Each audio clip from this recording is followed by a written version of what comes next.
All right. Good morning, good afternoon, good evening to every one of you. It's good to be back here again. Today is 28th April 2023. How you guys doing, my people? Do your part by sharing and liking. It's gonna be another wonderful day today. It's good to be here again today. As you can see that right there, right on the title. Yes, it's a surprise. It's a surprise. I not tell anybody yesterday evening. In fact, I wanted to say it. I know how they be.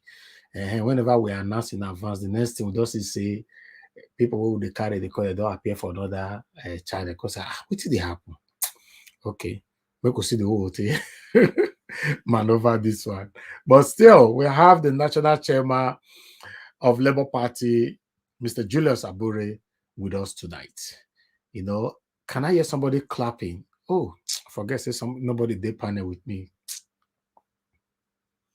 She say, my family for panel, they means a lot to me. Yes, so my people, how that day today, how that day. It's good to be back here. Please help me to like and share. Help me to like and share. It's very, very important. Okay, let me quickly acknowledge the people right there on the comment section. I can see a lot of people already there. I promise to do, but say good evening to you. Thanks for joining us. Miracle B, thanks for joining us. Good evening to you. Mother of all, Mommy the Aspera, good evening to you. Mommy, thanks for joining us. Paco Barisi, Mofure, my brother, I can see right there. Chris Emenike, Obi, Precious Ase, Emmanuel Okoye. Thank you very much. Thanks for joining us. All right, I can see Mr. Johnson, Emmanuel, God's Power, Semota. Thank you very much for joining us. Good evening to every one of you. Lucky Yamo, Cynthia Abayomi, can see you right there. Thank you, Peter Inegbe. I can see you. Origin, thank you. I can see all your good messages as well. Comments, rather. Thank you, my good people. I appreciate you all. Thanks for your continuous encouragement. I appreciate every one of you. We are fighting for a better Nigeria together. And I can see Festus Igbenamaya is with us as well. Sonny Prosper, Madam Bella Naomi. Thank you very much, Madam, for joining us. Good evening to every one of you. Bryce Strasser is with us. Patrick Uwa. Thank you very much for joining us. Good evening, my good people. Continue to press on the like button and help us to share. Yes, this is going to be another hot evening, a very, very hot evening.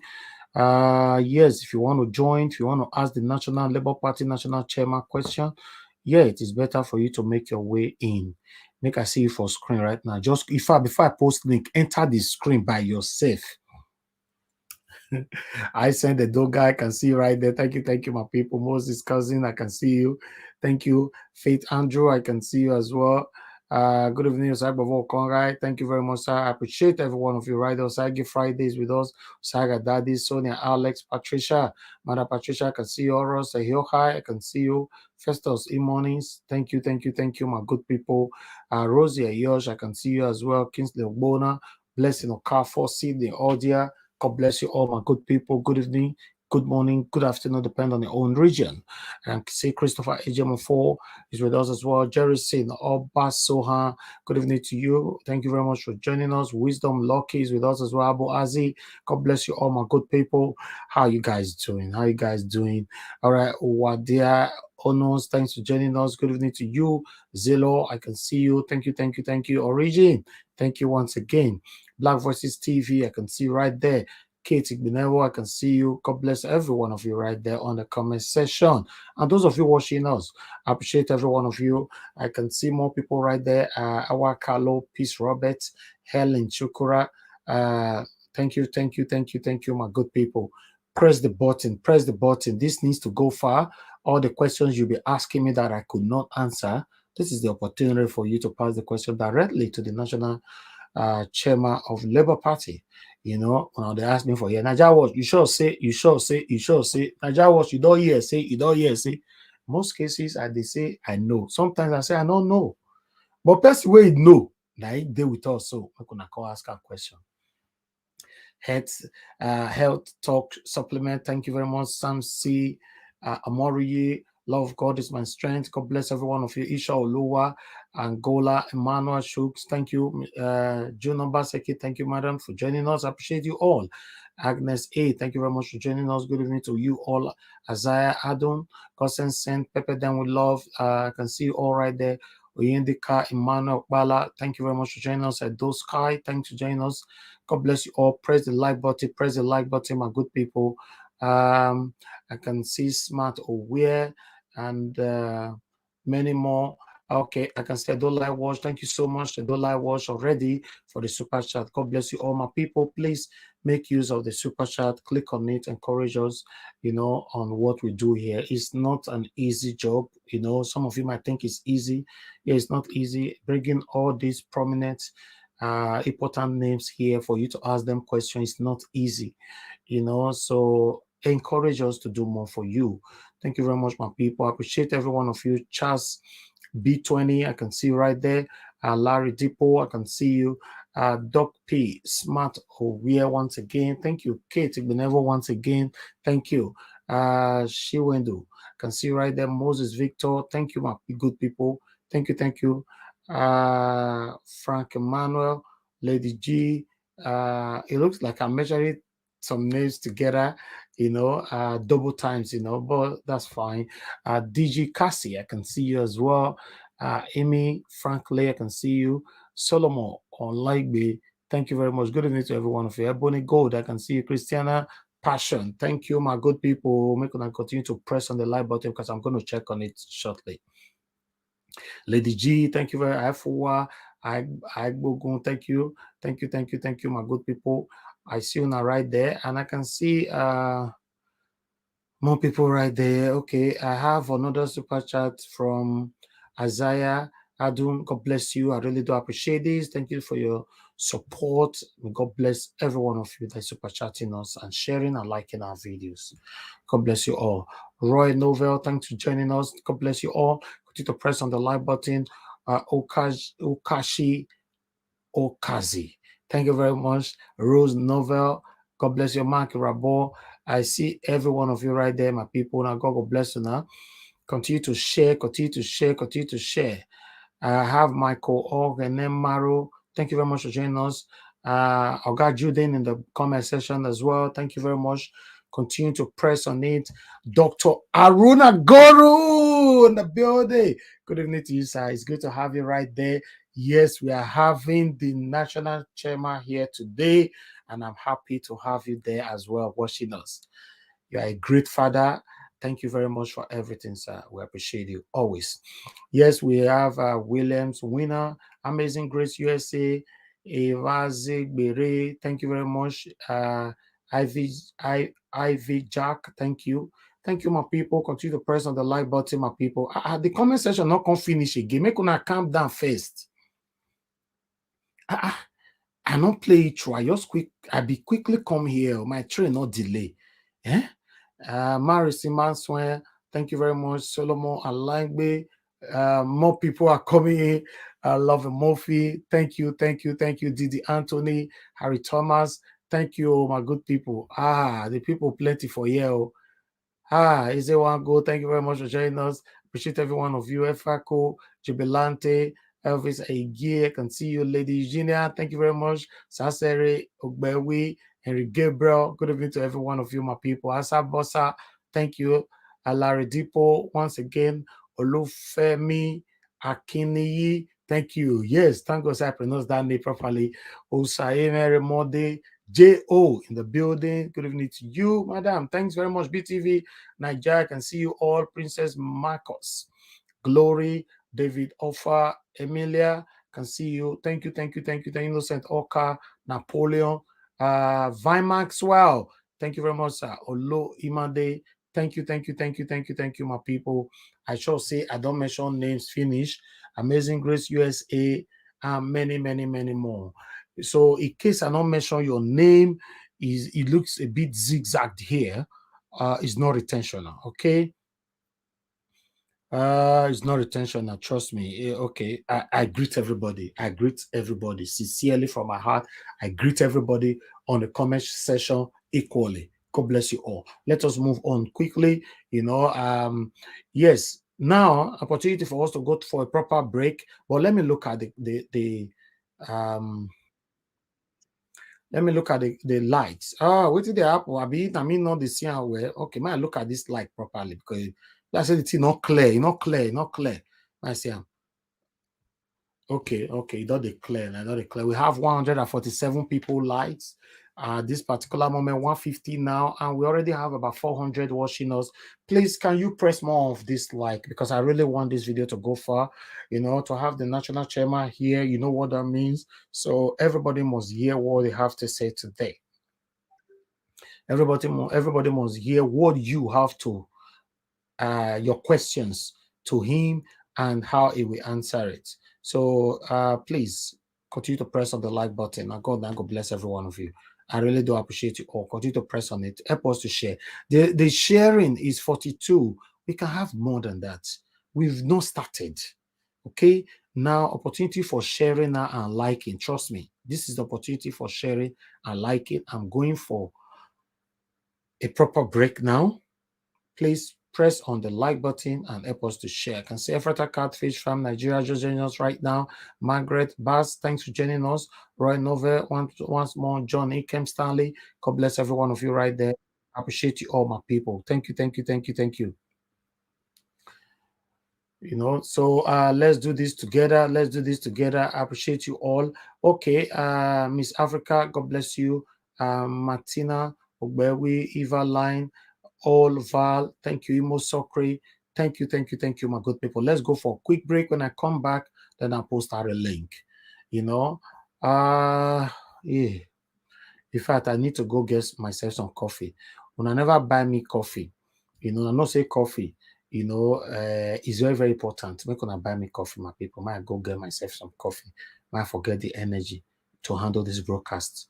You know, easy. You know, easy. We're gonna buy me coffee. I know they do competition with anybody. If I offend you, forgive me. Show me love. Go there, biza. Kama bara wa lo ninu ife kan akanbi. I know they do competition with anybody. If I offend you, forgive me. Show me love. I go show you love. Kama bara wa lo ninu ife kan. But I know they do competition with anybody.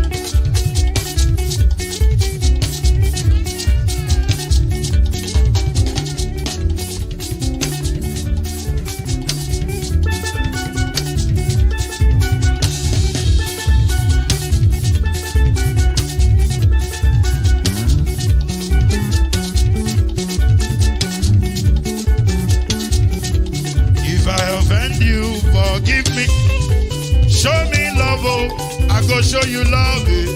Kama bara wa lo ninu ife kan. I know they do competition with anybody.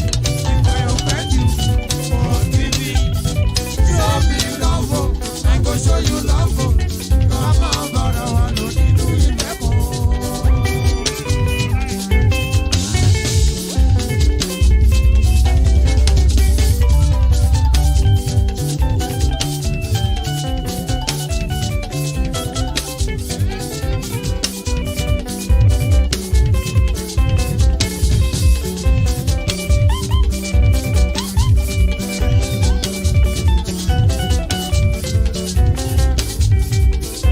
They do competition with anybody.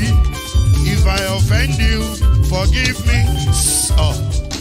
Tó bá ti sanwó fún Ṣẹ́gun nàbí o, ẹ fẹ́ jókù. Alákọ̀bí Ṣẹ́gun nàbí.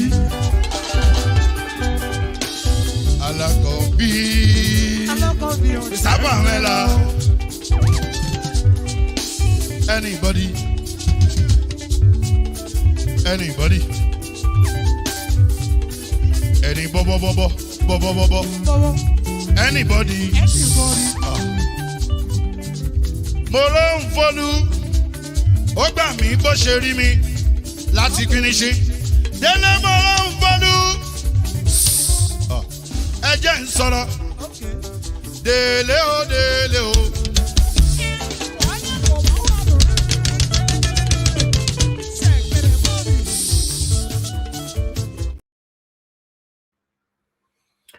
All right, we're back again, my people. Thank you very much. Thank you for the support and the encouragement. I can see we have more shares right now. We currently have 92 shares, while we currently have 214 like. Thank you very much, my people. And for super chat, and those of you that ask for my account number, I've posted the account number right there. It's just right there on the comment section. In case you're not seeing that, let me also put it on the screen so that you can see it as well. That is it on the screen. So as for the super chat, I have couple of people that supported me, that bought me coffee. God bless you all. I have Peggy Mondi. Peggy Mondi, thank you very much for the super chat. May God bless you. May your pocket never ever run dry. I have Margaret Bass. Thank you very much for the super chat. May your pocket never ever run dry. I really do appreciate this. And then we have Opone Charles. Thanks very much for the super chat. May your pocket never ever run dry. Thank you very much, my good people. Now God bless you now. I really do appreciate this. Please continue to press on the like button and share, because we have not started at all. You know, we are not started at all. We are going to take you back a little bit on our national schema. You know, so before it comes in, Mr. Julius Abure. 1 minute, my people. Let me see if I can post a link now. 1 minute.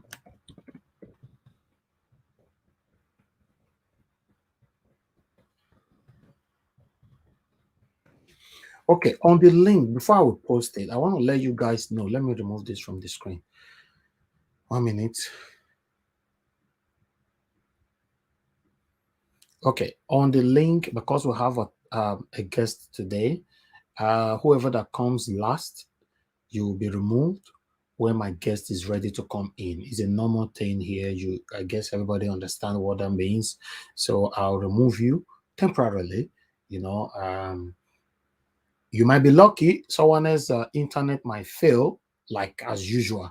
Yeah, but if not, you'll be whoever that comes last will be removed. You know, for our guest that comes in, and anybody that is joining us today, have it in mind that you are going to open your camera. So if you know you can't open your camera, which we are not against your privacy, it's up to you at this particular moment. Nigeria Watch is not against you locking your camera. Maybe a time I come, we might get to that position where we might say, okay, henceforth, anybody that joined the panel, camera will be open permanently. But at this particular time, yes, anybody can come in. You can lock your camera. But that's for our guests. Whenever we have a guest, you must turn on your camera. The whole world must see who you are so that your questions can be passed accurately.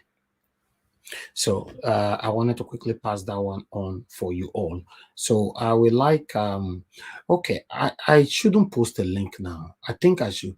Let me play these videos first before I post a link. Let me delay some of you for this link matter. Thank you very much, Liz Enaoro. Thank you very much for the super chat. May God bless you. I really do appreciate it. This, your pocket never run dry. Thank you. You know, I think should I? Okay, can somebody answer me? Should I post a link now, or I delay you guys? I play all the videos I want to play before I post out a link. Just say now or later. Only that one, not right novel. Just say now or later. While I wait for your response, I'll go for another 1 minute break. Okay. Then we take it from there. God bless every one of you. Thank you. You are the pillar that holds my life. You are the pillar that holds my life. Master Jesus, you are the pillar that holds my life.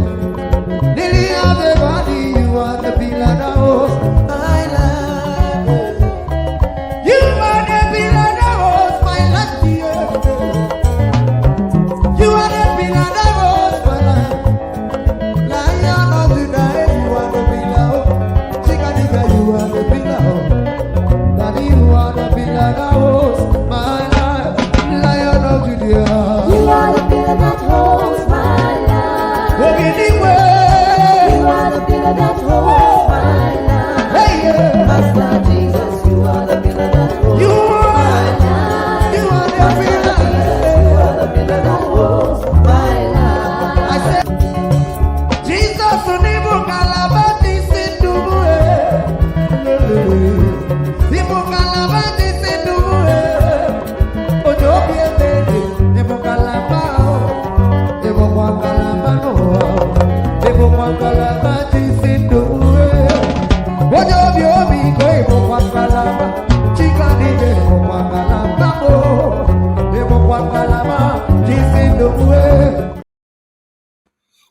All right, we're back again now. Thank you very much. Is there one goal for the super chat? May God bless you, sir. May your pocket never run dry. I really do appreciate this. And we have Sydney Audio. Thanks very much for the super chat as well. May God bless you. May your pocket never run dry. May God bless every one of you that have supported us financially, and those of you that have shared our videos. Thank you very much. And for those of you that have liked as well, may God bless every one of you. Our spectators as well. I appreciate every one of you. Thank you, thank you, thank you, thank you, thank you, thank you, thank you. I can see a lot of now is even more than the later. Okay, let me just post a link out so that people can be coming in for now. But remember, like I said before, if you come last, you will be probably removed, for our guests to come in. Okay, meanwhile, let's move on. Okay, that is the link right there. I've posted it. Click on it, join us on the panel, and let's talk about the things that is affecting you and I. Thank you very much, my good people. Now God bless you now. Okay. Yes, so my people, we're going to be starting, we're going to be starting with, one moment, my people. Thank you. Let me see what I can do here now.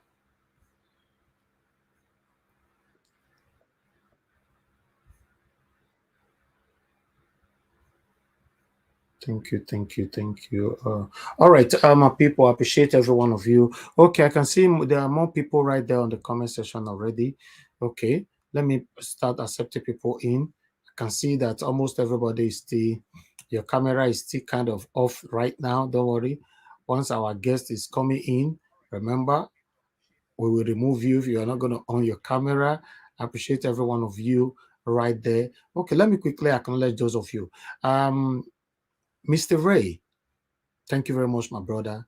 Give us a mandate. Please talk to us. Well, I know why you laugh. I know why you laugh, and I put up a PlayStation for you. So you know why they laugh. Mister know why they laugh. I mean, I had that feeling yesterday that I was going to ask you, is there anybody you're expecting soon? If you go comment section, go see before there. Now you come, you won't do and finish. You come, they want to come, they read the link. Make I post the link. You know how many times you talk that thing today? Make I post the link. Well, Thank you, my brother. Good evening to you. Good evening, everyone watching from Nigeria and then UK, people in America. Good afternoon. Is anybody hearing me? And I'm not sure. We can hear you, Dr. CM. We can hear. Yeah, Dr. CM, we hear you. Or we hear you. So, well, I mean, okay, good. Yeah, thanks for always doing this. We do appreciate you for all the good works that you're doing. Thank you, my brother. I mean, seeing this here today should give us some kind of encouragement. More encouragement and booster. We can't wait to have the national chairman here. But I mean, all thanks to God, all thanks to you. People always come do this, and then everyone in the comment section. Nigeria will be great again. Nigeria is possible. Thank you so much for your service. God bless you. I appreciate you. Thank you. Before I call on the next person, Cherisin Obasohan, thank you so much for this super chat. I really do appreciate this. Thank you. May God bless you. May your pocket never ever run dry. Thank you so much. All right. Let me call on the second person we have here, Mr. Henry Gabriel. Thank you very much for joining us. Good evening to you. Yeah, Mr. Service, good evening. My camera will be on later. At least you've not started already now. Should you want it now or later? No. You can leave it like this. It's going to be later. Okay. Thank you for the time, the sacrifice you're doing for our great country, Nigeria, for a better Nigeria. Thank you for all you're doing. History will really remember you for your good work. Thank you once again. We're looking for today's topic. Thank you. Thank you very much, sir. Thank you. Yeah. All right. Madam Patricia, thank you very much for joining us. Good evening to you. Good evening, Mr. Elvis, and good evening to my fellow panelists. Good evening, everyone on the comment section and all that are watching from wherever you're watching from. Welcome to today's broadcasting. Thank you, Mr. Elvis, again for the opportunity. Thank you very much, Madam. God bless you. Madam Victoria, good evening to you, Madam. Thanks for joining us. Hello, good evening, everybody. So when it's time to what is it called? To remove someone for your person, you can always remove me, okay? Okay, that's Yeah, fine. you Yeah, can always remove me. thank you. God I bless would you. like us to celebrate our little wins as we go along. So I also want to thank the judiciaries for fixing the dates before the inaugurations. We have yelled, we have talked, and I'm so glad and happy they listened and they fixed the hearing on the 10, 12, and I believe you said 13. Yeah. So let us remember to appreciate them for Okay. that little, I mean, little, they listen to us. So it's a little win for us too. The big win is coming to all of us in Jesus' name. Thank you Amen. for having us. Thank you very much, Madam Victoria. Thank you. Madam Busy Brains, thank you very much for joining us. Good evening to you, Madam. Hello, good evening, Oga Elvis. Good evening, the panelists.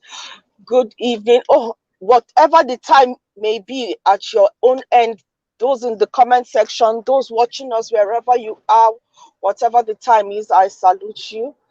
Mr. Elvis, honestly, a day away from Niger Watch, it's like the world has moved on and left me behind. So I'm feeling like, where am I? What is going on? Because this is where my plug is. Mm, Thank you so much for the opportunity to be here today, for thank you. always coming out and putting a good show. No matter how tired you are, your consistency is amazing. And Thank your level of integrity is inspiring. And also, the way that your well, I don't want to say democratic, your sense of oneness, of carrying people along, trying to get people to moving with people is amazing. You wanted to put the link after the videos, but you are like, no, let me ask what the people want. So that is a leader. You are showing us leadership as well. thank you. So hopefully when we wait, you are already making Nigeria great. By the time Nigeria gets, well, we get to where we need to go, hopefully you'll also be able to take the reins of bigger powers to be able to inspire and lead on a bigger level. Thank you very Thank much. you. Amen. Mm. Thank you. God bless you so much. I really appreciate this. Thank you so much. In most cases, I value this more than the financial support. Trust me, because feedback means a lot for growth. God bless you. All right. Let me move on now to Williams Winner. Williams Winner, thank you very much for joining us. How you doing, my brother? Good evening to Thank you. God. Good evening, my brother, Mr. Elvis, the Thank you. panelist. Greeting from Nigeria here. Thank you Thank you so for all you have been doing. I really appreciate you for the timely information that we are hearing. And all the panelists and those people on the comment section, I thank everybody. My Thank prayer is you. that God will help us to regain our mandate back. And I believe in, just as my sister just said, your history will be kind to you and our mandate will be reclaimed back. And I want us also to be praying for the judiciaries too. I know with our crying, you are hearing us every day, and we are believing. All these people, they didn't know what God is going to do, but we believe God is going to rescue us. So we will Yes. not relent. We are going to be doing our part by calling them to work, calling them to action, and we are going to be investing our time too to prayer. And I Thank believe you. everyone will hear our cry and our mandate, and our great Nigeria will be great again. Thank you very much. God God bless you, bless sir. you, sir. Really do appreciate you. Thank you. Oga CM, thank you very much for joining us. Good evening to you. I hope your network is not going to be a problem today. I believe so. Good evening, everybody. Once again, I welcome each and every one of us to the usual roundtable. Obviously, today I was just stumbled on. There was no prior notice. I No. only saw, although I've listened to quite some different videos clips of Babalawo and his verdict, and then people point and counterpoint from the labor camp, and then the analysis on either channels or this and that. Okay. Tonight or today, Labour Party chairman will clear the air and tell us what is really the truth, so that Exactly. so many minds rest. Thank Particularly you, because yesterday you were almost going off the rail. I said, look, in fact, I wanted to call in yesterday. I said to tell you that irrespective of whatever happens, you saw what nobody saw, and you saw it at the time nobody saw it. There are two things. You saw what nobody saw, and you saw it when most people, it wasn't clear. Yet you stuck out your neck and then said that is it. I mean, you did.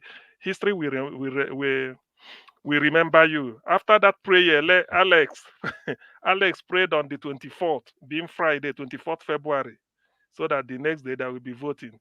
Don't forget that day. Go Thank you, back sir. and read. Thank you, Oga CM. Okay. Yes, my Don't mood. give up.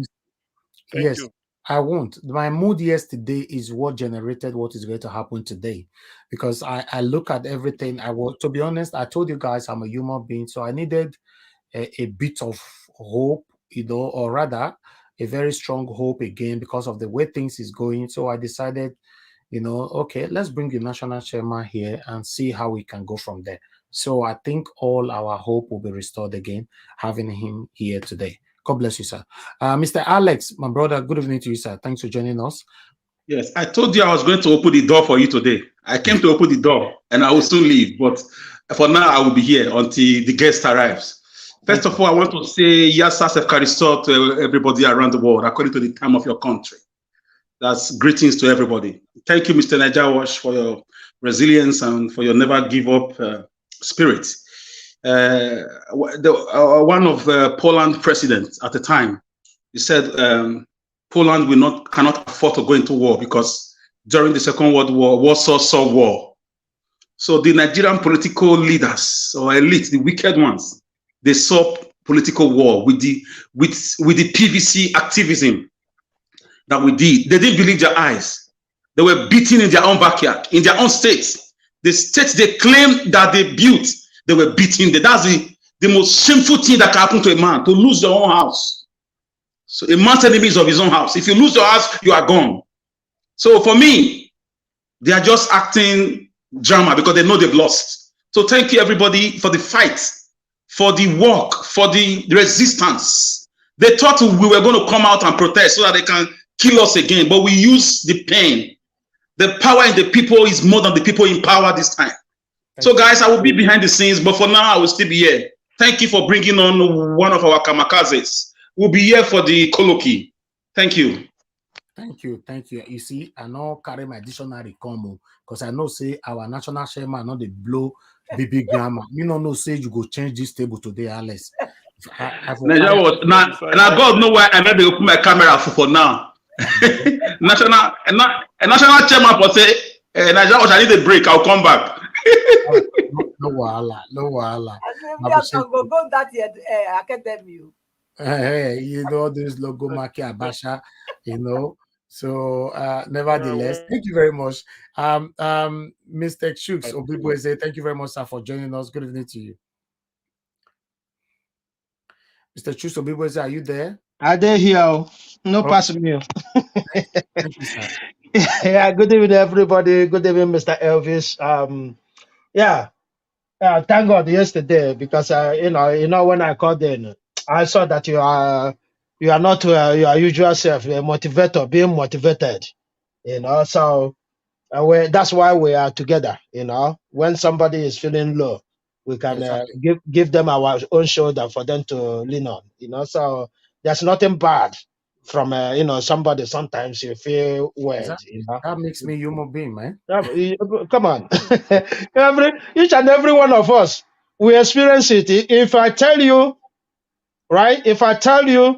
what I experienced the day I woke up, because that has never happened in Nigeria before. And I say that the certificate has already been issued to somebody else.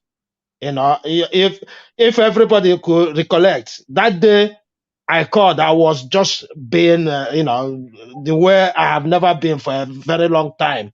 You know, I remember me and the two Niger that day. You know, so we are human. It can catch each and every one of us at any time. So there's nothing wrong in what happened yesterday. Yeah. Meanwhile, thank you for making this effort to bring these people here, because you know, the way your lives have, already channeling media, right? The way your lives is already channeling media. Very soon, you see the media, they will go home. They will go home because they're not telling the people the truth. They are not meeting people straight away. I heard yesterday when somebody was talking something without proof. He said, hey, we need proof. That is media, Thank you. Thank you, sir. God bless you, sir. Thank you for your continuous encouragement. Thank you. All right. We lost somebody out right now. So, Mama Aisha, you wanted to come in as well. It's better you quickly come in now, because somebody, before somebody else take a lot of people on the backstage. Trust me, a lot of people on the backstage. Okay, let me quickly appreciate every one of you that have left a good comment right there on the comment section. I see I might not be able to showcase all of them. I want to let everybody know that I appreciate your wonderful comments. God bless you all. Thank you, thank you, thank you, thank you, thank you. All right. We have just 7 minutes to have our guest here. So before that, when I know say you get one native daughter, you get one native daughter where come out now, it can't do wuru for inside this Labour Party. Based on my mood yesterday, I was very, very unstable, and I was losing interest. Make I talk I might be because of the way this satanic APC is doing everything your BS gets, but after the show yesterday, one or two conversation and all that. So I now decided, okay, let's bring in the national chairman. I think it's the right person at this time, not even Kenneth Okoko, not any other person, rather the national chairman. So that's an effort, to, like I said, I don't know why now they focus on me or say the way I take talk yesterday, the way I take fee. What about the panelists? More than leave me, more than still focus on the panelists, they express themselves. Bless everybody where they look by, I'm a human being, though, because for me, I'm very, very passionate. Take the pressure from Mr. Evis, put it on Mr. Alex and Madam Rita and Omo Yes Corner. Look at us. Hear from us. Thank you. So, to be honest, it's not easy, but I just want to thank every one of you that, I want everybody to understand that, yes, I'm just trying my best. Sometimes I get carried away, I just want to express how I feel about this satanic government. These guys, but I'm very, very hopeful. I'm hopeful. Maybe we might even be more hopeful after our guest today. Thank you very much, my people. Now, remember this native doctor now, say they don't accuse. I'm going to hear from Mr. Julius Abure on this video for 1 minute quickly. Shall take this party forward. No reasonable human being with complete intelligence, with the consciousness of how to drive a society, will today come around and begin to talk about the suspension of a chairman who had delivered ultimately on the election that we just have concluded. Edo State is the obedient state. In fact, we won both the national and presidential election. Edo State is number 1. So I do not know where that is coming from, where any one person we consider at this time the removal of suspension of a national chairman. More so when we are in a context that some persons have gone to court and is currently prosecuting that. So if you remove him now, who prosecutes all other matters that are already in the court? So it is not a well thought out thing, but I'm aware that very selfishly disgruntled individuals are doing this, especially from the opposition, who seek our support to join them like they used to think about in the past. But today we said no. Labour Party has remained independent and must drive its processes independently. And so because of this, they felt that going the way they have done is the way they can bring this party to disrepute. But I can tell you that they have failed woefully and that we are moving forward. We are national chairman, especially as that they do not have the power in the constitution to do what they did. And so it's a total nullity. And I ask the world, I ask Nigeria to disregard that, as these ones are nobody as far as Labour Party is concerned. Let me use this opportunity once more to appreciate my ward chairman, Ward 3 chairman, my state chairman, and the FCT executives, including the support groups and other friends and well-wishers who are here today on this solidarity visit. When I saw the press conference, at first I felt there was no need to respond to it. I saw it as worthless and would have amounted to nothing. Those faces are faces I have never seen in my words. Go and check the records. In the past election, in the presidential election, in the House of Assembly election, I have won all my election at the ward level. In that ward, that was where I grew up. And I practically know everybody in that ward. Those faces I saw on the television that day, I can tell you categorically, are not members of that ward. They are not members of that local government. The names that were even paraded were fake names. Oh, yes.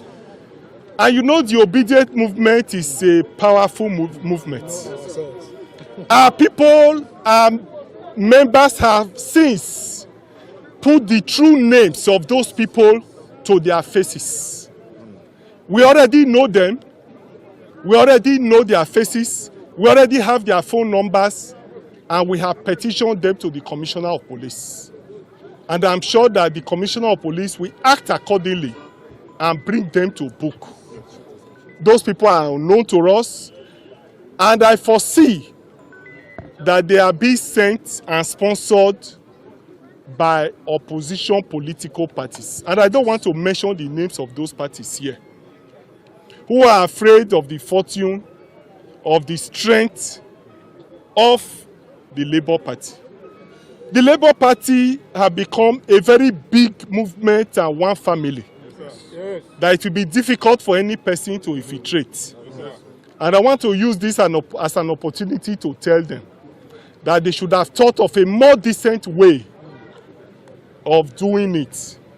But for this one, it's dead on arrival.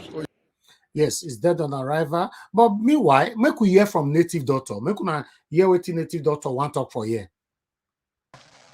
And that is exactly what has happened. And it's also clear now that you said because Abure is a respecter of the law of the land, that is why he obeyed the law. Even we don't want to say it openly, he obeyed the law partially by stepping aside. That period of stepping aside means there's a vacuum. And that vacuum must be covered. Why? Let me see. The feeling is largely that you are being sponsored to destroy the Labour Party. It is Who not is so. sponsoring you, Mr. Papa? Nobody is sponsoring me. Why are you up to this? Because the feeling on the other side, and you need to be able to convince Nigerians and the rest of your Labour Party supporters and the obedience who are the Labour Peter Obi supporters, that you are not orchestrating an evil machination against the party. At all. Last time when I came here, I told the whole world that if anybody has an evidence to prove that I'm romancing with another party of our Labour, that person is free to come forward and tell the whole world. You need to be able to convince people. To convince people. Because you are the one that is, the onus is on you. I am now saying it now openly, that if you have any evidence to prove I am available. Why are you not working with the other side? I'm working with them. Let me tell you, this one, when he said notice of meeting was not given, the deputy secretary, we have 2 or 3 deputies. He is one of them. The one with me is also an acting secretary now. He is also a deputy secretary. According to him, because I'm to give directive, do this. And he told me that he sent out messages. But later when he told me that he did not get the message, which means he's one of those... So let's close because we're out of time now. What is your next line of action now? Well, I still maintain my position. Okay. Yes, we need to remove somebody right now. My guest is about to join us, the national. Yes, let me be the one to humbly bow out while I stay behind the scenes to observe the proceedings. Okay, and Madam Victoria, I'm also removing you because you asked me to do so. Thank you very much for coming in. I really do appreciate you as well. So currently we have 2 spots. Mama Esho, you can come in if you can. You know, so our guest is about to come in now. Oh no. Okay, let's see. Please, guys, you can't come in right now. We are expecting somebody for now. 2 Nigerians just came in. Unfortunately, let me see. Yes, 2 Nigerians, you might likely be removed, but for now, just hold on because you are last on the table. No. Someone is just Margaret Bass. I'm so sorry. You know, our guest is about to come in. I'm so sorry. If we occupy the spot right now, he can't come in. Please understand with us. Please, nobody should press on the link for now. Please, I don't want to offend anybody. Just understand with me. Don't press on the link. Let our guest comes in. If not, we don't go free do this. You know, normally we talk to ourselves here. Elvis, cannot take the link off first, then you know. No. People already copied it. You know, who then will remove it? People already have it on their device. Let me go out now so that I can come in. I don't know how you're gonna be. Okay. But I don't know if you can come in again. That's the thing. You know, because you want the guests to come in first now. No. Hold on. At this moment, I think we are creating a room right now. Just hold on. If I need help, I'll let you guys know. If I need to remove anybody, it's going to be 2 Nigerians because I come last. Although I don't want to remove him, but he came last. So let's see. Please, everybody, just hold on. Nobody should come in for now. I remember I told you guys that I have likely another surprise. You know, likely. You know, so it might happen. So that's why I'm trying to create. You don't become mafia now. It's the high secret, man. You know, my brother, many times when I don't announce my guest for here, the people they hijack them. So I know they talk again. You're right. That's fact. You guys might be surprised. 2 faces that you will see today. You'll be the biggest shock of your life, you know. So just hold on. All right. Let me go for a break quickly. Bear with me. Let me go for a break quickly. God bless you all. I know they do competition with anybody. If I offend you, forgive me. Show me love. Go there, biza. Kama bara walo ninu ife kan akanbi. I know they do competition with anybody. If I offend you, forgive me. Show me love. I go show you love. Kama bara walo ninu ife kan. But I know they do competition with anybody.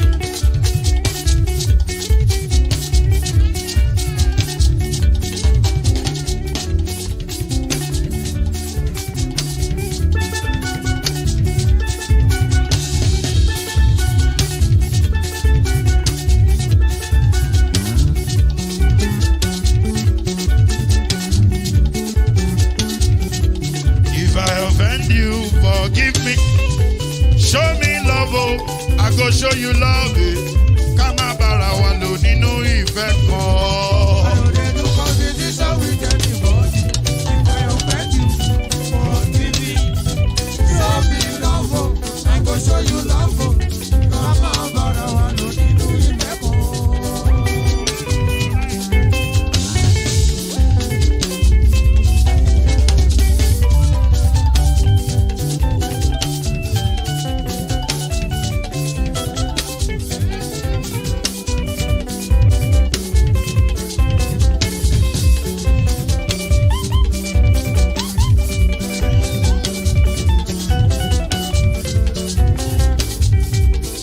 No, they do competition with anybody. If I offend you, forgive me. Oh, tó bá ti sanwó fún Ṣẹ́gun Nàbí o, ẹ fẹ́ jókù. Alákọ̀bí Ṣẹ́gun Nàbí. Alákọ̀bí Sábàmẹ́là. Anybody? Anybody? Any bobo bobo bobo bobo? Anybody? Mo ló ń fọlú, ó gbà mí bó ṣe rí mi láti kíníṣí. Délé mo ló ń fọlú, ẹ jẹ́ ń sọ̀rọ̀. Délé o, délé o.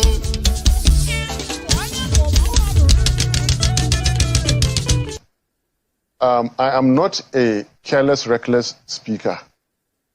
I am working with the Constitution there, that document, right, you just read. I'm following it. And I dare to tell you that swearing in Tinubu and Shetima is as good as swearing in the Nigerian army on 29th of May. If you swear in people that have not satisfied the requirement, you have, by so doing, ended democracy. The crisis I'm telling you now is that this, our democracy, is going to end by the way we are going. This democracy is going to end on the 29th of May, 2023. Please write it. Those are extreme, you know my those name. are extreme thoughts. I am very, very happy to say it. You know my name. You introduced me. Yeah. Listen, don't stop me. No. I will, because those are extreme thoughts. You know why? Because there are allowable language to be used on television, especially as it relates to our nation and the unity of this country. Put your question and let me answer you. Put your question. I know what I'm saying. If there is an official... If you breach the Constitution... But is it not left to the court to decide otherwise? This is already decided by the courts. But the authority in charge of election gave a declaration. If you are afraid for some things, don't ask for them. I am not afraid. I will, as a citizen of the country, by the ethics and the guidelines of my profession, live by it. Yes. What is lawful? And I hope that you're a lawful citizen of the country. And so whatever the stipulation of the law guides, if you are aggrieved about something, you go to the court to seek redress, isn't it? This document is a product of the legal system. It has been signed into law by the President, Commander-in-Chief, Federal Republic of Nigeria. I believe in this document. That is why I'm so lawful. That is why I'm so confident. And that is why however extreme it is, Sheung, I am saying it on national TV. I don't like to take risks. I'm not taking any risks. Swearing in a ticket that has not met the constitutional requirements of the Constitution, okay, is ending democracy. Quote me on it. That's your interpretation. That is my interpretation, and that is indeed a correct interpretation. You cannot swear people who have not met the constitutional requirement. You can't do that. If you did it, you have done something unlawful, something unconstitutional. And I'm repeating it. Whoever does not meet the constitutional requirement must never be sworn in. You said my name. If you like, I can say it again. I'm Dr. Baba Ahmed. I'm not taking risks with my safety and with my life. But I'm repeating, swear in anybody who does not meet the constitutional requirements of our country. You are engaging in an unconstitutional act. Mr. President, do not hold that inauguration. CJ and your lordship do not partake in unconstitutionality. I am taking these risks for the sake of my country. Yes, it is extreme, and I'm saying it. It was more extreme for Yakubu to issue that certificate. It was reckless. He is putting all our lives in danger. All of us were already at risk. So what is there again in me taking risks again? What have they not done against Nigeria?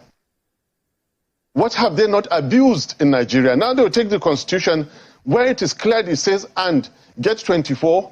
After that, and FCT. They fail to get it. They are going to swear this man in, and I should be afraid? I will not be.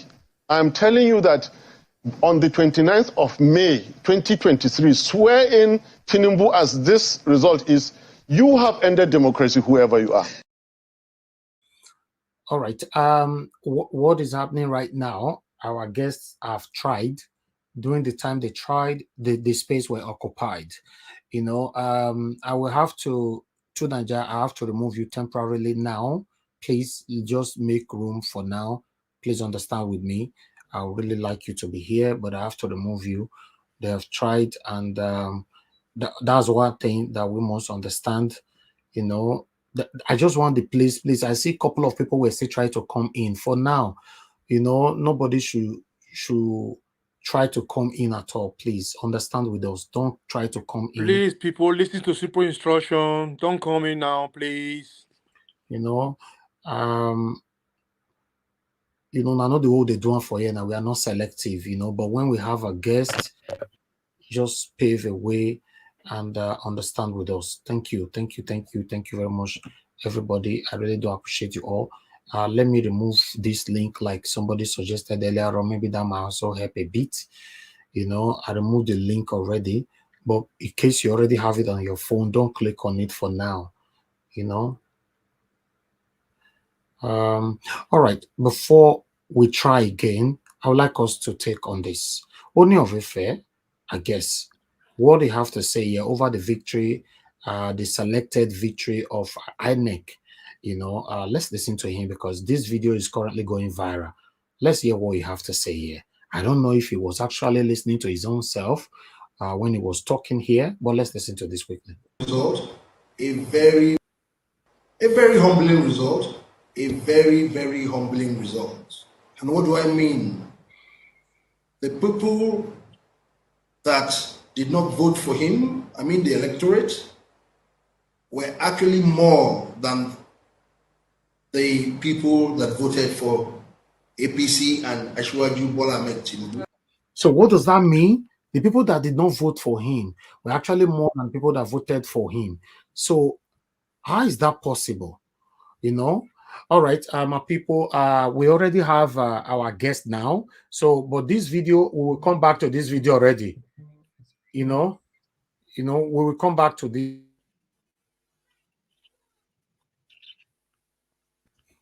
All right, my people. Before I will bring in our guest, is on the backstage. I can see he's trying to fix his camera. So let's continue with this video first. That's true. And yet, it became actually more than the people that voted for APC and Ashwaju Bola Ahmed Tinubu. That's true. And yet, he became the president of their country. A very humbling result. And that result has a lot of permutation and meaning.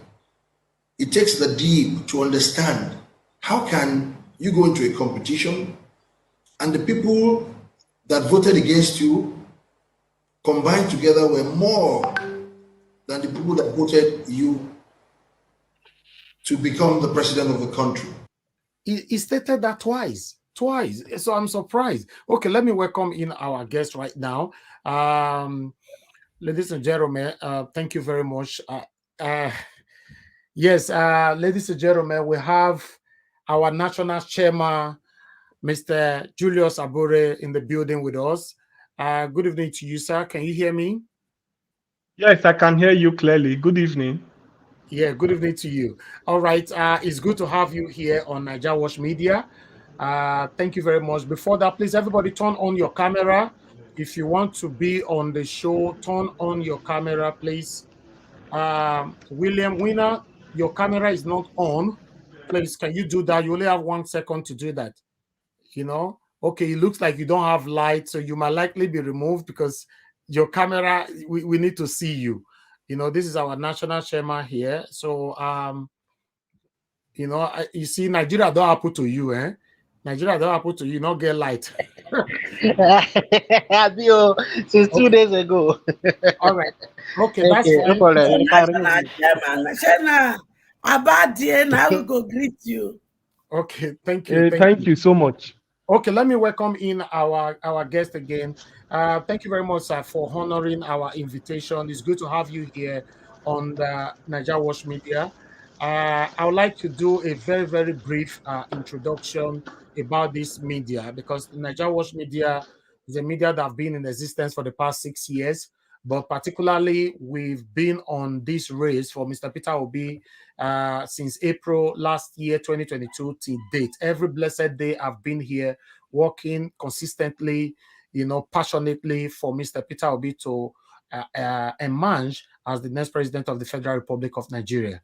So I'm very, very happy. More of the Labour Party spokespersons have been here, in the likes of Ibrahim Abdul Karim have been here, Indi Kato have been here, Kenneth Okonkwo have been here, and many others have been here. So it's very, very good to have you here as the national chairman of Labour Party. Thank you very much for coming in, sir. Thank you so much for having me. I am elated to be with you. When I see Nigerians like you, even though you are comfortable, but you still care about Nigeria, it gives me the courage and reinforces my belief that Nigeria can be great again. Yes. Thank you. Thank you very much, sir. I like that. Most of us here, because of the statement of comfort that you just mentioned, most of us here, I can say 90% of the people on this media are diasporans. So we are, putting in all our resources, our energy, our effort, and all that to make sure Nigeria become a better country. Yes, you coming here today, you can see we have a full screen. Obviously, we are going to be using the opportunity to ask you a series of questions that is currently going on, because some of our members here, they come here to ask me the question, which sometimes I don't have answer to them. So you are here today. It's a privilege to have you so that they can pass that questions to you, sir. Thank you very much. My name is Elvis, and I have a couple of my panelists here that will be passing questions soon. Thank you very much. I would like us to start straight away, to go straight to the matter, because before we talk about the presidential election, how they selected, the choice of INEC and all that, but I'd like us to talk about the confusion that is currently going on right now. Should I call it a confusion in Labour Party? Because we have somebody that on this channel, although we need to be professional, but the name we call this person is a native doctor. We will label this particular person a native doctor who is competing this same position with you, coming out from nowhere, all the effort that we've put in here. We've never seen, one day, working hard for Labour Party, before the presidential election. So I'd like you to put this through, clear the air. Sir, currently, are you still the national chairman of Labour Party? Well, to answer the question directly, I'm still the national chairman of Labour Party. Nothing has changed. What you saw is, like you rightly observe, is some people who feel that they can jump the gun and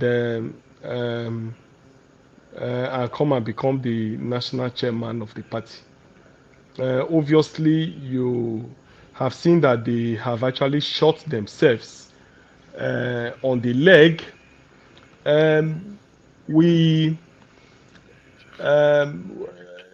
I have been here now for about 20 years. I was here when the party started. I first started as a state secretary in Edo. I was the first assistant secretary in Edo when the party was formed. I became secretary. We all worked hard to ensure that Oshomole won and became governor in Edo in 2006. I've always been in Edo, and in 2014, I was elected deputy secretary. 2015, I became national secretary. 2019, I was re-elected as national secretary. And in 2021, when the national chairman of the party died, it was unanimous that I should take over as the chairman of the party. And what I did immediately I took over was to launder the image of the party, because the party didn't have good image within the populace because of the past leaders of the party. Labour Party was seen as a party that was used to bargain. They called Labour Party follow party. We never took a stand on any issue.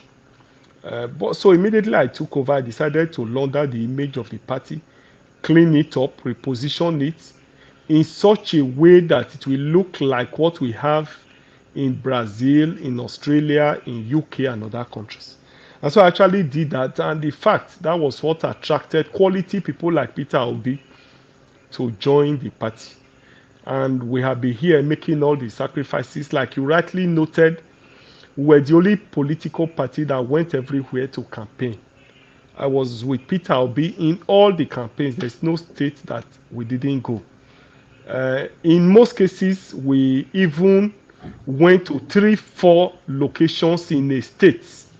We're the only political party that went to where the seat of Boko Haram.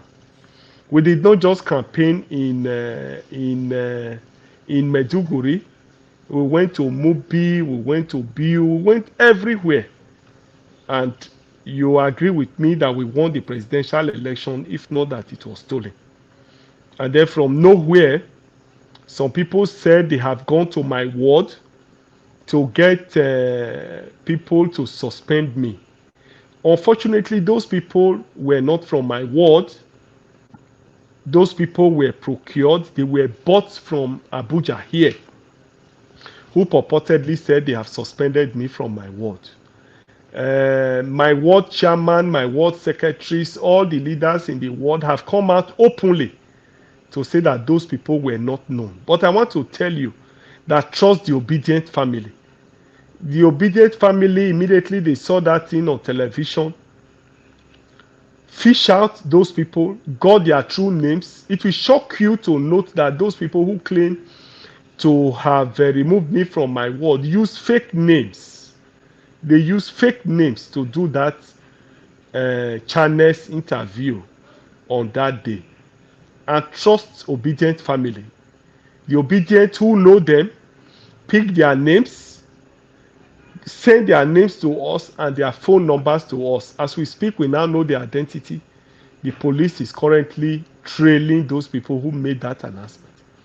And before you knew it, they went to Abuja High Court here and purportedly claimed to have got an order which said I should not parade myself as the national chairman. But unfortunately for them, I equally noticed that that was what they wanted to do. So I equally got an order from Edo, which also restrained any person from doing that. So the two orders came out at the same time. And so that's where we are, and that's the palpable situation that we find ourselves today. But we are dealing with it. Nigerians know the truth.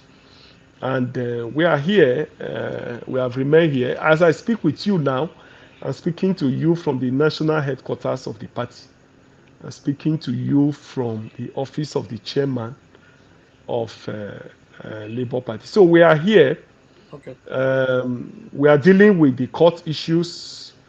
We are dealing with it. And I want to assure you that there's no cause for alarm. We'll deal with it and put it behind us. Like we have said, it is the APC that is actually using those people to fight us. Those people are funded. They are giving heavy money to destabilize the party and then get to Peter Obi's mandate and scuttle it. That is the objective. And we knew it. We already heard about it. And so we're ready for it. We are prepared for it. That was why immediately they went to court. We also went to court that has jurisdiction, because it is our own argument before the FCT High Court today that they don't even have jurisdiction to hear the matter. Because the people that is said to have suspended me did that from my ward in Uromi, Esa Northeast. So what has Abuja FCT High Court got to do with a matter that occurred in Uromi? And several other issues which I wouldn't want to go into here because of court. You know, when a matter is in court, it is not too good to speak on it. More so that I'm a lawyer and I'm directly affected in the matter. So I have tried to moderate myself in making these comments. Ordinarily, I wouldn't have appeared on this program because if you watch, I've tried to avoid public discussion on this matter, so on. But because there was pressure that I needed to talk to some of you in diaspora, that's why I had to graciously grant this audience I really do to appreciate talk it. to you. Otherwise, I have declined every other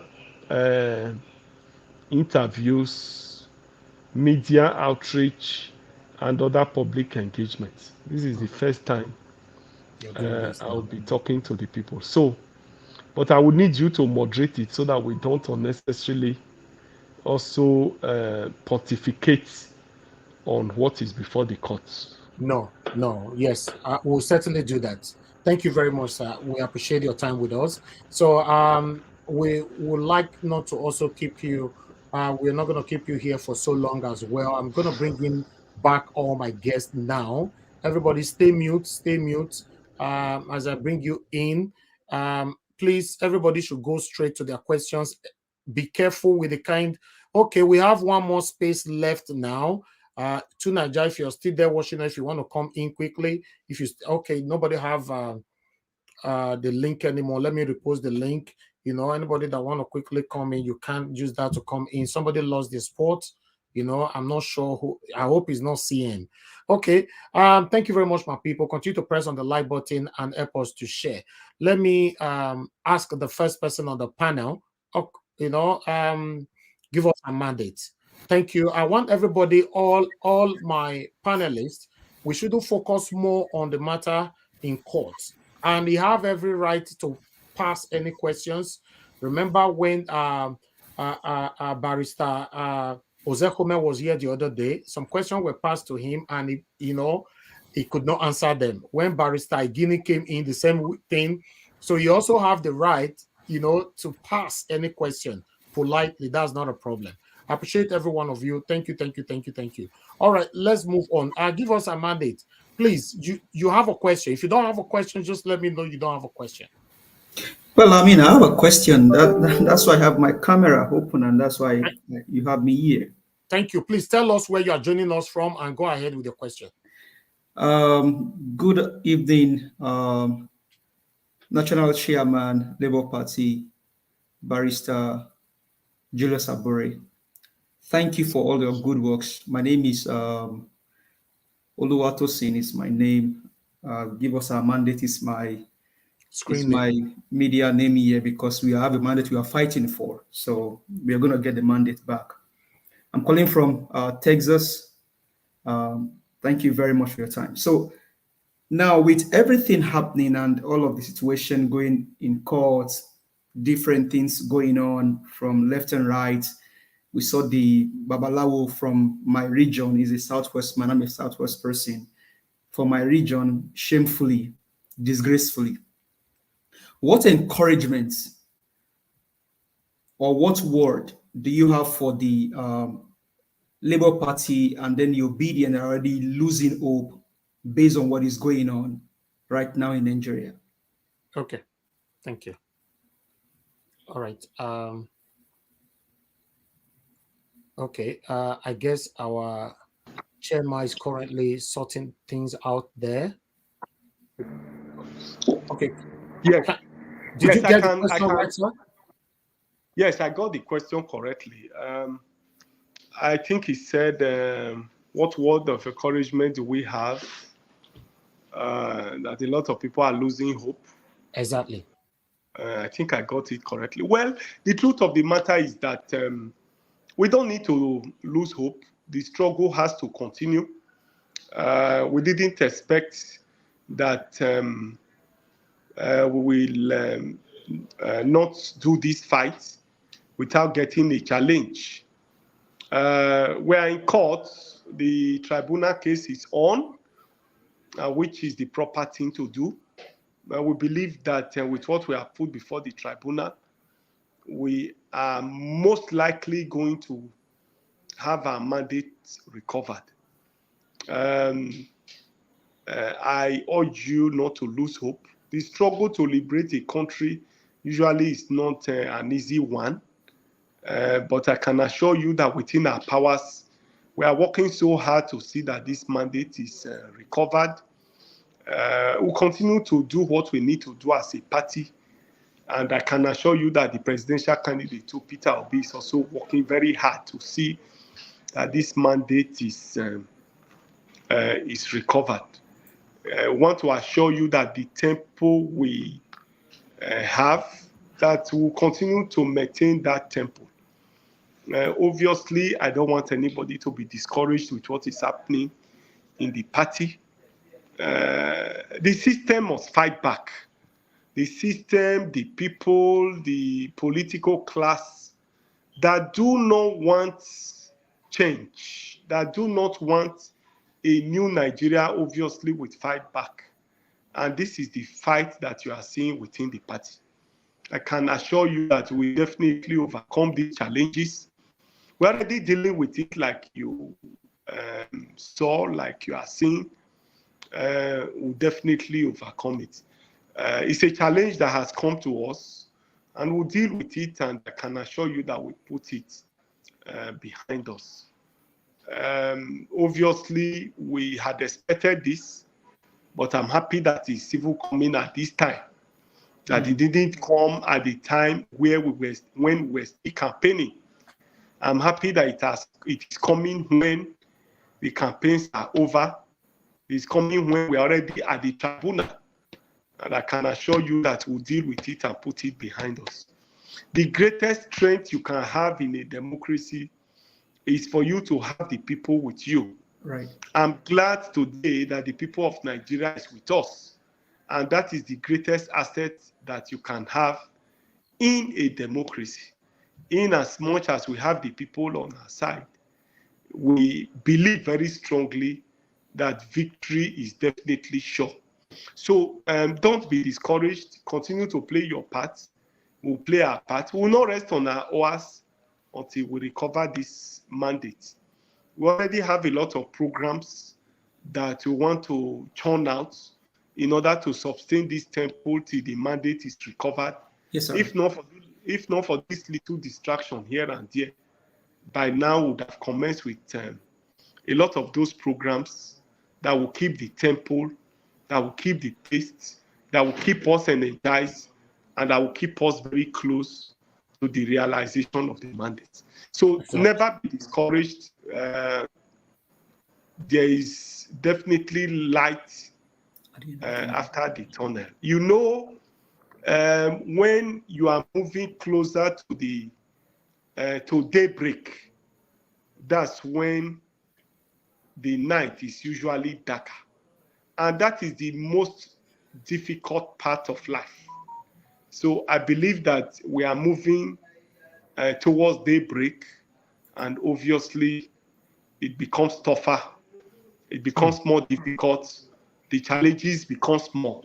But I can assure you that the day will certainly break, and we'll be very happy at the end of the day. We will defend this mandate, will reclaim it by the grace of God. I can assure you of that. Thank you. Thank you very much, sir. Me personally, I'm very, very impressed with those response from you. Thank you. Thank you very much. So let us move on to others because of time, because I really want to reach out to everyone on the panel. I would like us to hear from Mr. Henry Gabriel. Mr. Henry Gabriel, where are you joining us from, and what is your question? Yeah, good evening once again, Mr. Elvis, and welcome my chairman, Julius Abure. My name is Henry Gabriel Morege. I'm joining people from Germany. I'm really just want to thank you for making Labour Party stronger than ever before. I don't have too much question to say, but I'm just asking general question. I thought they said we are 4 people living in a room, pressing computer, and they don't have just internet supporters. Why are they attacking Labour Party? Why? Why they don't go to other parties to attack other parties? Why it must be Labour Party? The truth of the matter is that we won the presidential election like you saw. We came from nowhere and they became very, very uncomfortable. And they are shocked beyond their marrow that we can come from nowhere to become number 1. From their own results, we won in 12 states. PDP won also in 12 states, and they won in 13 states. I mean, APC won in 13, going by what they published themselves. After all the manipulations, after all the rigging, that was what they came up with. So that's to show you that the people of Nigeria are ready for change. The people of the country are tired. They are tired of poverty. They are tired of hunger. They are tired of unemployment. They are tired of bad leadership. They are tired of disgruntled leadership, leadership that is clueless, leadership that doesn't have what it takes to drive and reposition the country for greatness, leadership that is selfish and self-centered, leadership that knows itself alone, leadership that doesn't have the mental capacity to drive the process of development for the country. The people are tired of it and they need a change. And that is why you have this movement. So what you have today is the political elite against the people of Nigeria. And because we are in the majority, I believe that victory is sure. Today, they have come to see that the obedient movement has come to stay. That no amount of harassment of the police, of court injunction, no amount of inducement they may give to party members to create division in the party that can stop this idea whose time has come. The time has come for Nigerians to take back their country. The time has come for the country clearly that what happened? For me, we have put our hands on the plow and will definitely not look back. So they were living in the we are illusion. being attacked. Yeah, I noticed. They are trying to attack us because you are here. APC, they are trying to attack us right now just because you are here, but we are good. We are good. Our technical team is working on it. Thank you. Go ahead, sir. Yes, so that's where we are. We'll continue to do what we need to do. We won't be violent. We won't put our people on the street for them to kill them. But we'll do what we need to do to reclaim the mandate. It's not only me they have attacked. They've also been attacking Peter Obi, calling him names, trying to frame him up with one thing or the other. But I want to assure you that we are above board. Whatever challenges that come to us in this process, we'll take it and fight it. So that's where we are. Thank you. I can assure you that success is sure. Sure. I like that. I like that. To be honest, you are reviving most of our hopes here. You know, a lot of us have been left and right and all that, but you coming in today is very, very vital for every one of us to renew our hope again, you know, to focus more on this journey. Thank you very much, sir. I would like shortly after this, when all these court processes are out, I'm going to tour the whole of Europe and America to mobilize our people to be ready for the change that is coming in Nigeria. Change in Nigeria is inevitable. For God's sake, we can't continue with bad leadership. And it has to change, and it will definitely change. Yes. Fingers crossed. We all will be very, very happy to welcome you, you know, to every part of the world, you know, that you want to visit. Thank you very much, sir, for that. Okay, let me move on to the other person here is Madam Patricia. Madam Patricia, thank you very much for your time with us. Please, where are you joining us from? Go ahead. Good evening, and thank you again. I want to appreciate our chairman, national chairman, for honoring our invitation to come and educate us and also encourage us and renew our hope in this fight that we are in. Indeed, it is true that Nigeria will be great again. It will not just be, with words only, but with actions. And we are behind whatever you guys are doing in Nigeria to ensure that it will be just the way God has said it should be. I'm glad to I'm glad to hear that you already have us in mind, we in diaspora, to incorporate us in the happenings in Nigeria. Once everything is But you didn't over, tell we'll us your get our country where mandate you back. reside. Yeah, sorry. I'm joining from Denmark, and my name is Madam Patricia. Yeah. So, Okay. like I What's the said, question? I'm glad. Yes, I say I'm glad to know that they already have us in mind, that they will be traveling to Europe and the rest of the world to carry us along, and to bring us in the picture, because this is what we have been yearning for, that we can be a part of what is happening in Nigeria. My question is, when when do we vote as citizens of Nigeria from diaspora? Well, like I said, I was with Peter Obi when we in UK, when we had a program in Manchester. Yes, I accompanied him to Manchester, and Peter Obi made the promise that the 2023 general election will be the last time that our brothers and sisters in diaspora will not be able to vote. He categorically made that statement in that event in Manchester. And I want to assure you that if we're able to reclaim our mandates, and Peter Obi is president of Nigeria, I can assure you that come 2027, you will be able to vote from the diaspora. And these things are not rocket science, and they are easy. They are very easy to accomplish. Technology has made things very easy, but the political elite in Nigeria is the one that is still putting some clog in the wheel of progress. I'm aware that a lot of small African countries that are not as big as Nigeria, people can vote from the diaspora. I see no reason why people from Nigeria, who are in US, America, and so on, cannot vote from where they are. And these are some of the things that we continue to talk about, that Nigeria leadership is simply backward and have refused to improve the lives of the people. Obviously, the political class is working hard to ensure that there's no liberation from the people.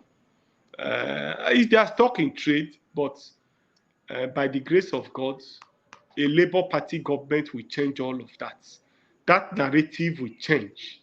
And I want to assure you that a Labour Party government will ensure that people in diaspora will be able to vote. So it brings us back to the same point that we all need to struggle for the new Nigeria of our dream. Nigeria that cares for everybody, both those in diaspora and those at home. So not until that new Nigeria is realized, you won't be able to vote. But I can assure you that if we're able to reclaim this mandate by 2027 and probably other elections before then, you shall be able to vote and participate in democracy in your country. Okay, thank you very much, sir. Thank you for answering that question. I'd like to move on to the next person we have here, Madam Busy Brains. I can see you are driving. I hope you can pass your question. Please tell us your country and go ahead with the question. Thank you. Perfect timing. I was waiting for my name to be called so I can look for somewhere to park, and I was lucky. I got somewhere to park immediately. You called my name. Yeah. Wow. Thank you so much, sir, for honoring us, for making it possible for us to be able to be on this round table and pose questions to you, and for your encouraging words so far. We really appreciate it. I'm calling from the United Kingdom. As you can see, my name is busy. I'm always busy, so but juggling it all. Yes. So, sir, you said a couple of things that was pointing in the direction of my question that I was going to ask. When you started the journey, you said something about the fact that you expected the fight, the challenges, but did you expect it to be this bad? And as well-meaning Nigerians, good Nigerians, the obedience, what are the things that you would expect? What would you like us to do to support to support the struggle? What can we do to support the struggle? So it's like two questions in one, kind of. Okay. Yeah. All right, that's fine. I guess. Well, like I said, okay. Even this government, Buhari's government, will say that when you are fighting corruption, corruption will fight back. And so if I take that as a basis, obviously, when you want to change a status quo, the status quo obviously will fight back. The political elite in Nigeria who have held Nigeria captive, who are making the country into their pockets, obviously wouldn't want to let the country go. I'm sure that a lot of you will know the story in the Bible of Pharaoh and the Israelites. Pharaoh never wanted the Israelites to have freedom. And so I'm sure it is the same thing in Nigeria. The political elite in Nigeria do not want the common people their powers to ensure that there is no freedom for the Nigerian people. And so therefore for us, that's why I said we had anticipated that there must be some resistance from all sides. In-house resistance, outside resistance, and it was obviously expected. After all, even among the 12 disciples, we still had Judas. And therefore, for me, I expected that there must be obstacles from inside and from outside.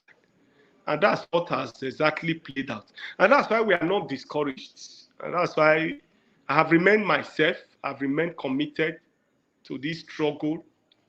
I'm here. I'm not going anywhere. I will remain here.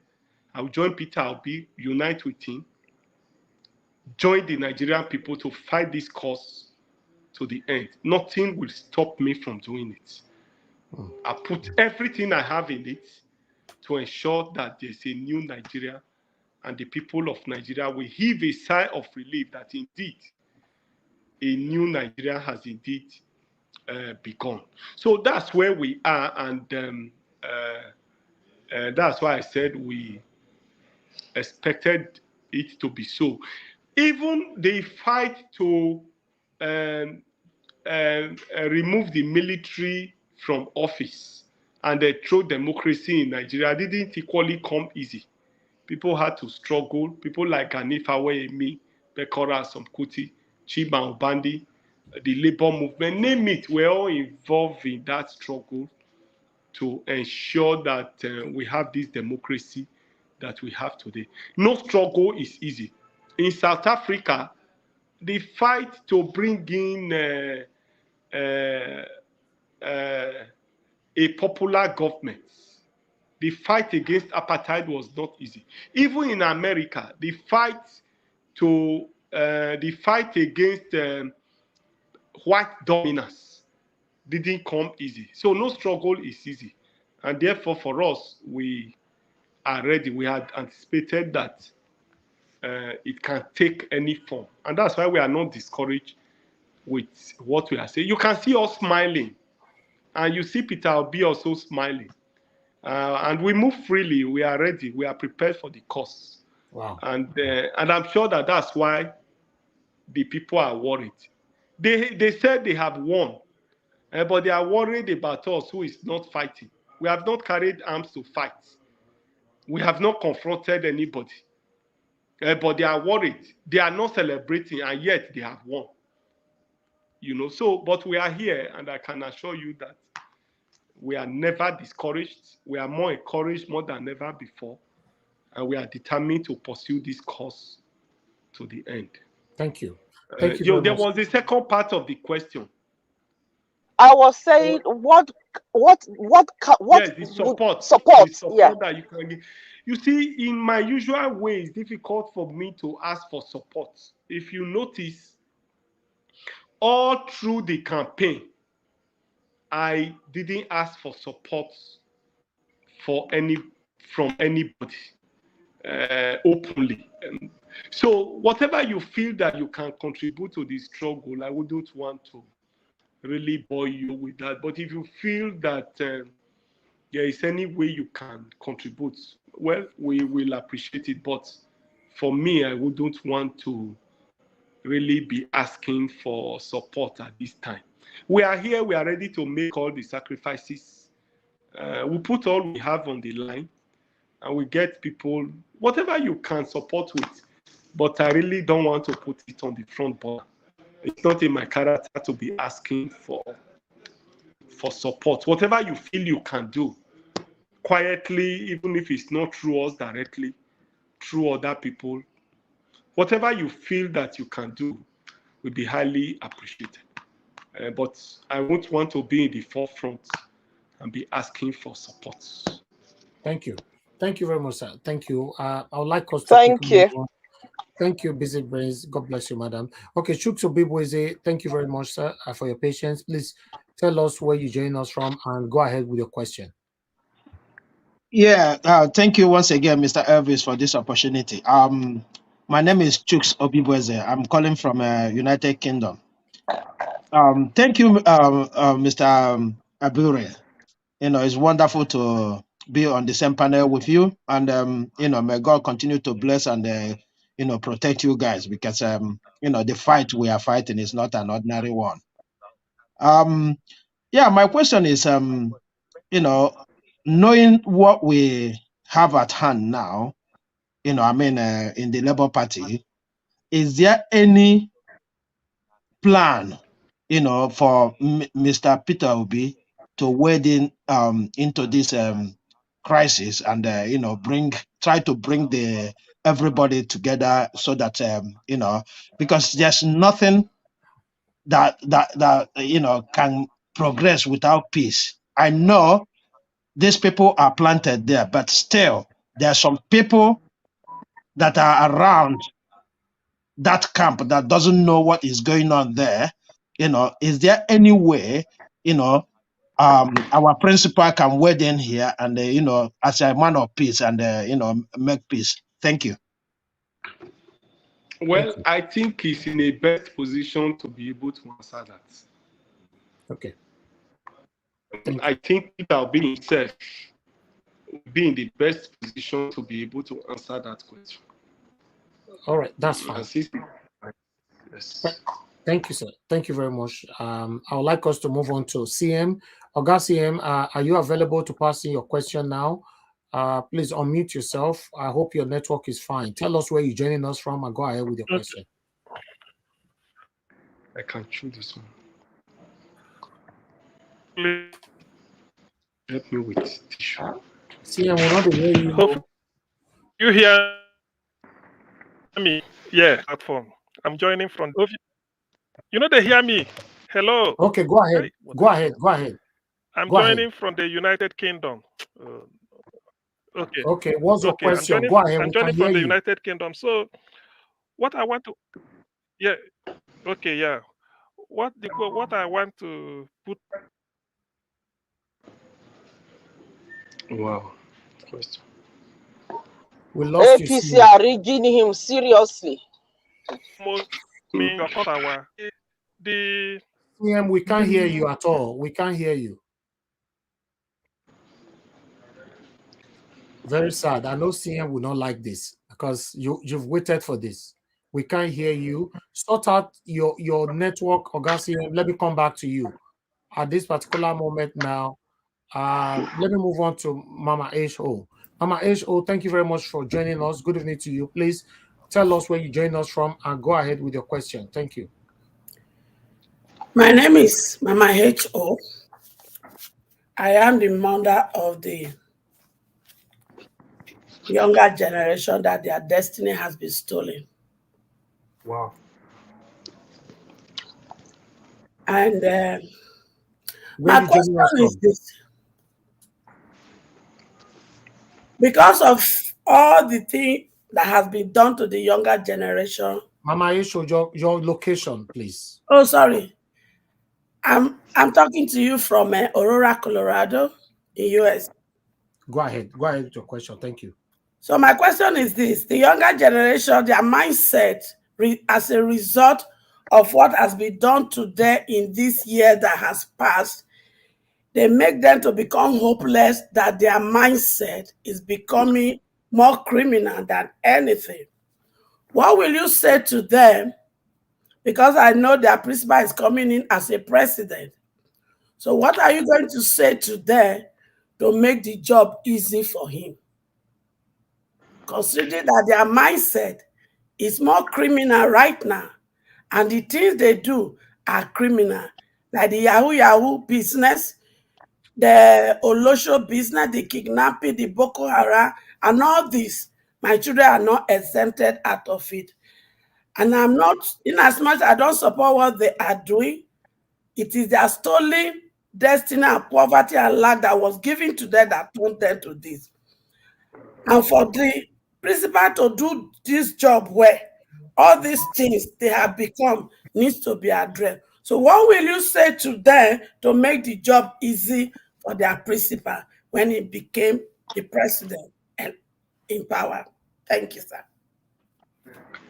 Well, I want to encourage them that all hope is not lost. Like I said, this mandate is what we are going to pursue and reclaim. There's no doubt about it. And once we're able to reclaim that mandate, we will be able to refocus the country, refocus the economy, refocus the educational sector, refocus our policies properly. And once the country is in the right direction, the people you call Yahoo, their energies will be positively engaged. Peter Obi has said that if he wins, he's going to move the country from being a consumption country to a production country. And this means that the youths are going to be positively engaged. Their energies will be converted to useful ventures, and they will become more productive and be engaged in more productive activities.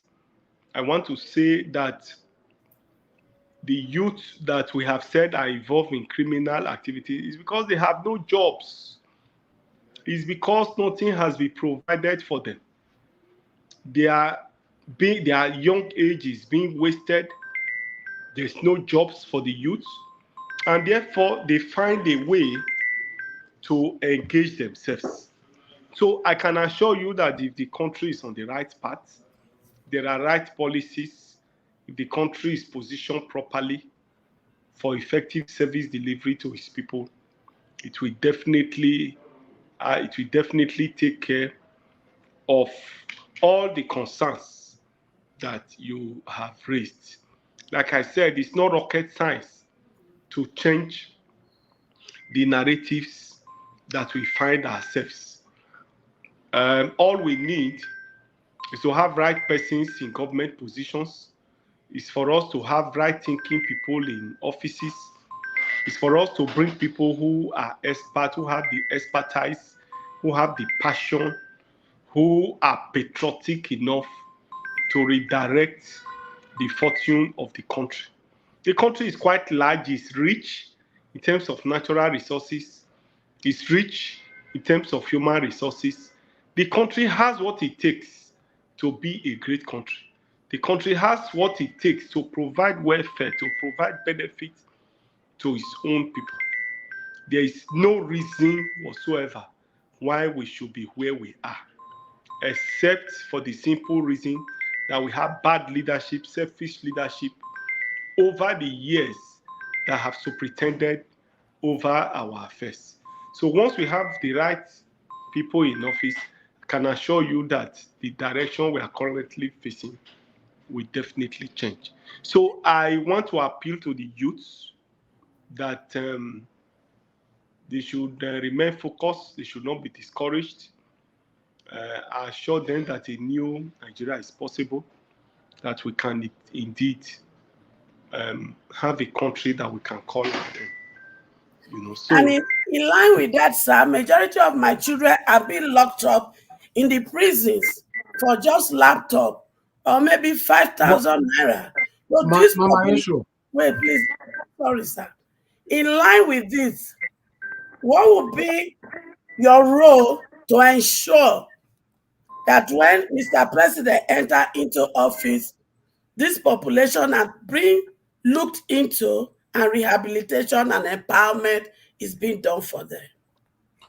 Yes.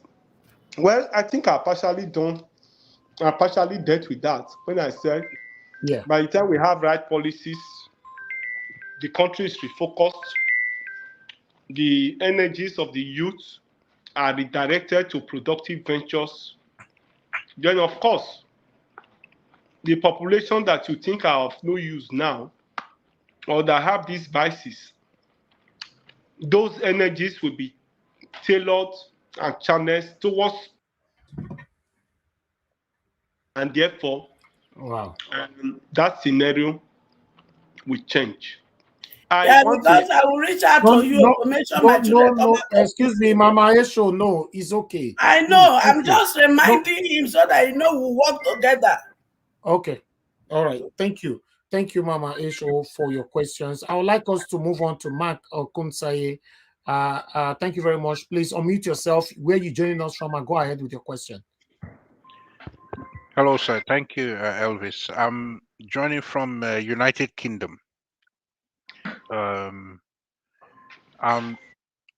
not one to be too much interested in politics because of the nature of all the corruption and the reputation Nigeria has, unfortunately, with the rigging in elections.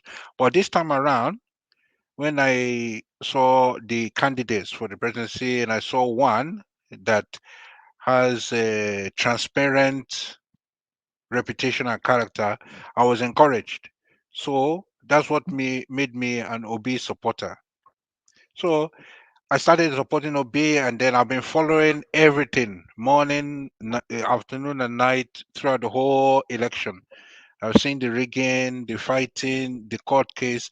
One question I wanted to ask: the televising of the court case, how far with the televising? Are they not going to televise it? No, we will televise it. Once the court processes begins, we'll find a way to televise. It's going to be Oh, that'd be great. Yeah. We are going to report it. Okay. All right. Guys, please, any question relating to courts, please avoid that. You know, he stated that from the beginning. You know, any question relating to court, just please avoid that.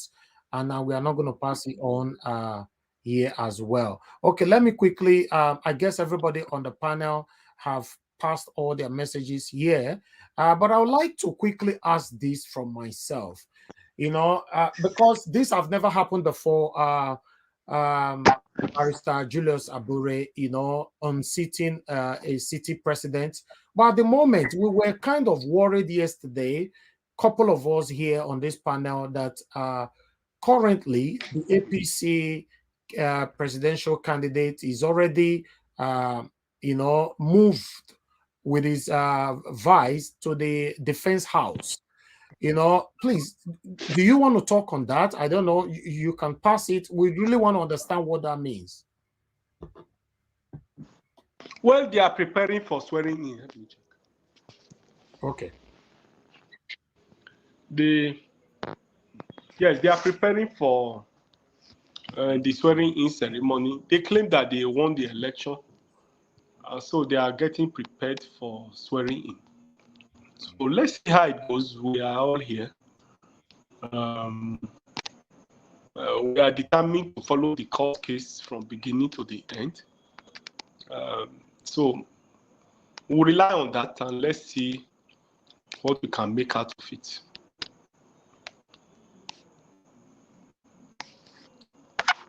Thank you very much, sir. So we have one more person here before I go to the comment section quickly. Who's just joining us right now? To Nigeria, thanks for joining us. Please, can you just tell us where you join us from and pass in your question? Yeah, greetings, Nigeria Watch, and special greetings to the guests. I'm calling from the UK, and my question is regarding nationalist tendencies. I find that our politicians go overseas frequently for treatment, and my question is that is the Labour Party looking to start championing that our politicians that are holding high public offices, especially national offices, should avoid going overseas? The reason why this is very important is because it's a very, very serious security breach. The rate at which our politicians go overseas is alarming. It leads me to start worrying that these leaders are not actually serving our people. Our life expectancy is somewhere around 53, sorry. And that is below countries that have been at war for more than 20 years. And our leaders go overseas for treatment constantly. Well, hello? Yes. Yeah, the idea is to stop that so that our own health system is brought up to scratch to match countries that have been at war. Thank you. Well, the truth of the matter is that it's not only the health sector that is in disarray in Nigeria. All aspects of life of the country is in disarray. The 1999 Constitution is very clear. Section 13, I think, says that security and welfare of the citizens of the country shall be the principal purpose of government. That's what the Constitution says. As of today, Nigerians are not even secured. Nigerians are not even talking about welfare. Nigerians are not saying, give us free education, give us free health, give us some benefits.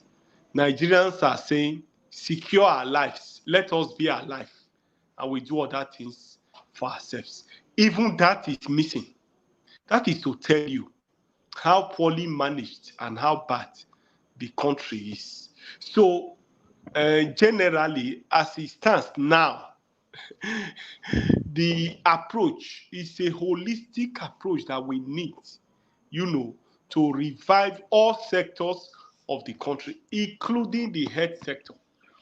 The situation we have at our hands is what requires a holistic approach, a general approach to the problems and challenges of the country. It's not what you can isolate and say politicians should not travel to go and treat themselves. How do you even do that when they are the ones in office, when they are the ones in power? Can I today, as I am now, say that the president-elect and all others in government should not go abroad for treatment? It becomes difficult to champion.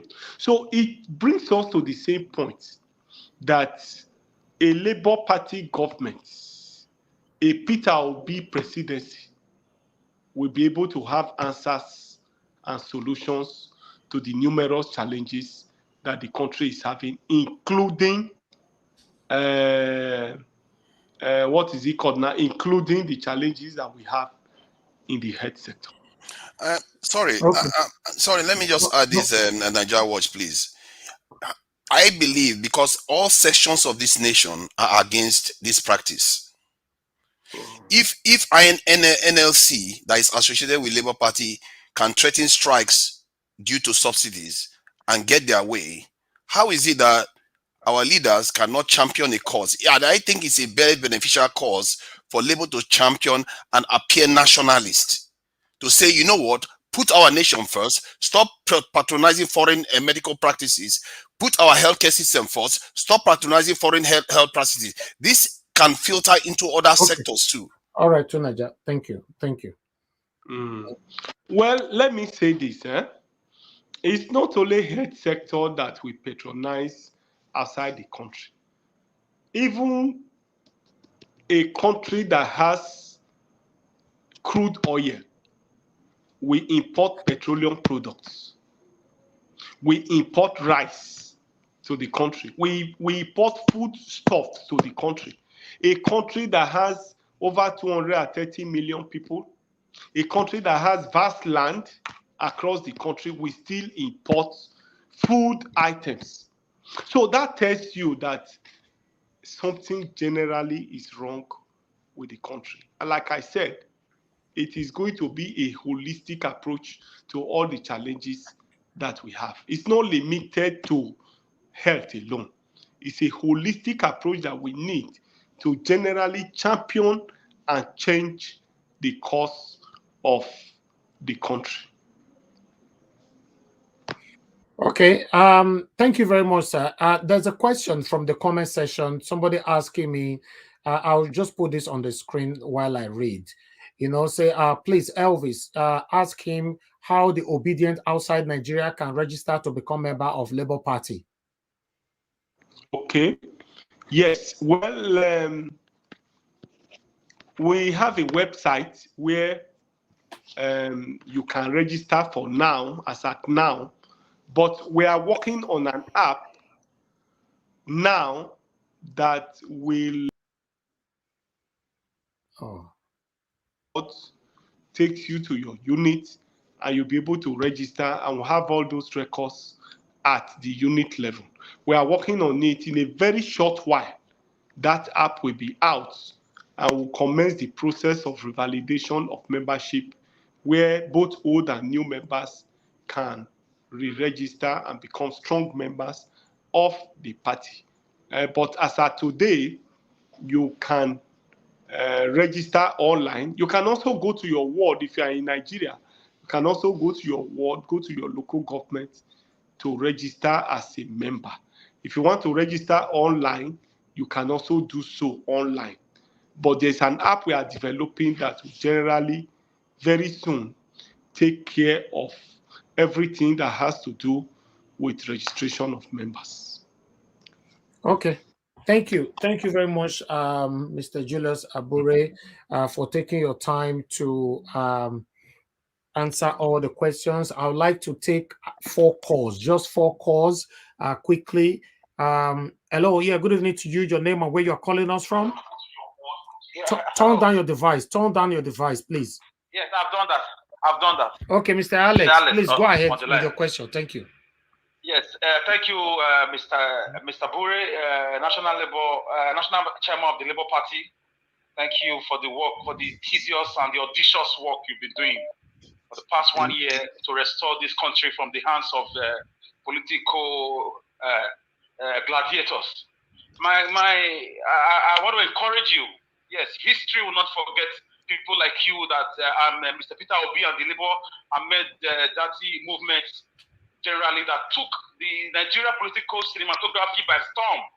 You took the fight to them with our PVCs, with your campaigns. You were able to sell a candidate that shook the foundations, the political foundation, the corrupt foundations of Nigerian political, system.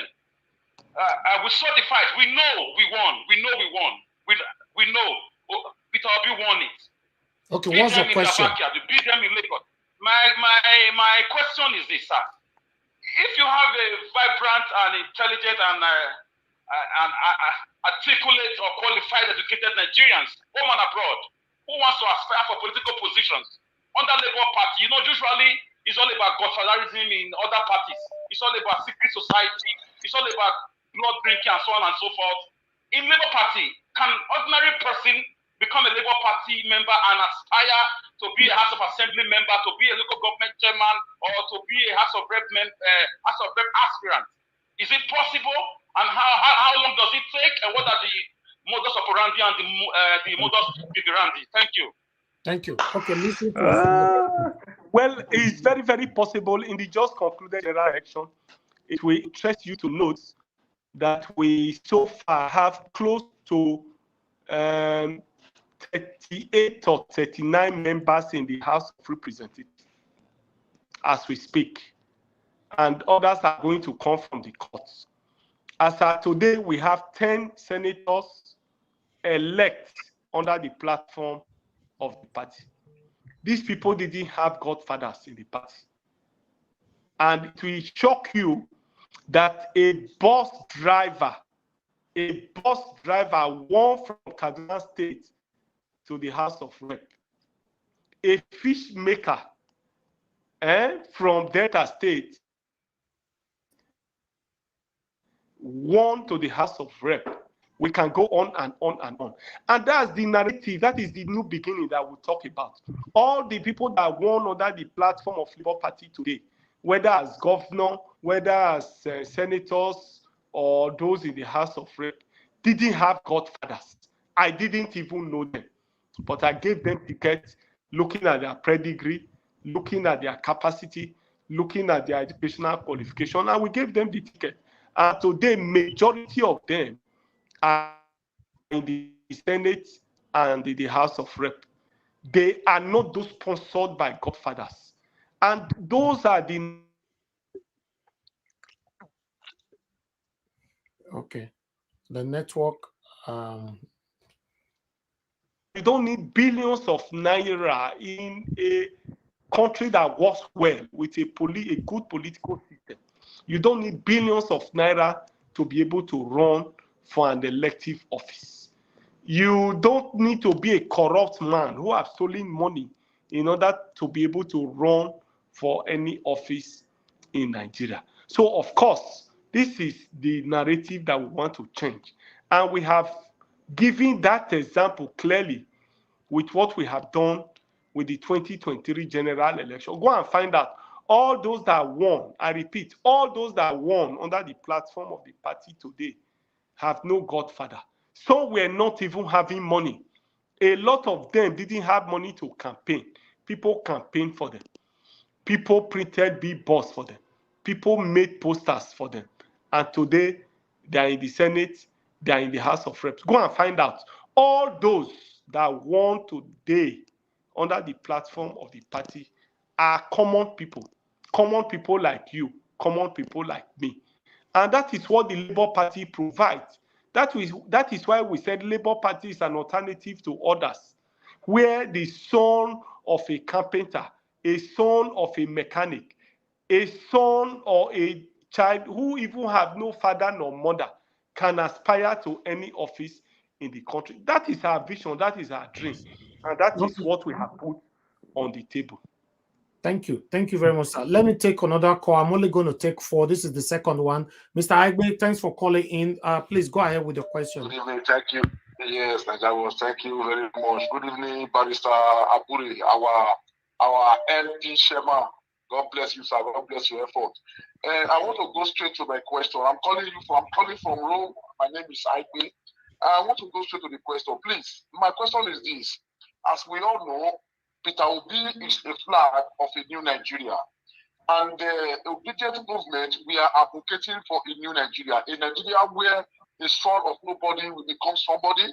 A Nigeria where its leader will know that he's made to serve the people. I thank God that you don't explain to us right now that a bus driver won an House of Representatives, a Senate out of the House of Representatives. And I think we have some governors in the LP. So my question is this, sir. What are the structures put in place, by you, especially you, the Labour Party chairman, and our principal, to educate these people. And as you said before, that some of them were having godfathering in the past. To educate these people that not only, it's just not by being in the office to go and, work for yourself and for your family alone. What are the education that has been put in place for them to know that they have been elected by the people and they are going to serve the people, that they are not going to act the way these previous leaders have been acting. After they found out that the people want to hold them by their words, they will now move from one party to the other. What are we putting in place? Okay, thank you. Yeah. Well, if you've followed our events, if not for this slight distraction that we had, we have engaged all those who have been elected under our platform. We have had dinners with them, we've had meetings with them, and we are planning a retreat with them by next month before swearing in. We have always made the point to them that the road on the back of the people to be where they are. We have equally constantly told them that it must not be business as usual, that they rode on the back of the people and they must remain with the people at all times. That if the interest of the people is in conflict with the interest of the establishment, they must stand by the people. We have constantly educated them on that. By May, before swearing in, we're going to have a retreat. We are going to have constant engagements with those who have been elected under our platform to always do what is right. So we will not rest. We'll continue to organize seminars. We'll continue to organize workshops. We are going to organize symposium.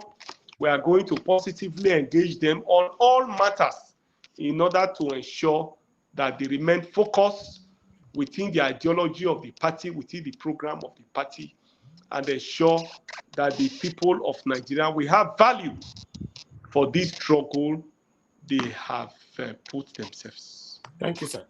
Thank you. I think I will let you go now with this last question here from the comment section. I would rather put it on the screen. This one is coming from one of our team saying that, Mr. Elvis, my question is, how is Labour Party preparing for Edo State gubernatorial election? Are they working towards having a candidate? Obviously.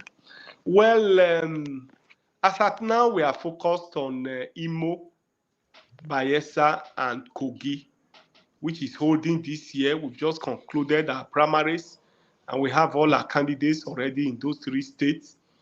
By next year, or by the other years, by next year, it will be the turn of Edo and Ondo. I can assure you that you get the best of candidates that will fall in line with our ideology, a candidate that will be proactive, a candidate that knows what it takes to drive the process of development in Edo State, a candidate that knows Edo State, that knows what to do to regenerate the country, the state, and take the state to where it was in those days. I can assure you that Labour Party will give you the best of candidates in the Edo 2024 election. Of course, you know I'm from that state, I'm from Edo, and of course, I would not want to fail in my state. I can assure you that Edo State will get the best of candidates in the 2024 election in Edo. Thank you. Thank you very much, sir. I will end it right now. I can see that there's indication already that you've been here for a while. I really do appreciate you coming here. By God's grace, we are going to invite you again when there's need to do so. Thank you for taking your time to answer all the questions. I would like you to take a minute to address Nigerians all over the world, a final submission before we let you go. Yes, thank you so much. I appreciate all of you. I want to encourage you not to be discouraged. I want to assure you from our part that we are ready to make any sacrifice to make a new Nigeria possible. There's no saying the fact that we are passing through trying times. We are passing through challenges, there's no doubt about it. But I can assure you that I will not rest on our oars until we are able to surmount those challenges. Challenges are meant for man. And that is why Awolowo said in one of his books that it does not matter how many times a man falls, but how many times the man is able to get up after falling is what matters. And he went further to say that it is the courage and commitment that you put into life that matters. That it isn't life that matters, but that the courage and commitment that you put into the life that really makes the difference. Therefore, we must go through these challenges, and I can assure you that what matters to me, it is the courage, the commitment, the strength that we deploy into fighting these challenges that matters. And I want to assure you that for me, it is total commitment to this struggle. We will pursue our mandates, and I can assure you that we are going to recover it and hand over the country back to the people. It is my dream to have a country where education will be free, life will be better, the country works, a country that has security, a government that will fight hunger, fight poverty, fight unemployment, and reposition the country for effective service delivery to the people. It's our dream, and that dream is attainable. We can do it. We have the human resources to do it. We have the natural resources to do it. What has been lacking is poor leadership, and that is what Peter Obi represents. Peter Obi in the political space today is the only man that has the capacity, that has the pedigree, that has the knowledge, that has what it takes to be able to refocus the country for effective service delivery. And that's why we are all committed to that struggle to have a new Nigeria. I assure you that a new Nigeria is possible. And it is possible in our time. And we ensure that we attain that. Thank you, and God bless you. Thank you very much, sir. We really do appreciate you for coming in. Thank you, thank you, thank you. We are looking forward to having you again here. Good luck to you. Good luck to me. Good luck to every one of us that want a better Nigeria. Thank you, sir. Thank you. Have a good evening, and bye for now. All right. Okay. Elvis, there was a question that give us our mandate put in the comment section. It would have been so lovely to hear his response to that. I didn't see that. I'm sorry. I didn't see that. Not comment section. Sorry, in the private chat. Private chat. Oh yeah, I didn't see that. I didn't look at that. I was just focusing because I was already getting a notification from me that it needs to go, it needs to go, it needs to go. So I need to work with that. Thank you very much, everybody. I appreciate you all, your time and all that. Some of you that called in that I could not pass your questions, please understand with us, or I could not pick your call. And some of you, a lot of people dropped questions on the comment section. Please also understand with us, we could not pass your questions as well. We needed to moderate the questions and all that. But I'm going to post out a link now. If you were watching us and you want to join the panel to talk about all the questions through to him, how he handled them, please let us know. Let me post the link right now. So that is the link right there. I've posted it. I think we have about 2 spots left here. 2, yes. So it's all about how you grab it on time to join us here. Tell us what you think about our national chairman, Barrister Julius Abure, coming here and let us know what you think. I appreciate every one of you. Thank you so much. Thank you, thank you, thank you, thank you. All right. We have Omoye and Alex, you're joining us right now. What happened? Why did you guys come to the panel? Why joining now? APC people now. You all know that they are APC people. That's why they didn't come. I couldn't. It's very clear. APC people, I beg. Don't go there. You have to take back that statement, Mr. Tunaja. Take it back now. How to reject Amenta?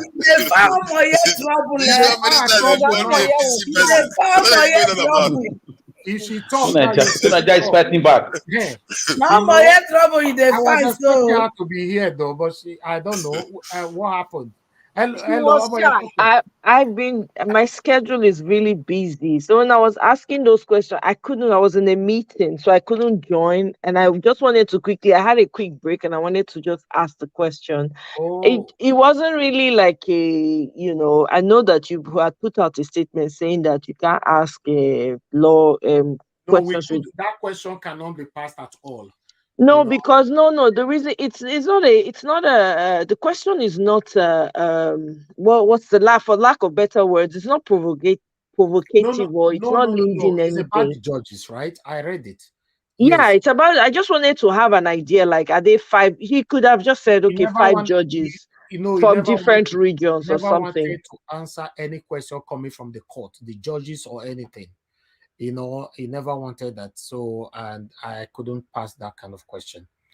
Okay, I mean that's fair enough. But I mean, I like the question that I think it was Irene Finance that asked the question, which governor, because that was on my mind too. Yes. So that was fantastic. Thank you very much, Irene Finance, because that's very, very, very crucial. I've been thinking. The next Edo State governor is me, Mr. Alice. They go run, they go run, leave you. Alice, you can't fire when you go carry come, my God. Will contain them. But thank you, Mr. Nigerian. I have time now, so I can join the panel when it gets to my turn.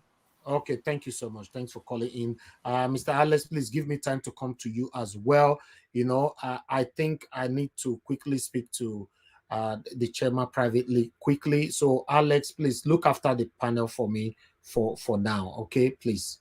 Okay. Can you bring out the names of everybody so I can know who to call on now? Yes, in 5 minutes. Yes. All right. Yes. Let me hear from. Yes. First of all, let me welcome you back from the tete-a-tete, or should I call it tete-a-tete? No, it's not the tete-a-tete. From the should I say rendezvous with the Labour Party national chairman, and it's been a wonderful one. Thank God. Corruption we always fight back. So I like it, though I couldn't join because I couldn't switch on my camera for personal and family reasons, because of the kind of people we have in politics just now, but those things are coming to an end. So guys, I want to hear from, is it Patricia T? Can you talk to us in 3 minutes, please? Thank you. Okay, thank you again. And thank you to my fellow panelists. Yeah, I would say that, it was a pleasure and greatest encouragement that he came, to educate us and also renew our hopes, everything he talked about was accurate. And I believe that with him being the chairman, continue to be the chairman, I believe, Labour Party will continue to do well. I kind of like his person, his consistency. He's consistent because he's been with the party for over 20 years. He was there when the party started, and that is the kind of people that I would want to associate with. Yes, I didn't know that. That was very touching to me too. Yeah. That's loyalty. That's loyalty. Consistency, not people that jump here and there. Because those ones, they are neither here nor there. So I really appreciate that he's been there, he's been consistent, he's been loyal, he's been focused, devoted, so and committed to the vision. So I thank God for him, and I'm inspired to do more just hearing him. Thank you. Thank you very much. Thank you. Let me hear from Give Us Our Mandate. Give us a mandate. Talk to us, please, in 3 minutes. I mean, wonderful time with Mr. Julius Abure. It's good, that he came out to speak to the people, because people will be waiting to hear from him. And I think if he can continue to do this more, even while the case is going, while they are going to tribunal, now it should come out more. I mean, this week, next week, I mean, go to places, talk to people, engage people that are actually crying for change and that are yearning for success at the tribunal. And it should also speak with you should speak with speak with boldness, speak with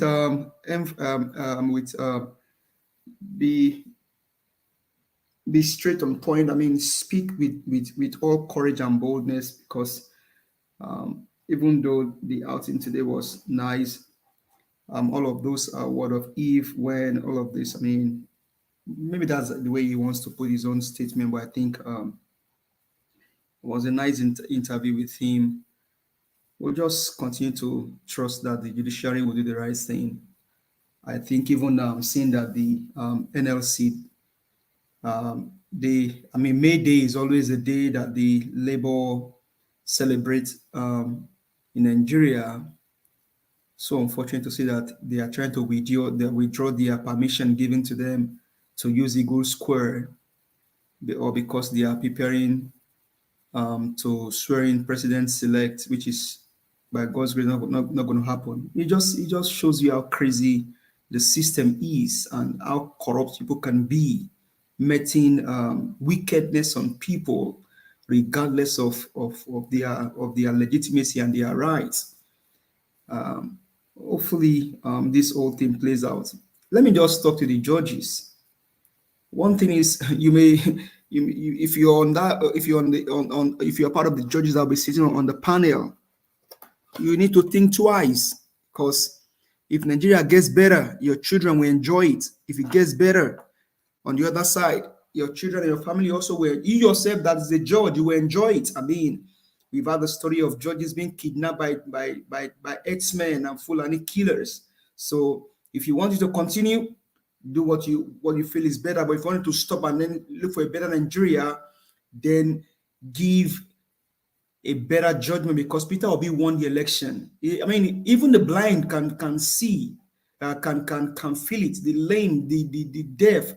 Sorry, I'm not abusing people with disability, but it just shows that the level of legitimacy that Peter Obi got in this election. Because judges, you need to do the right thing to save your own country. One from the hand of the drug baron, a man that forged certificates, a man that lied about his age, a man that is not coherent. We are not abusing him on earthwise, but it just shows you that you guys are the destiny of Nigeria is placed in your hands, the judges. So do the right thing. If you do it well, you will enjoy it. If you don't do it well, your children will enjoy it, and then your family also will enjoy it. So you're not doing anybody any good. You're only doing your nation good. So you guys decide properly. Peter Obi won the election. There's no gainsaying about that. So thank you very much, everyone. We'll just continue to press forward, and hopefully. Yeah, thank you, my brother. Thank you. Yes, of course. We know we have no other country to call our country. We know it was not easy in South Africa. It took a lot of time, 27 years of fight with Nelson Mandela and his group. It took a lot of time for Nigerians in diaspora and back home to fight against military regime and install the caricature democracy we have, though. It's still a work in progress. So these corrupt people, we fight back. Mama H.O., please talk to us, ma, in 3 minutes, ma, before Nigeria comes back. Thank you, ma.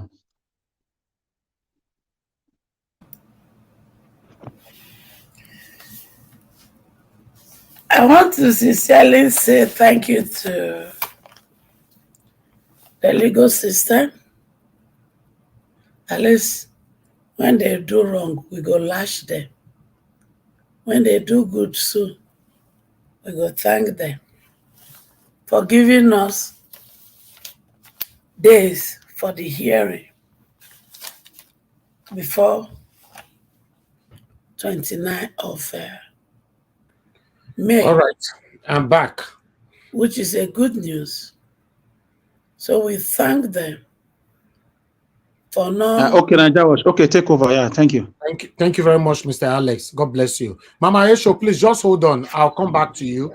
I appreciate every one of you. Thank you so much. It was a wonderful one having the sun high. No, please mute Mama, yourself, you Mama hear Esho. no? Mama Esho, mute yourself, please. Everything you are saying that side, we are hearing it here. Thank you.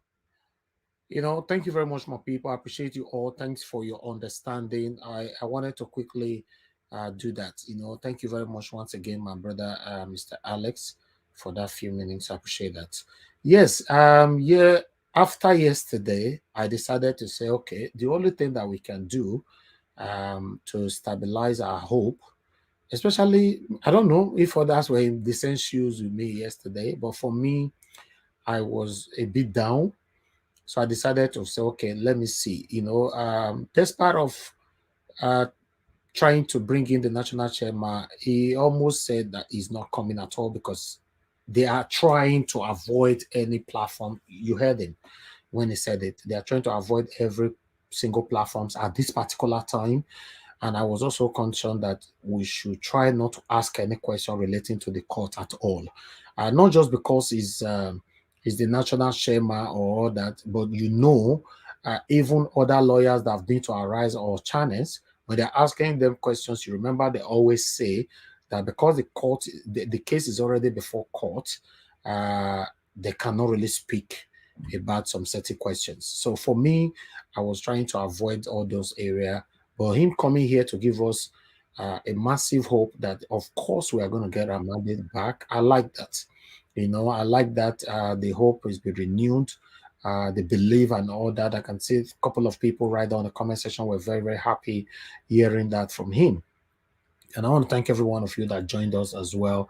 I'm trying my best every day on this platform to let everybody know that we are going extra miles to make you happy. It's not very easy. You know what it means. Before your platform will start attracting prominent individualisms, you have to put in the work. That's why you see we try not to be sentimental on this platform. We're supporting Peter Obi not because Peter Obi paid us. I don't want to be paid to do what is right. That's the one thing that everybody must understand. You don't need to be paid, because that means if you need to be paid to do what is right, so that means you can as well still collect highest bidder to do what is wrong. So yeah.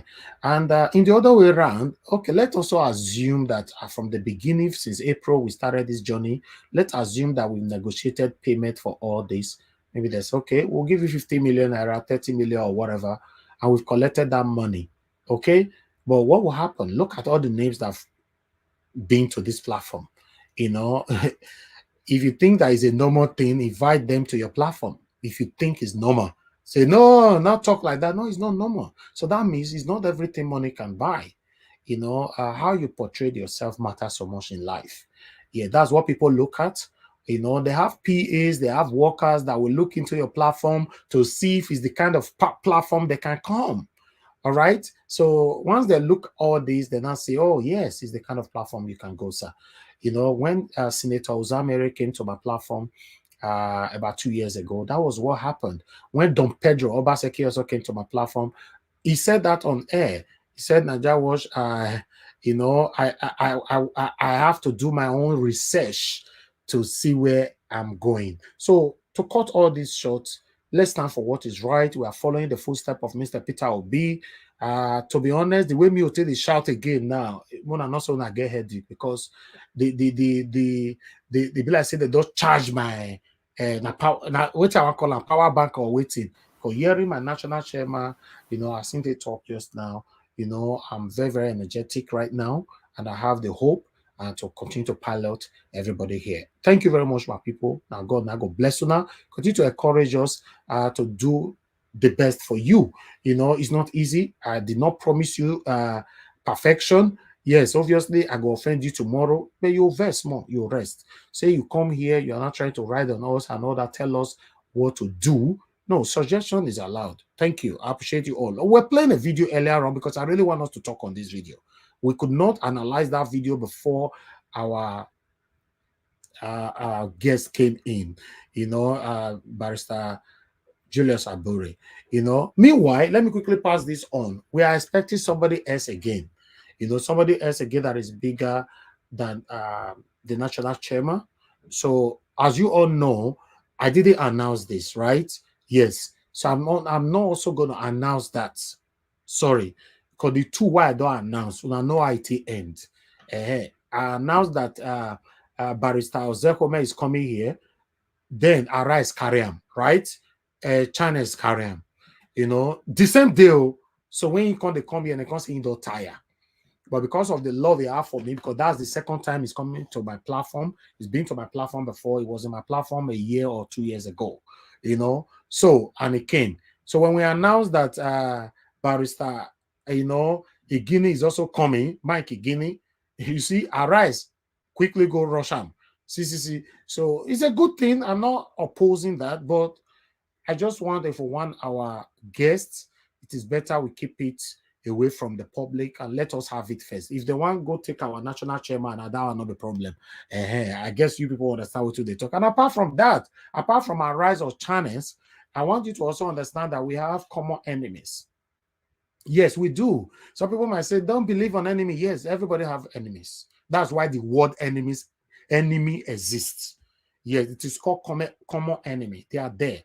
If enemy don't believe on it, if you want to stand on that lane, that means the word shouldn't be in existence. If you get what I mean. So what we'll call common enemies that can hijack your plans like this. They did it before when I invited Governor Obaseki here. People quickly went behind my back to talk to Governor Obaseki. Although I know who did that then, to go talk to Governor Obaseki and all that. But later on, the commissioners, 1 or 2 commissioners in Edo State are my very, very close friends. Very, very close, that we chat, we talk about, play, and laugh and tease each other. Yes, I have people in this places, and in our own platform, funny part of it is that in our Nigerians group platform, we have people from the government that is in there listening to everybody that is talking. So to cut everything short, it now took me about 6-7 months to get to know who did that, who hijacked the governor of Edo State not to come to my platform at that time. So, but today, so let's move on. Thank you very much, my people. This particular video, I really want us to talk on it. The 2 videos that I'm going to play right now. This one, I'll play it again. Thank you. A very humbling result. A very, very humbling result. And what do I mean? The people that did not vote for him, the electorate, were actually more than the people that voted for APC and Ashwaju Bola Ahmed Tinubu. And yet, he became the president of their country. A very humbling result. And that result has a lot of permutation and meaning. It takes the deep to understand how can you go into a competition and the people that voted against you combined together were more than the people that voted you to become the president of the country. Okay, the people that voted against you, I don't understand, if anybody was there, or I don't know. I really want to understand this video. That the people that voted against him were far, far more than the people that voted for him. Then how did Mr. you win? Mr. Najawosh, can I talk about it? Yeah, yes, I can. Good evening to you, sir. I'd like to hear from you. Okay, thanks so much, my brother. God bless you. The fact is this. The fact is this. The Oni of Ife, he spoke with an experience and idea. What he just said, he twisted around. That is wisdom. That is wisdom. That's not wisdom. That's corruption. Sorry, the man is corrupt. No. That's not wisdom. That's corruption.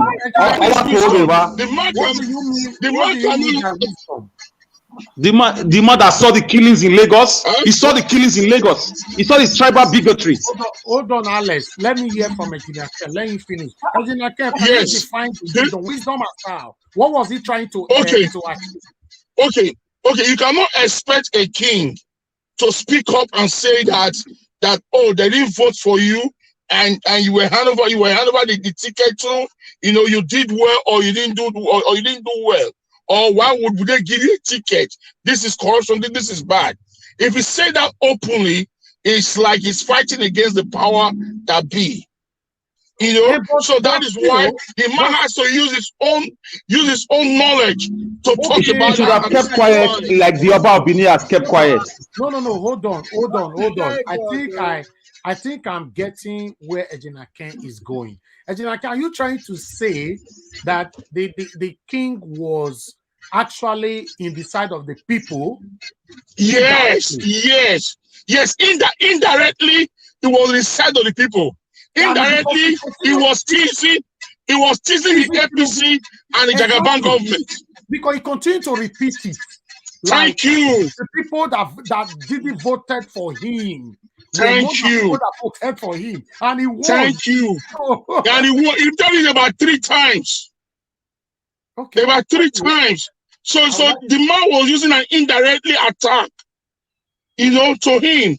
Remember, these people, this APC government, these Jagaban people, they have an army that can do anything at all. So the man himself has also secure his life. If 100 Fulani Esme or Boko Haram entered Ife, go to Onyo Ife's palace, all those chiefs you see there, all of them will borrow their legs and take off. Okay, it is all meant for themselves. But Ejina Ken, don't you also think that if he says it how it is, even though he's killed, for example, because it's for the truth, then he will be remembered forever? My brother, the man is a young man, and the man has so many wives that he's still lucky. You understand me? It's those kind of things. And the man has so many years to go. So the man has to save his head. That is what we are seeing now in Nigeria. That is why you and I are begging God for God to turn the power around so that the rightful owner will come there. Because if these evil people should come in, Nigeria is just going to be bewa every day. Let me see other people's perceptions. Thank you so much. All right. Yeah. Thank you. All right. Somebody calling my name. Who is that? Mother Patricia? Yes, please. Can we not finish the video? Or is it just... No, it's only that part. Okay. It's done. Yes, it's only that part. I really want to hear from everybody on this. So, okay, let me, before I move on, let me hear from Alex. Alex, what's your take on that statement? For me, I don't believe in what engineer said. I'm sorry. I love engineer Ken. I respect him. He's my elder brother. Forget, the man is a corrupt man. He would have just kept quiet, like the Oba of Benin has done, like some prominent royal fathers have done. Just keep quiet. The kings don't talk when things are going wrong. Just keep quiet. That's it. Your silence will speak for you. There is a lot of messages in silence. Is one of them. When they were killing people in Lagos, did he talk? Now he can talk. When they were stealing ballot boxes, did he talk? When the border was murdered, did he talk? When snakes are swallowing money, did he talk? Our Oba Benin spoke, even spoke in riddles, but he kept quiet a little bit. Even for the elections, he said nothing at all. You saw the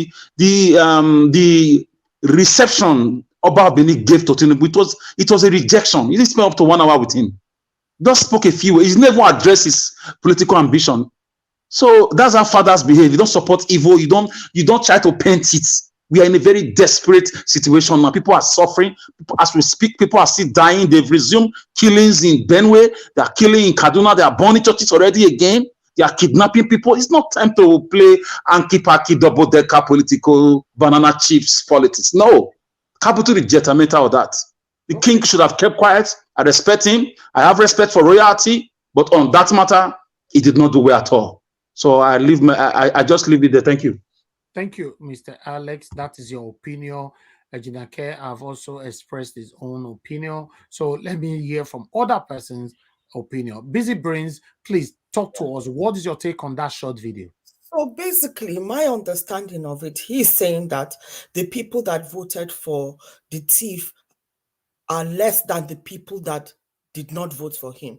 So it is he calculated both LP and PDP. That is 12,000 plus, isn't it? So that would be people that voted against Tinubu. So 12,000 people voted against Tinubu, and Tinubu got 8,000, and he emerges the winner. That was the logic. That was how I saw the statement.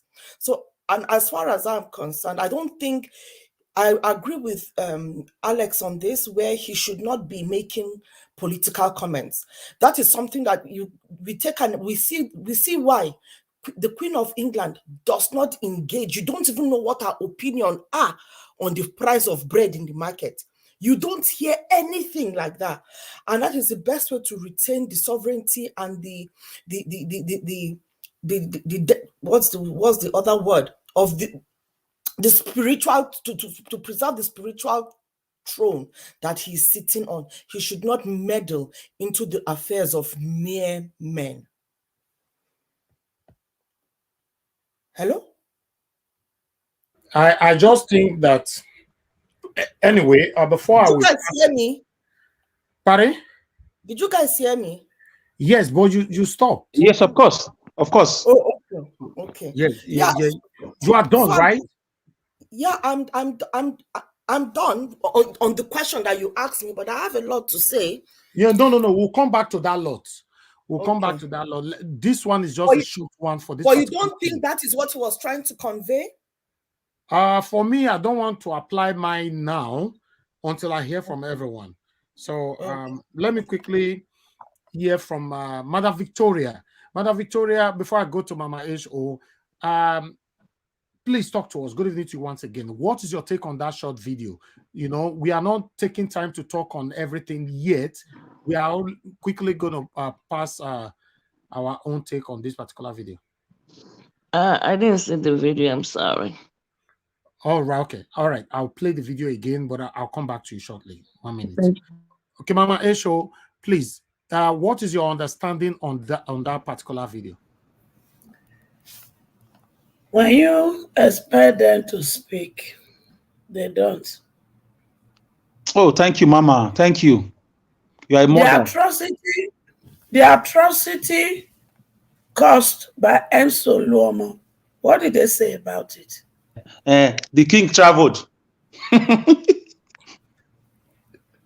The mayhem done to the Igbo people in Lagos State by some set of group of the Yoruba. What did he say about it? So sometimes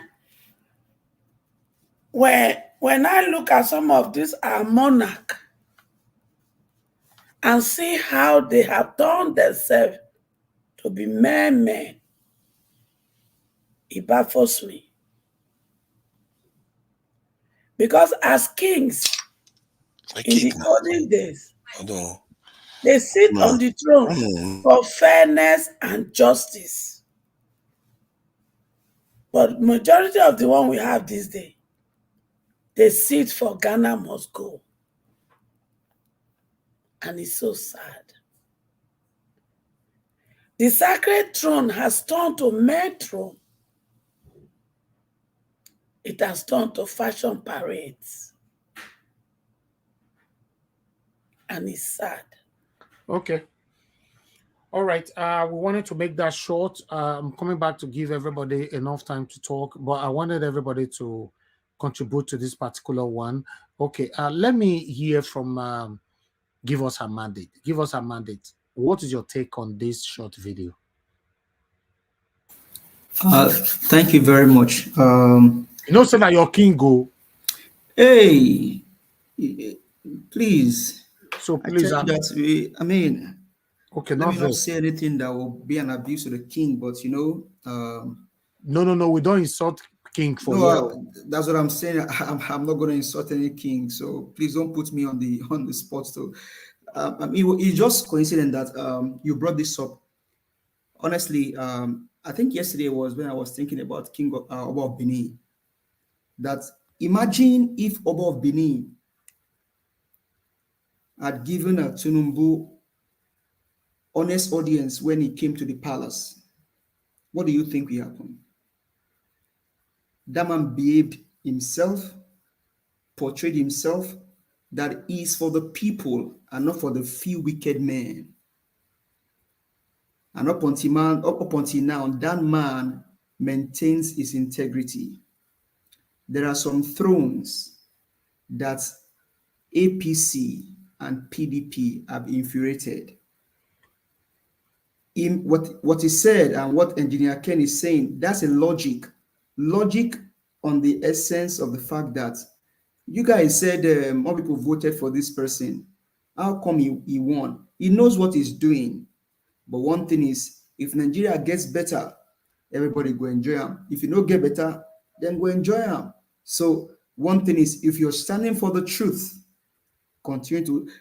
Up until now, I still hold that king, Oba of Benin, that honorable man in high esteem, a man that is, very wonderful royal father. He tells the truth, he stands by the truth. He just lives. I'm not saying he's a perfect man. He just lives his own life, and that's what he's doing. Not like some king that their thrones have been infuriated. They don't. Somebody just asked a valid question. When MC Oluomo made those inciting comments in Lagos, if people like this have spoke, the one that Oshiba to speak on, if the second day MC Oluomo made those comments, Oshiba came out, or that same day, and said nothing should happen in Lagos State to anybody, do you think anything will happen? But after 7 weeks, he came out and started speaking. After the wickedness had been. So this king, I think for me, he knows what he's saying. Alex just said it. Mama Echo just said it. Engineer Ken is just only playing on your logic. Your Bible will say, they carry you join body. I leave it like that, sir. Thank you. Thank you very much, my brother. Thanks for your understanding as well. Okay, let me hear from Tunaja. Tunaja, this is a short submission on this particular video before we move on. What's your take on that statement? I think it's interesting that I think what Mama Ejo said is correct. I think it's a little bit late in coming. I think for me, the moment that result came out, that's exactly what I said myself, that 37% of the vote means that just about 63% didn't vote for him, and he shouldn't govern and as arrogantly as some of his supporters are behaving. They are acting as if they got 80% of the vote of Nigeria when they should be the most humble. And the turnout too is the least of any candidate. When we have more than 80 million registered voters that have got their PVCs, and we got about 25 million people cast the vote, and he got about 8.something million, or maybe I think 8.something million or so. That is minimal. That's about 1/8 of the just above 1/8 of the registered voters. So that is a few people that voted for this candidate that is acting as if the world owes him something. So what he's saying makes sense. He should have said it on the day after the election or something, because that creates a kind of how do I put it, a kind of mood in the country, so that it sets a mood for reconciliation. It sets a mood for national unity, where people start considering whatever happens, because this is a split 3 ways. It's split 3 ways. No, even if it will be won it today, it's still split 3 ways. Okay. All right. Let me come back to you again to Nigeria. Don't worry, you'll have enough time to talk. Okay. Let me quickly hear from. I don't know if Omoye is listening to that video. Omoye, are you there with us? Yeah, I am. Can you hear me? Yes. Did you watch that video? I didn't catch the video. Okay, Mr. Elvis. Yes. Yes, madam. I just saw the video. All right. Okay. Hold on. Let me come back to you. Okay. Omoye said she didn't watch the video. Okay, that's fine. Okay. Madam Victoria, go ahead. What's your take on that video? Okay. I just saw the video actually. I had to rewind to see which video you're talking about. Yeah. That was Oni of Ife Yeah. referring to Ashiwaju, that the people that did not vote for him We're massive. are more than the people that voted for him. Yeah. Okay. I don't know if you know the background that Oni of Ife and Ashiwaju, they are enemies. Oh, is it? Yeah. They were enemy for a very long time because Oni of Ife, Ashiwaju said he cannot bow down to or bow down for Oni of Ife. So during the late last year, when Ashiwaju, declared his presidency ambition, actually, I think early this year, around January, that was when Ashiwaju finally, for the first time since Oni of Ife has been correlated, went to see him in the palace, and they kind of settled their scuffles. I don't think there were scuffles. I think it was just a power So struggle. what are you trying to say about the video then? What I'm saying is that I think also that Oni of Ife has faced a lot of backslash. So he's saying that it is hard to govern when a lot of people that did not vote for you are more than the people that voted for you. Yeah, So you have to tread carefully. You understand? Tread carefully. He's an Oba and he cannot use his whole mouth to talk. So, but what do you think he was trying to say? I just said it. He's trying to say that, well, he said it's very deep. So he's trying to say that it was rigged. So tread carefully. That's what he's trying to say. But he is an Oba who has to speak in parables so that peace can be maintained.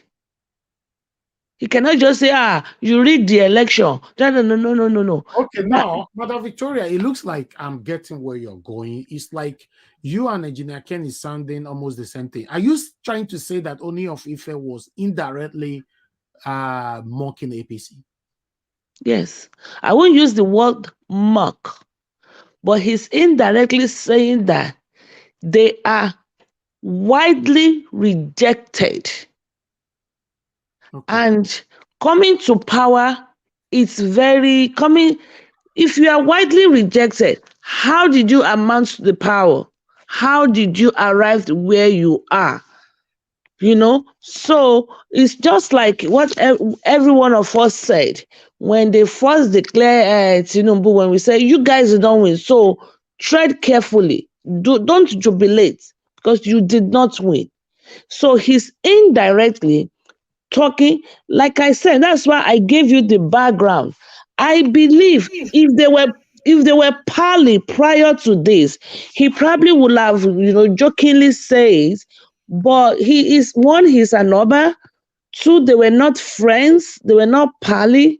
So he has to maintain his royalty by speaking in parable. And that is exactly what he is saying. You remember when Oshibajo also speak, I told you, I said, this thing, more people will be coming out to talk against Ashiwaju directly or indirectly. So to me, this statement is a positive one for the LP, because when Obi went to the palace of Oni, he was in fact, everybody was chanting his name. He was well received. So believe it, people in Oni's palace, they probably will have said, Oba, say something. Okay, thank you very much, Madam Do you Victoria. mind? Do you mind playing it again, Mr. Elvis? That particular If it's video. okay. If it's okay. Okay, all right. Let me. It Since it's was not very long, brief. It's only like a minute or a minute point it's not five. up to. It's not up to. Eh. Let me play it. Okay, because we need to move on now to the next one. Okay, 1 minute. A very humbling result. A very, very humbling result. And what do I mean? The people that did not vote for him, I mean the electorate, were actually more than the people that voted for APC and Ashwaju Bola Ahmed Tinubu. That's true. And yet, he became the president of their country. A very humbling result. And that result has a lot of permutation and meaning. It takes the deep to understand how can you go into a competition and the people that voted against you combined together were more than the people that voted you to become the president of the country. Okay, that's the video right there. You know. Okay. So Do you understand sorry. it? Yes, I and now that you played it again, thank you very much for Okay, replaying breathe it. on it. Yeah, but what I think is that's what he's saying.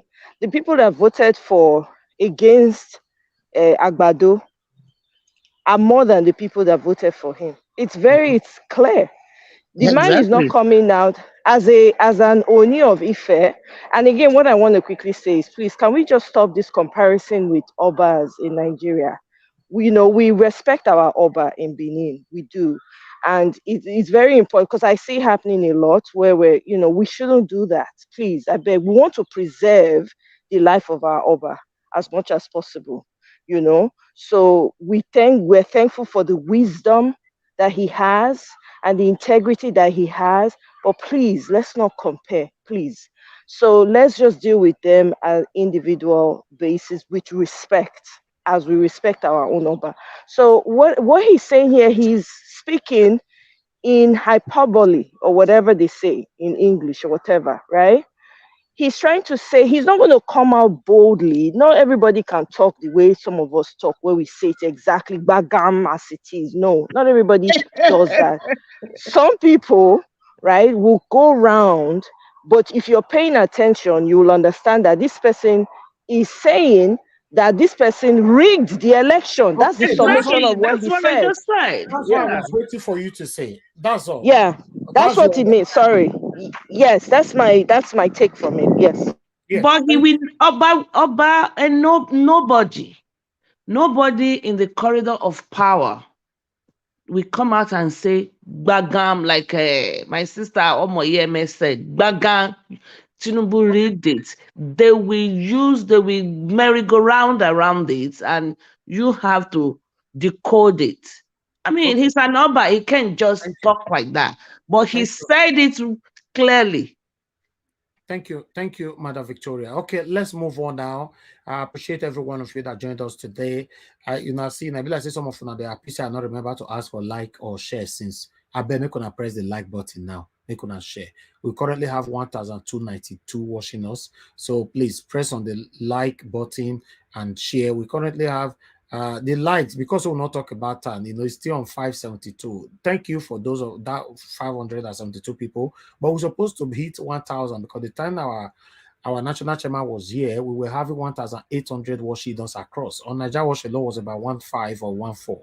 So the likes is if you have to compare to that figure, is very, very poor. But meanwhile, let's move on. Regina husband. I be not be Regina husband be this, not be head be this.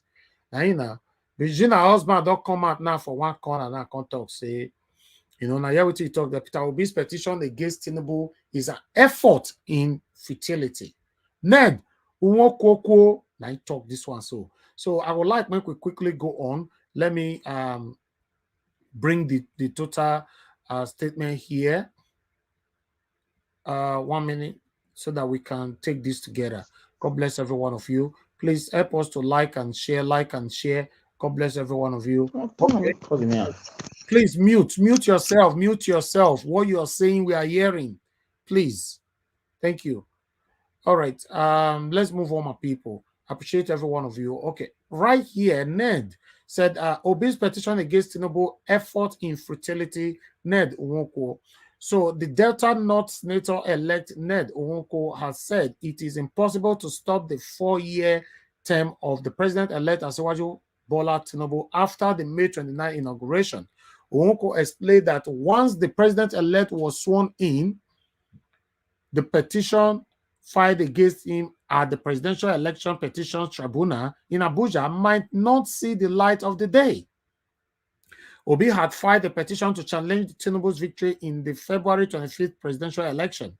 Obi, who came third in the election in his petition, alleged that the election was characterized by irregularities, praying that Tinubu's victory be annulled.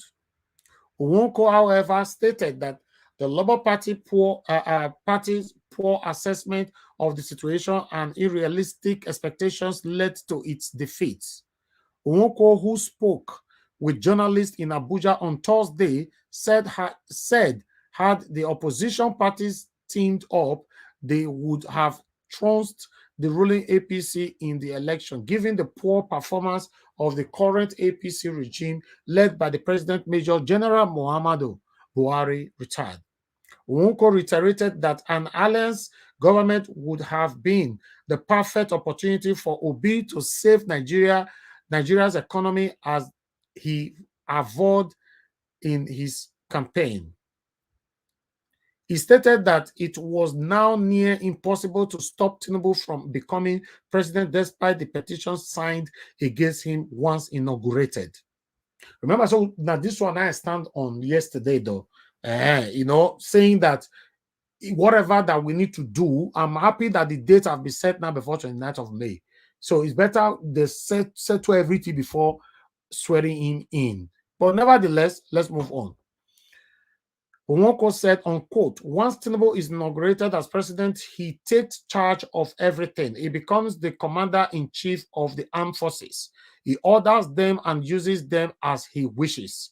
He appoints new chief justice upon recommendation by the Judicial Council. So you see, it is almost impossible to stop him from completing his 4 years tenure. Moving forward, the PDP and Labour Party have to come to terms and make next election more strategic.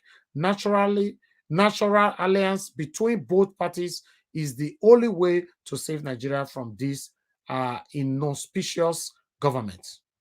The senator-elect maintained that the ruling APC would have suffered a severe defeat in the presidential poll if the oppositions had aligned. He further pinned the blame on the Labour Party and Obedient, stressing that they were too self-absorbed to give room for logical reasoning. The lawmaker stated it would have been a landslide victory for opposition if the Labour Party and People Democratic Party had worked together. Okay, that one now be Ned Nwoko, now waiting in talk. Now be that. Thunder, fire ram. Thunder, now go fire ram. Right there. Go fire ram right there. I support that prayer. Yes. In fact, the thunder, Bila said that the fire rams is yesterday. Since when you talk this thing, the thunder, not be small. I don't know, say thunder, you get power like that. The fire rams is yesterday. But meanwhile, a lot of people have reacted to this. Because of time, we'll not 8 minutes. So I'd like to start with Mr. Alex. Mr. Alex, please use your 8 minutes now. Talk to us in general. Okay. I want to greet everybody again. Najawash and your technical team, I greet you for the great work. And my greetings again to Mr. Abure for coming on board. And I want to greet those on the comment section. I love you guys for the great work you're doing. And my viewers worldwide and the Niger team family, the Niger Watch team family. Say thank you. I will be that team movement generally worldwide. Thank you for the great work fighting against this satanic, this wicked, this heartless, this evil set of politicians that have hijacked Nigeria for donkey years now. that has placed the ragtag and the bobtails, the state of Anomi, state of Ugamoga. So I don't believe there is any country apart from Venezuela and Libya that are having problems. Any country that's a member of OPEC producing oil that don't have light 24 hours. Any country that's a member of OPEC producing the volume of oil that we have in Nigeria that don't have good universities. I don't believe there's any country as a member of OPEC like Qatar, Dubai, like the Saudis and so on and so forth, that don't have proper security and proper policing, that don't have industries to absorb their teaming, graduating young people every year. It's only Nigeria that their leaders hate their citizens. It's only Nigeria people win elections most times, apart from the emergence of Labour Party, most times when people win elections under those two satanic parties. They throw party. They just feel it's the time to sit down like vultures and feast on the Nigeria common patrimony. So I want to thank you guys for standing as light against darkness. And the light shines in darkness and darkness cannot comprehend it. So Neduwoko for me, I just feel, I don't take him seriously. Looking at his antecedents. Sometimes his personal life is always on the spotlights. And also with the way he has been acting, is the way he molests people to collect their lands and they drag him out every time. He's always in that land grabbing activity in his village. People have the videos are online. So such people that don't care for human beings, that have no human sympathy in them. You mean that he molests people, collect their daughter? Oh, sorry, land. Sorry. I didn't want to go into his personal life too much because I know you will tell me, Mr. Alex, you are deviating. Thank God you said it yourself. He goes after young girls. There was a rumor he had even allegedly married, what's this young comedian's name? Although it was a rumor. This girl, what's her name? I've forgotten her name. This young girl, but they came out to debunk it. Goes after 12 years old, 13 years old, 15, 17. So such a man, I'm not against anybody living his life, but he's always on the spotlight for the wrong reasons. Yeah, he cannot organize himself. People can have issues with their marriages. That's different. But being on the spotlight for land grabbing, you kidnap a whole village. That video is online. You took over their lands, and you use government power on them as a rep member. You connive with the IG of police. You connive with courts to strike all the cases against you. You pay money. You just believe life is all about intimidation. And you lived in the UK before. This is why sometimes I just, the Bini parable will say, eat and do it therefore. That means Bini parable never falls to the ground. It must come to pass. If it doesn't come to pass in the morning, it will come to pass in the evening. And we know why we all say water. So they will tell you that education, the Western world, the Western education is not everything. Wisdom is from God. So being abroad, I think he's supposed to be an example, a shining light, more compassionate. You have seen life. Traveling is part of education, but Nedwoko obviously is the direct opposite of that. So for him to come and attack a man who has done what you have not been able to do for the miserable years of your political career, for you to come out and applaud him and thank him for even being a peacemaker when Nigerians were ready to take to the streets. It was just for Obi to say, please come out. The whole country would have still been burning. Yes, they will kill people, but they will also die too. Some of them will die also. But the man said, no, let's go to court. Peace be still, like Jesus said before the storm. He said, peace be still. I come in peace. We will fight it to its legal and logical conclusion. That is a mark of a leader. If Obi had raised his hand, the country would have been ablaze. Trust me. There comes a time your military might will fail you. It doesn't always work every time. The people you think are with you will turn against you. I've seen a place where they turn against the master because you've overdone things over the years. So Naduweke is not a serious man. He's a corrupt man. He's a land grabber. Goes after young people from different countries. I don't take such people seriously. And I thank Mr. Peter Obi for not even responding to him. Peter Obi said, I only respond to presidential aspirants. Like, you see wisdom? And for me, I don't know why some people who have hijacked Nigeria, they just want to continue. Nothing lasts forever. How long do you think you want to continue this barbaricness? Just want to keep slaughtering people. Muammar Gaddafi told Abacha those days. He said, separate, divide these countries between Muslims and Christians. Let them live as neighbors. They can live together and live as friends. But Abacha paid the debt here, and he paid with his life. Somehow he passed on. So for me, Netwoko, since you are among those in power, as of rep, you've been there, you've seen it all, you've traveled abroad, you should be more reasonable. You should be more, pro people oriented by now. And Regina Daniels also should speak to her husband. She's a popular figure. I like the young lady. She's a Nollywood star. You cannot take her away from the spotlight. She should advise a man to stay away from Mr. Peter Obi's matter, because Peter is a rock. If the rock hits you, you will be broken. If you hit the rock, you will be grounded to powder. So Naija Wash, let us just declare him incommunicado. It does not exist. Let's declare him persona non grata. Ndwoko has not affected lives in his constituency. He's always looting money and building endless castles in his village. As we speak, he's still building. I don't know where he's going to with those things. And as for our Reverend Royal Monarch, Honor of Ife, I mean no disrespect to him. Like Mama Ishko said, when you expect them to speak, they won't speak. When people spoke in those countries we are running to today, I'm sure our royal fathers traveled to, or they've been traveling all their lives. People spoke. There's time to speak. There's time to be quiet.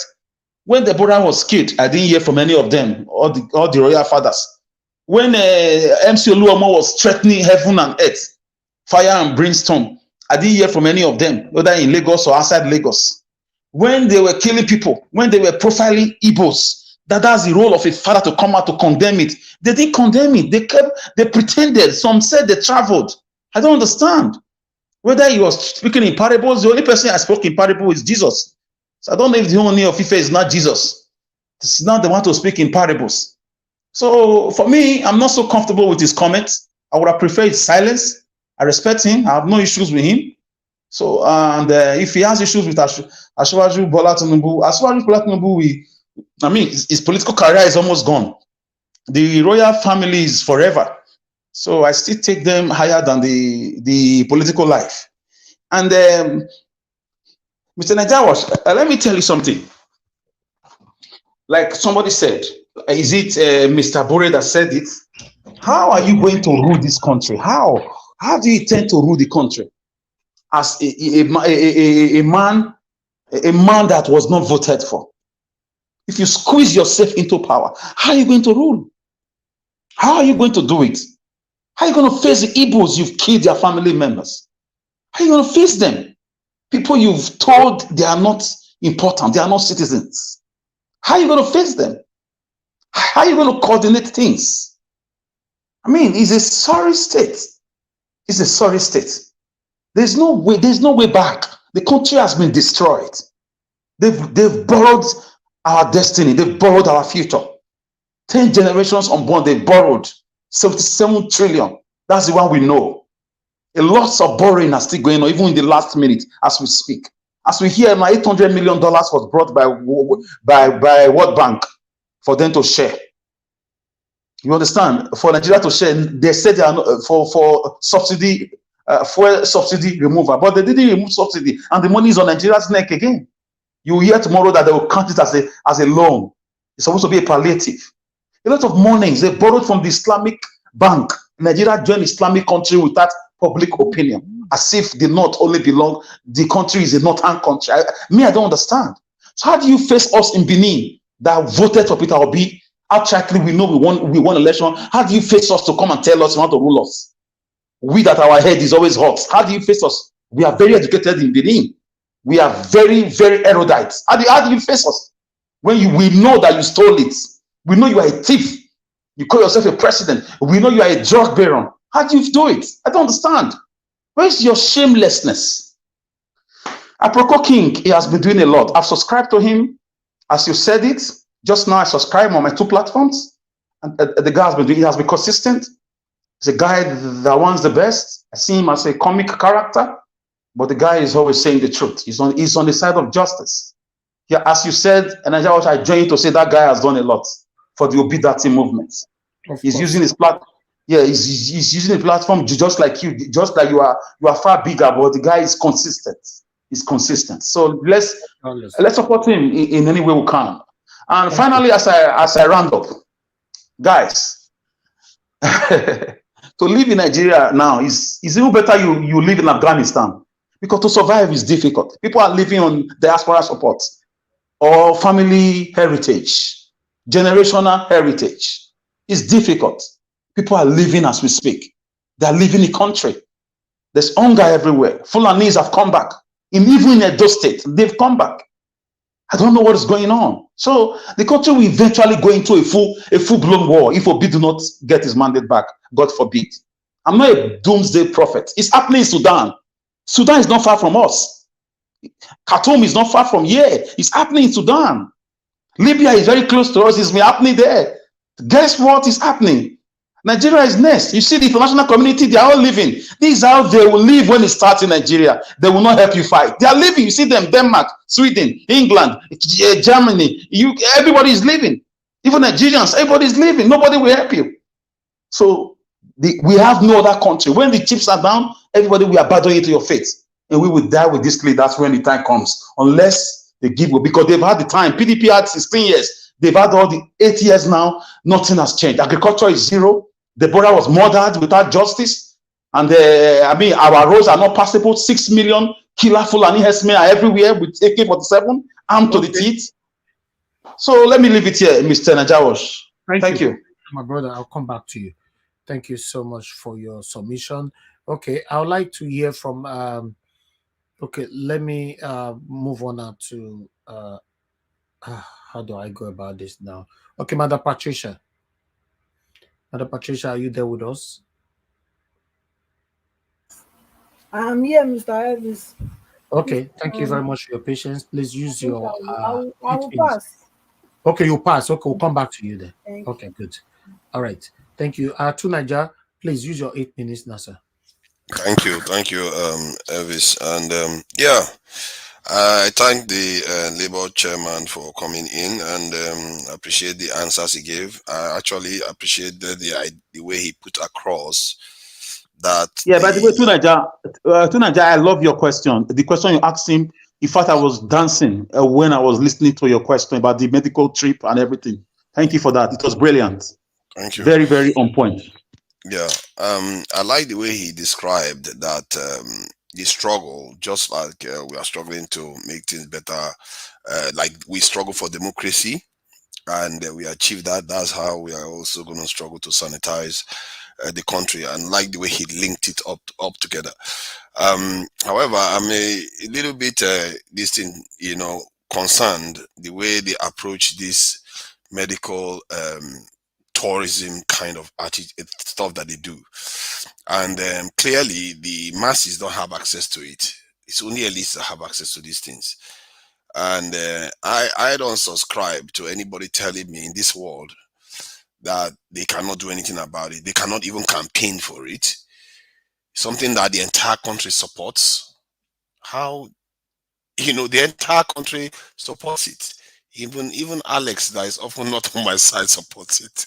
So he tells you that this is something that is very, very strong.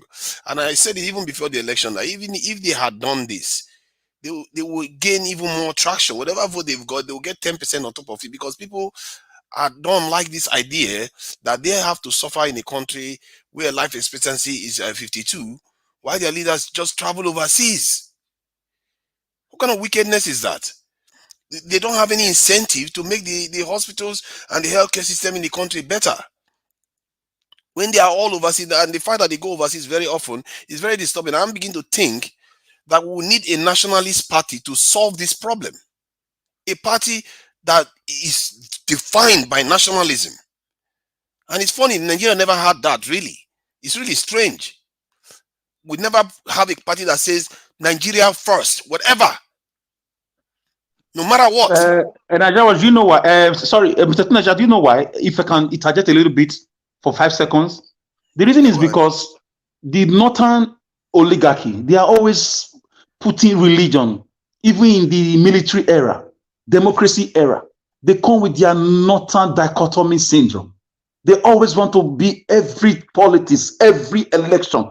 Imagine Atiku was coming in. Man, your cousin is living as a living president from the same tribe, a Fulani man. You are also must you not be on the ballot every time. So we need, like you said, we need a nationalistic, ideological, political party, but the northern people will let it be. They'll bring religion, they'll bring Usman Dan Fodio, they'll bring Fulani matter, they'll bring a lot of things. They will not tell you how they died for, they will not use Biafra war to brainwash everybody. They will tell us it's their turn, it's always their turn. You Adua did 4 years. It's crazy, it's crazy, it's crazy. They will try all those tricks, but nationalist parties they have a history of winning this argument.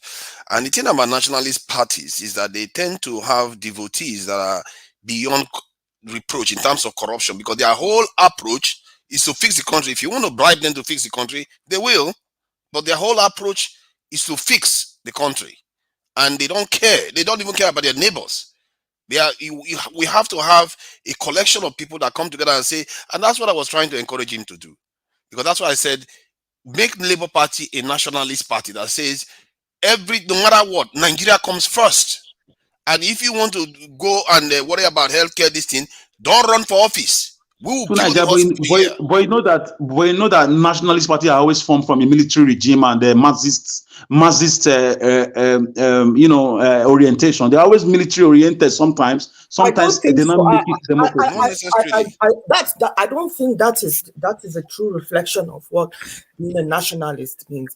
I think the powers that be want you to feel that it is what's the word? Sorry, it is not Hitler. It is not that kind of a thing. Thank you. That's the word. They give it a bad name. You see the truth of it. They give that nationalism sometimes is always better when it's come with fighting for independence. That's when we really enjoy them. But after that, Hitler matter comes in, supremacy comes in. But are we not seeing it in democracy right now? Look at right now. We are a lot of media.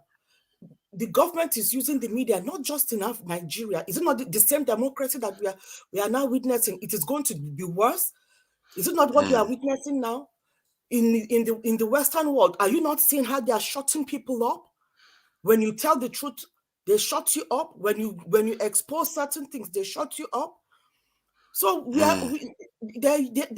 are giving, when somebody says they are nationalistic, it means they are thinking of the people first above any other interest. But they now turn a name and make it look as if they are fascist or they are controlling or they are. Yeah, you're right. But that is not it. The truth of it is, when we start thinking as nationals, as putting Nigeria first, it means the poor man, the woman selling akara on the street to send her child to school will succeed, because we are thinking of us. We are doing unto others what we want them to do unto us. We are thinking of our people. We're not thinking of the interest, because the moment you stop thinking of the interest of your people, that is when it is easy. Madam, they did this. They did this. The last time they did this was when they were fighting the British colonialism. They called themselves nationalist movement. The Abat Macaulay of this was their Wallowa and the Zigs. After that, they fought it. Yes. But then again, let me explain something. They fought it, but remember. But don't forget it's Senegal's time. Colonialism. Sorry, we are saying neo-colonialism. It now became a new form of colonialism, indirect They are colonizing us indirectly through our own people. So it is still the same colonialists that are still controlling us through our own people. Yeah, and their instinct, their nationalist instinct, it died after a few coups and everything. They completely cut out and started doing what. The truth is, nationalism is exhibited like with people like Trump, the currently the party that is leading in Italy, and it doesn't have any specific this in what they call it ideology in terms of. Whether it's communist, democratic, or whatever, it doesn't matter. It's the flavor and the doctrine of that party that even Labour can decide to take a nationalist stand and say no, enough. We are going to take a nationalist stand no matter what. We might come across as if we don't care about other people, but this nation has to come first. We don't care about your convenience because we have to put this nation first. We don't care about your petty rights to travel all over the world. But This that's what nation has to Labour come is first. doing. That's what Labour is doing. Labour is saying to us that they will put Nigeria first. Labour is saying make But he Nigeria just said great. that you can't stop people from traveling overseas, and they need to go overseas for treatment. But there's no reason why you can't campaign for it. Even if I gave him an example that NLC is able to campaign and say we can't remove subsidy. Naija, you know I this think what this he's trying to say, right. what he's trying Sorry, to ma, say but right you know the man cannot answer you the way you want him to answer you. Everywhere is still tensed up right now, and they are listening. That's not even it, right? You see, the thing is this: they are in government, they are in power. If you tell them not to go for treatment abroad, okay, fine. Oh, I'm going for holiday, or they are going for treatment. So you can't really police it as such. However, I'm sure that once they go in and people put in a bill, there would be a way that can be curtailed. Exactly, and the message is sends. And then you by doing that, you're also telling them you also need a world-class hospital built in Nigeria so that our top officials can have treatment, and so that it can also that quality can also this radiate to other areas of our healthcare system. This idea that these people can just go overseas and get treatment and the other people cannot get treatment. This is why our life expectancy is still this low, because they don't put the people first, because all their children, they themselves, look at the Ekweremadu, he was going overseas to get treatment, and that's why he got into that snag that he got into. They shouldn't be allowed to do this. There are so many things that they do that I can call out that is a serious security breach that other nations don't do, but you can start from somewhere, something that brings everybody together. The entire country supports this. And I think that is what he was trying to say. While he cannot put a blanket, they are coming in. They cannot just blanket everything. It has to be in phases, and it has to be done with wisdom. But I strongly agree with you. Sorry. Okay, Tunaja, please round up in 2 minutes. Thank you. So I feel like this type of stuff we have to be, how Omoye likes to be very, very vociferous about her stance, and Rita is completely intransigent, doesn't give way. You have to be tough with even the people you believe in. You have to be tough with them. You have to set a high standard, because you can't tell me that to stop people from going overseas so that you can build hospitals, that's a winning argument. That's the argument everybody will back. So why would you not push for it? You don't have to win overnight, but you have to set an example. You have to start pushing for things that are going to bring the country together. You have to start advocating that, like the way Peter B was saying, don't vote for me because of I'm an Igbo man. Those are the kind of things you want to make strong. You want to be the person that when people look at you, they think you are making the country stronger. You are bringing people together. That's how you lead people. You don't have to listen to their leaders even, because they are not deaf. People hear you when you talk to them. Even if they are imams, tell them what to think, but they are hearing you. And those people, I've seen it in many countries, those people in the end up coming to you, and you will change the country because of it. And I don't subscribe to people telling me that they are not going to be able to make the change. Make the change. You can say it even from, like, am I not saying it now? Some people are supporting me. Can you imagine if somebody like that says it? But you can say it. You're not in that delicate position. You understand? You are not in that delicate position, so you can afford to say it. We can come out here and abuse and say what we really mean, just like Omoye was saying earlier.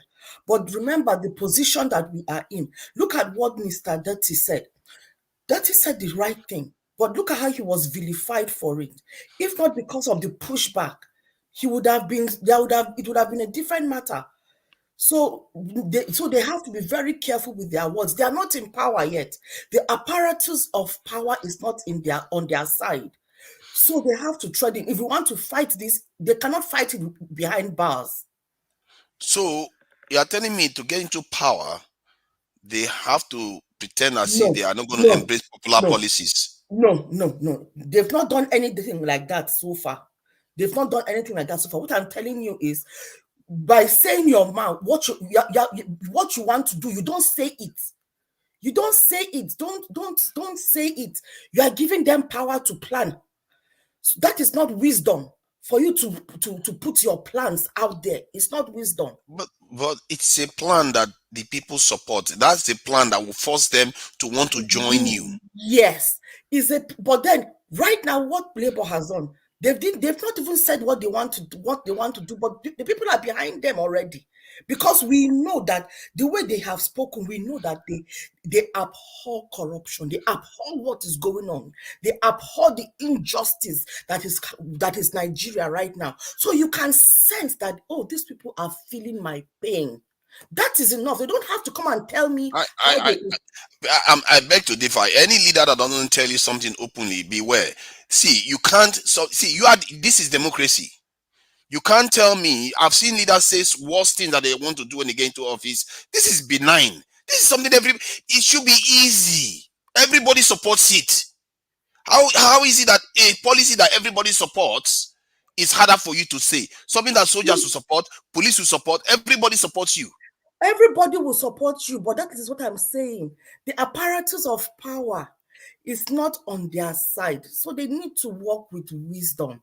Because if they lock them up now or do anything, this fight that we are fighting, it will be something else. Nigeria will go into chaos. Because imagine they arrest them. We will not sit back. We want to go on the streets. And that is the beginning of the end. See, they are willing to take the so-called power brokers to court. So saying that you are against our people doing medical tourism is a big deal. But the fact that they've even gone to court to say you are a drug dealer, is that not even please? Let's move on. Let's move on. I don't think you should subscribe to your leaders keeping quiet about something. Let's talk about the mandate. Let's move on. Thank you. We got to. It's taking too long. Thank you, Madam Victoria. Thank you so much. Thank you to Nigeria for your submission. And I like the debate. That's why I didn't stop them. It's a very important discussion, and it's Friday. If it was not, yes, no. If it was not important, to Nigeria don't remember that saying on Friday. To Nigeria, you. If it was not important, it's not a normal program. Yeah, I would have stopped you guys. So yes. Anyway, please allow me to pick 4 calls because I didn't prioritize any caller scenes at all. Madam Joy, thanks for calling in. Please talk to us. Hello, everybody. Hi, Mr. Niger, Able Panel.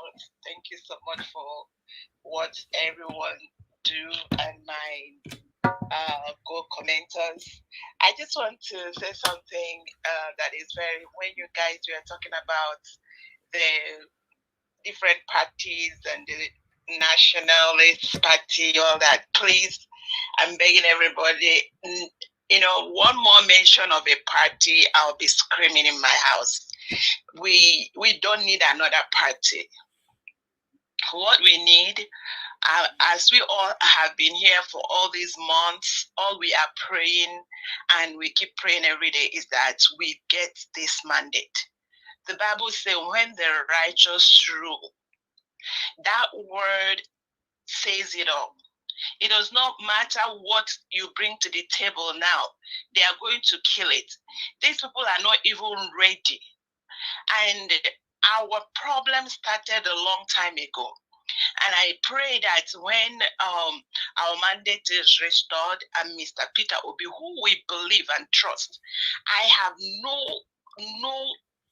don't believe in political parties. I can't, wrap my mind about it until individuals as nations, you see, this is what I call this forum is Mr. Niger TV University and Obedience. We all are here. I believe that a lot of us do not have any party affiliate. I, for one, am not. Wait until all of us come together and say we don't belong to any party. We are waiting for that man.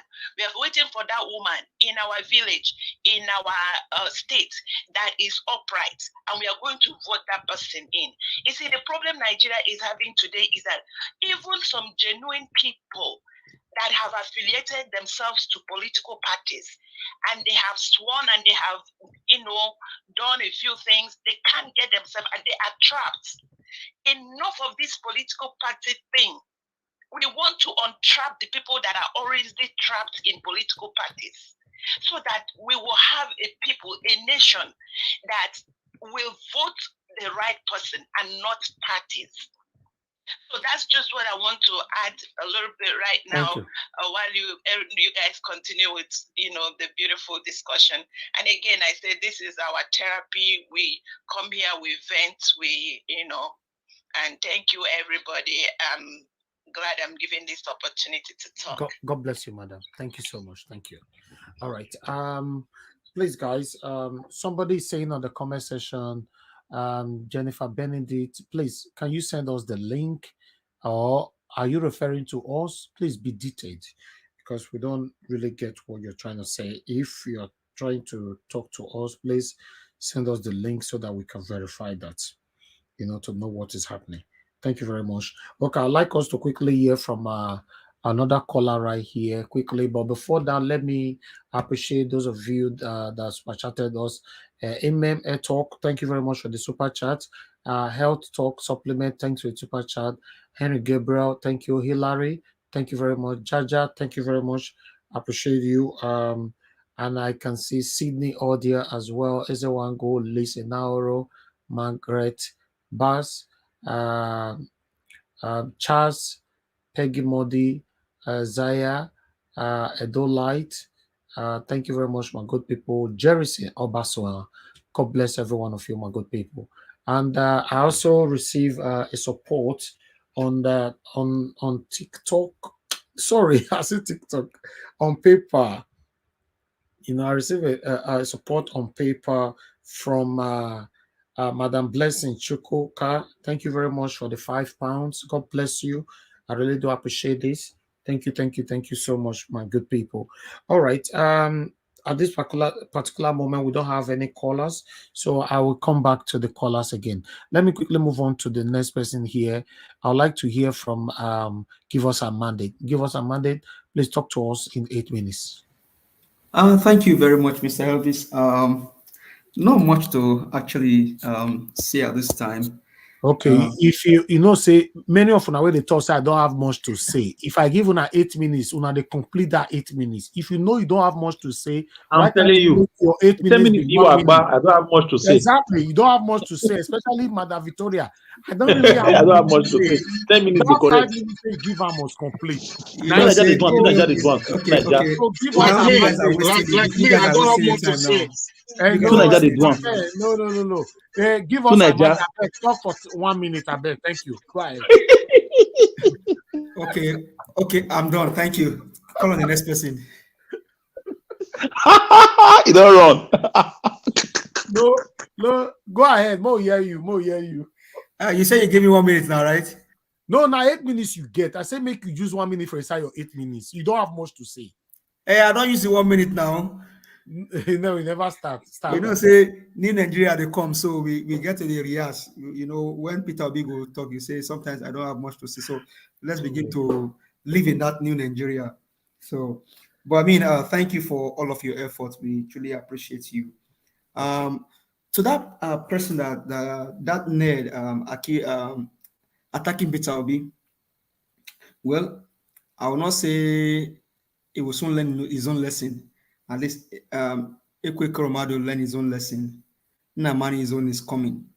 And like I think Alex said, if the rock falls on you, you be broken. But if you eat the rock, then you either falls on the rock will be broken, but either the rock falls upon shall be ground into powder. So it should tread carefully.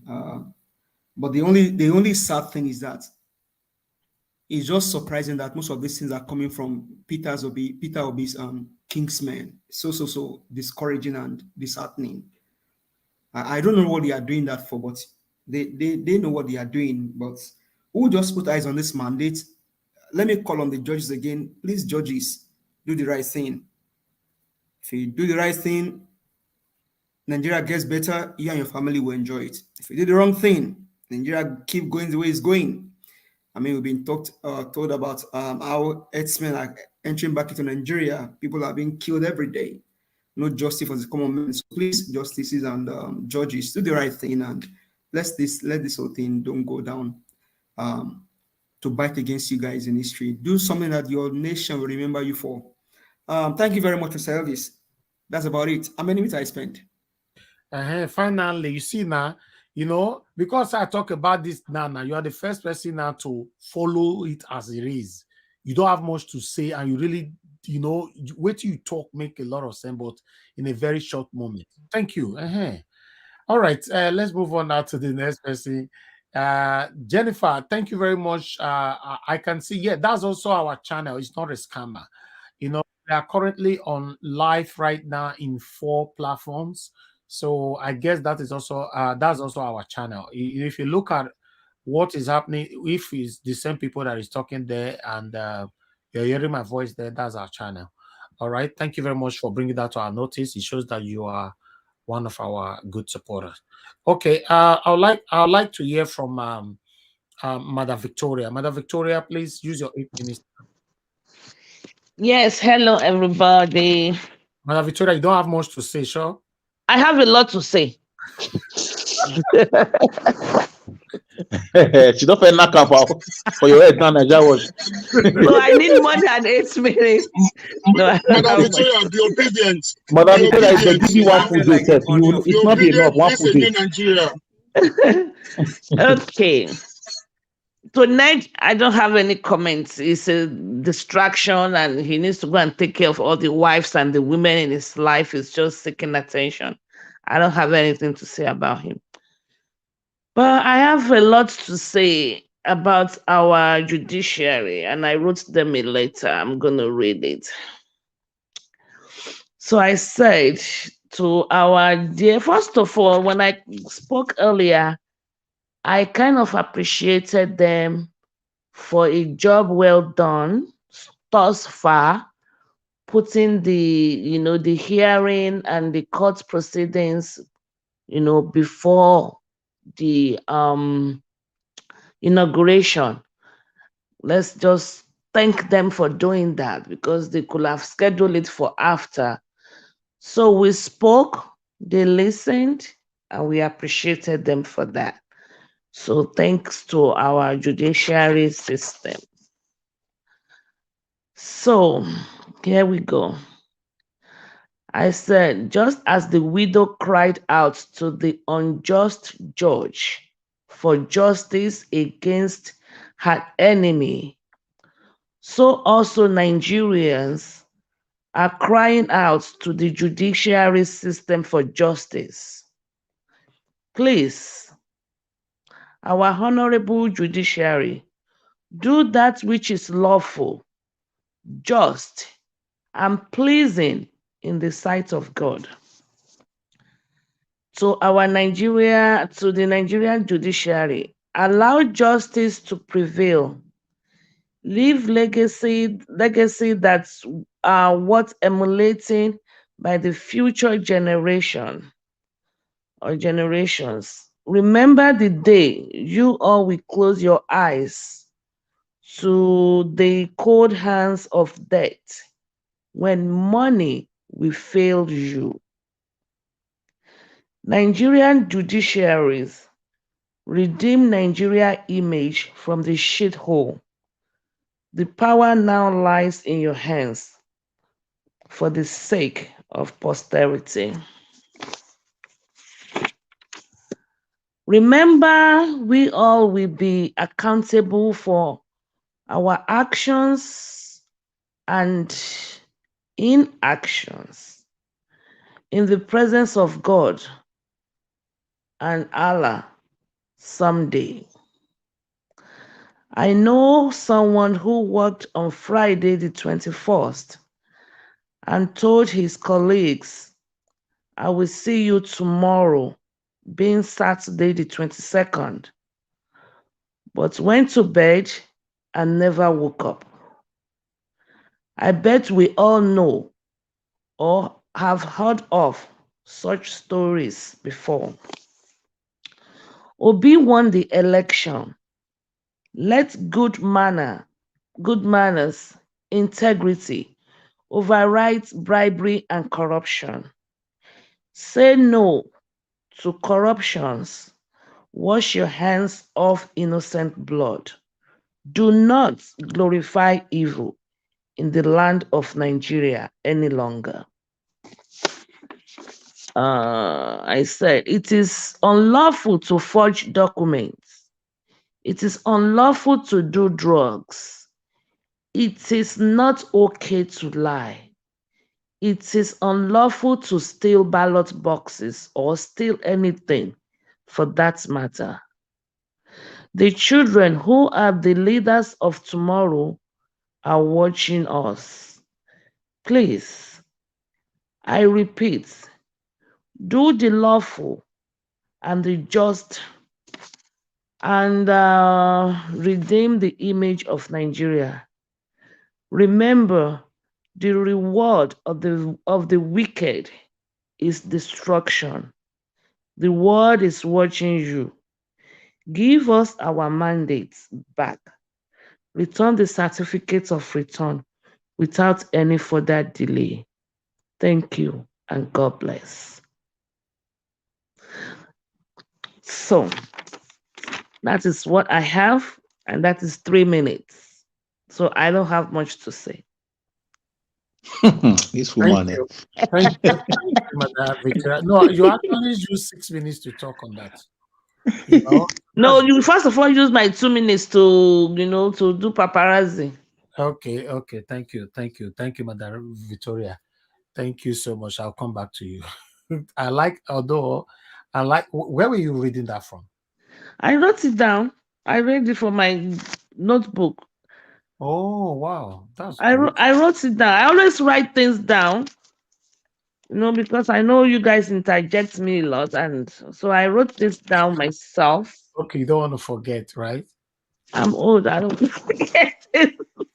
I take notes. So I wrote it down. I think that's why we first of all give them the accolades, and they can do this. They can take it a step further and just do justice to this case in their hands. We are not asking for much, like I said. Exactly. We are just asking for what is rightfully ours. Let them do the right thing. And the right thing. Yeah. So that's on that. I don't have anything to say to Ned. It's attention seeker. Thank you. All right, let me hear from the next person here quickly. All right, let me move on to Omoye. My sister Omoye, are you there? Please talk to us in 8 minutes. Okay, looks like Omoye is not available. Okay, all right. We'll move on. Are you there? I'm available. I don't know what's wrong with my mute button. Oh, okay. It was giving out on me. Yeah. Man. I don't know. My focus right now is the judiciary. And I heard you played the Aproko Kings video, right? I was hearing that those 5 judges that they listed, I mean, I don't know if this is true or not, but those are not the ones they're going to be using. It looks like they're going to be selecting, I don't know, something to that effect. We don't know. Maybe in the next couple of days, they're going to clarify further, the actual people that will be sitting over this tribunal.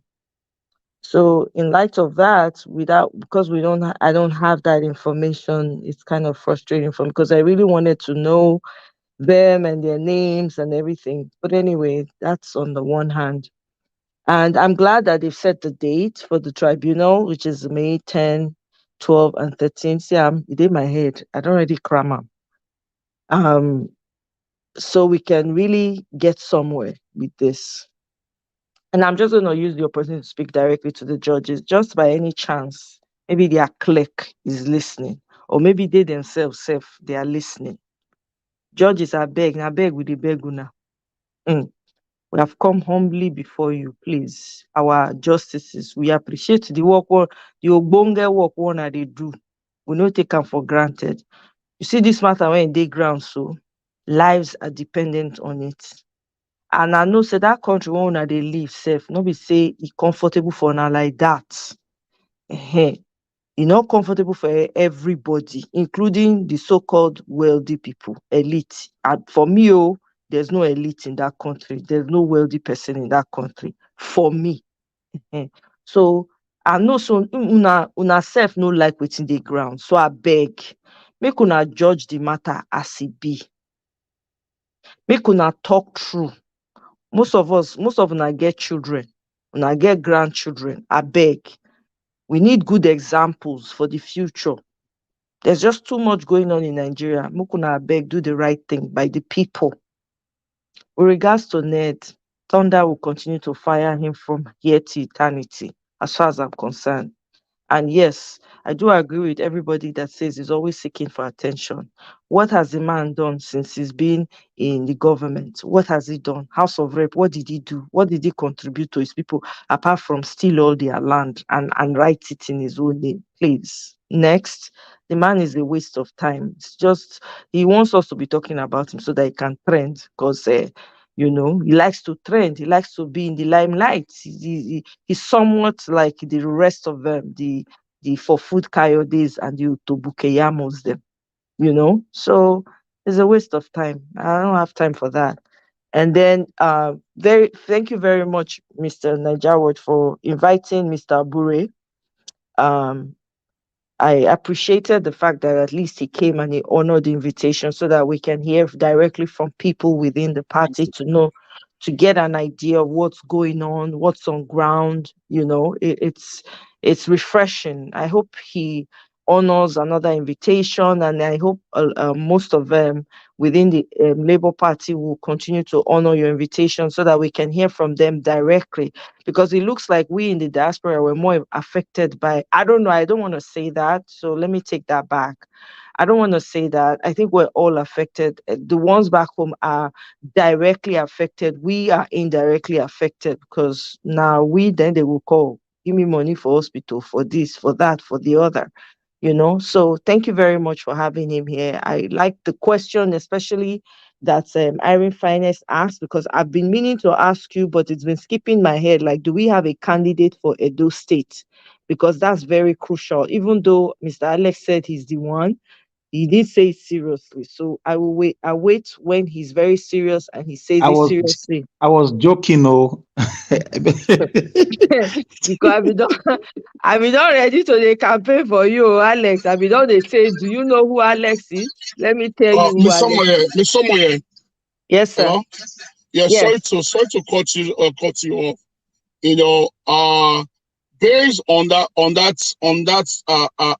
question you just asked, that Alex says is the one, he's a short banker.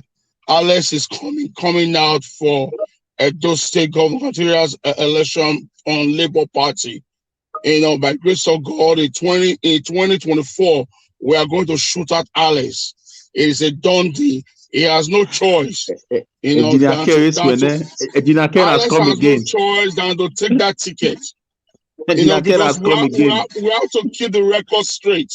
You understand my point? Because we have a saying in Benin that normally says that meaning that a masquerade must dance in his own house before going outside. So for a very long time now, for so many years now, Alex has been shooting outside. So now we want to go and shoot at home. Thank you, Ms. Omoye. Please go on. Right. Yeah. So I mean, even if it's Alex, whoever it is, for that wants to come out for the governorship of Edo State, I would greatly appreciate it, because we need decent people, and we have a lot of decent people on the platform. Let's say the truth all the way. So I really, really, I'm looking forward to it, and I'm looking forward to the names that are going to emerge for Nigeria Watch the himself is a qualified candidate. Oh. exactly. I would have said Nigeria Watch first, but he always keeps shying away from it. I don't understand. If he doesn't run now, he doesn't throw his hat in. I don't know when. I don't understand though. Nigeria Watch, please start with a brush, they polish your shoes and your agbada them, because we need people that will come and serve the people correctly so that we can checkmate them. So please, everyone that has, well, they said they already have candidates. I'm looking forward to it. So I just want to encourage all of us, because I've been feeling overwhelmed with everything that's been going on in Nigeria and all of that. And I just want to see the end of it all. I just want to see Peter Obi, get into office, and Ahmed Dati. I'll be honest, Ahmed Dati's videos have been the one firing me up, because I have a tendency to go back, replay portions of that video to just put the fire back in me, because Nigerian problem is humongous. We have not even begun to scratch the surface of the mess that these people have put us in. I mean, how many do we want to talk about? I know that there's other plans on the side that people are not willing to talk about, that people are already talking about in various spaces. And I want to just beg our brothers and sisters in Nigeria, please show up at the tribunal. The dates are out there. Please show out in the numbers. We need to have numbers like the type of numbers that Davido had for his concert. We need to have the same numbers that we had for the rallies. We can't afford to just have only 10, 3, 5 people outside of the tribunal. Please, this is really serious, guys. And the name of your country is at stake. I mean, I've come across videos of different people. The way they talk about Nigerians now, it's pathetic, it's embarrassing, and it's really shameful, that we have come to this level. People don't want us in their countries anymore. You have different countries in Africa talking down on Nigerians and saying, you guys deal with your problems and all of that. And they're telling us the truth. It's bitter, but it's the truth. We got to deal with our problems, and we need to really, really put aside these tribal sentiments that we have, because it's not the issue. We're human beings at the end of the day. If we don't treat each other well, somebody else will come. That's why we have the likes of a Guinean man who's wanting to force himself on us. If we really loved each other, do you think that would have happened? It's a lack of love. I know it's not the general citizenry that has brought this upon themselves, but I mean, what would you say? Someone says that your leadership comes from within you. So you have people that are, you guys think about it. We've had different people rule us now that their state of origin or where they come from is questionable. You have the likes of Buhari. The man says if you people disturb him too much in Dara, he will go to Niger, telling you and confirming to you he's not really a Nigerian. And then you have this man who is trying to force himself on everybody, that thinking that the entirety of Nigeria is just Yoruba people that makes it up, and so he can do whatever he likes. It's crazy to me. You have someone like that, and it turns out he's from Guinea. Why? Because we sell each other out. Because we don't have love for one another. We don't see ourselves as one. We're always dividing ourselves. I'm not this, I'm that, I'm not this. It's okay to be proud of where you come from. But if you don't see yourself as one, the idea of the Nigeria that we really, really want and we should strive for, we're living it in the diaspora. We actually get along more when we're outside of Nigeria than we are inside of Nigeria. Isn't that madness? Why do you think that happens? That's because even though in some scenarios, some of us still act a fool in other people's countries. I'm not ignoring that fact, but it tells you something. If we're able to get along with each other outside of our countries, right, and we're able to rally around each other and talk serious issues, it tells you that the issues that separate us are the things that are not in place, the systems and the structures that are not in place that has kept us separated from each other and not see each other as brothers and sisters. If I see a Nigerian man, I don't care where he comes from. Now, brother, they call him sister. If I randomly walk into a store and somebody speaks, as long as that accent is there, the joy that I get, the person doesn't even need to come from where I come from. So please, I think we need to start hammering on the fact that we need to love each other more and appreciate each other so that we can fight. Because united, we will win this, but divided, we will not. We will not win this. So we need to this is the time for us to really unite and fight these people together. There's no room for separation here. So that's all I'm gonna Is say. it 8 minutes? This 8 minutes seems longer than my own 8 minutes. Okay. Okay, this is the first time. If that's the case, thank you very much, Mr. Niger Watch. I know that Madam Victoria is hating, but I'm enjoying the fact that I've got the time. You can hate, Madam Victoria. Don't hate the player, hate the game. All right, thank you very much. And I was just thinking, this 8 minutes seems longer than the other 8 minutes. All right. Thank you very much, my sister Omo here.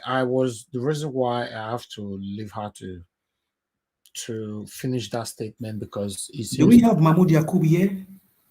Hold on.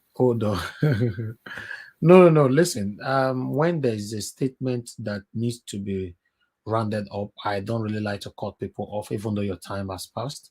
So what she was trying to talk about, though she was beating around, she don't want to hit it on the head, but I will support her, is the upcoming election in Edo State. And the kind of attitude that some of them are already possessing in Edo State right now is disgusting. It's so bad. I think I need time to come and address this. I see one, what's it called? One man, they said they called Utete Giabi or something like that. Shamefully did a video attacking the Asian people and all that. So I think I need to come out because if we continue, according to what Maya was saying, if we continue like this, hating ourselves just when it comes to just governorship in those states, we are going nowhere. To be honest, now Asian people, now their turn, now Edo people turn, now Ishekiri turn, now all those backwardness turn is what has divided every one of us today. I really need to find time to address this. Really, Mr. Elvis? I didn't even know that. Okay. I really wasn't even. I wasn't even talking. I didn't even know that at all. I didn't know that was what was going on. I was just speaking generally as Nigerians. Okay. Your submission reflected on that area. So sometimes some submission can come like this and it means a lot. I'm not a supporter of that, and I will never use my platform to support whoever that comes from Edo State that is claiming that is their turn or is the other turn. I'm not part of it, and I will never be part of it. Because I don't like it. The division have been going on for so long. I like Edo people. I pass Esan. I like Esan. Pass. Please, nobody to drag me to those rubbish. Don't bring that rubbish to my platform. And if you do that rubbish on the Niger Watch WhatsApp group, you'll be thrown out because I'm not part of this ethnic bigotry and hate. I don't like it. I don't just like it. We were complaining the other day what is happening in Lagos between the Yorubas and the Igbo, But look what is currently going on in Edo State right now, within Edo State. In fact, you guys are disgrace. I'll be coming to address that. I'll find a better time, to come and address it with my Edo people. Thank you very much. I'd like to move on to the next person. Engineer Ken, thank you very much, sir. Please use your 8 minutes. Yeah, Mr. Najawas, please, can you bypass me? Okay, please. Good. I'll come back to you. Thank you. Yeah. Okay, I would like us to give please mute yourself. Okay, thank you. I'd like us to move on to Mr. Edwin. Mr. Edwin, thank you very much for coming in. Good evening to you. I told you you're gonna be here during the time our national chairman. Yeah, Niger Watch. I will just thank God for today because I traveled.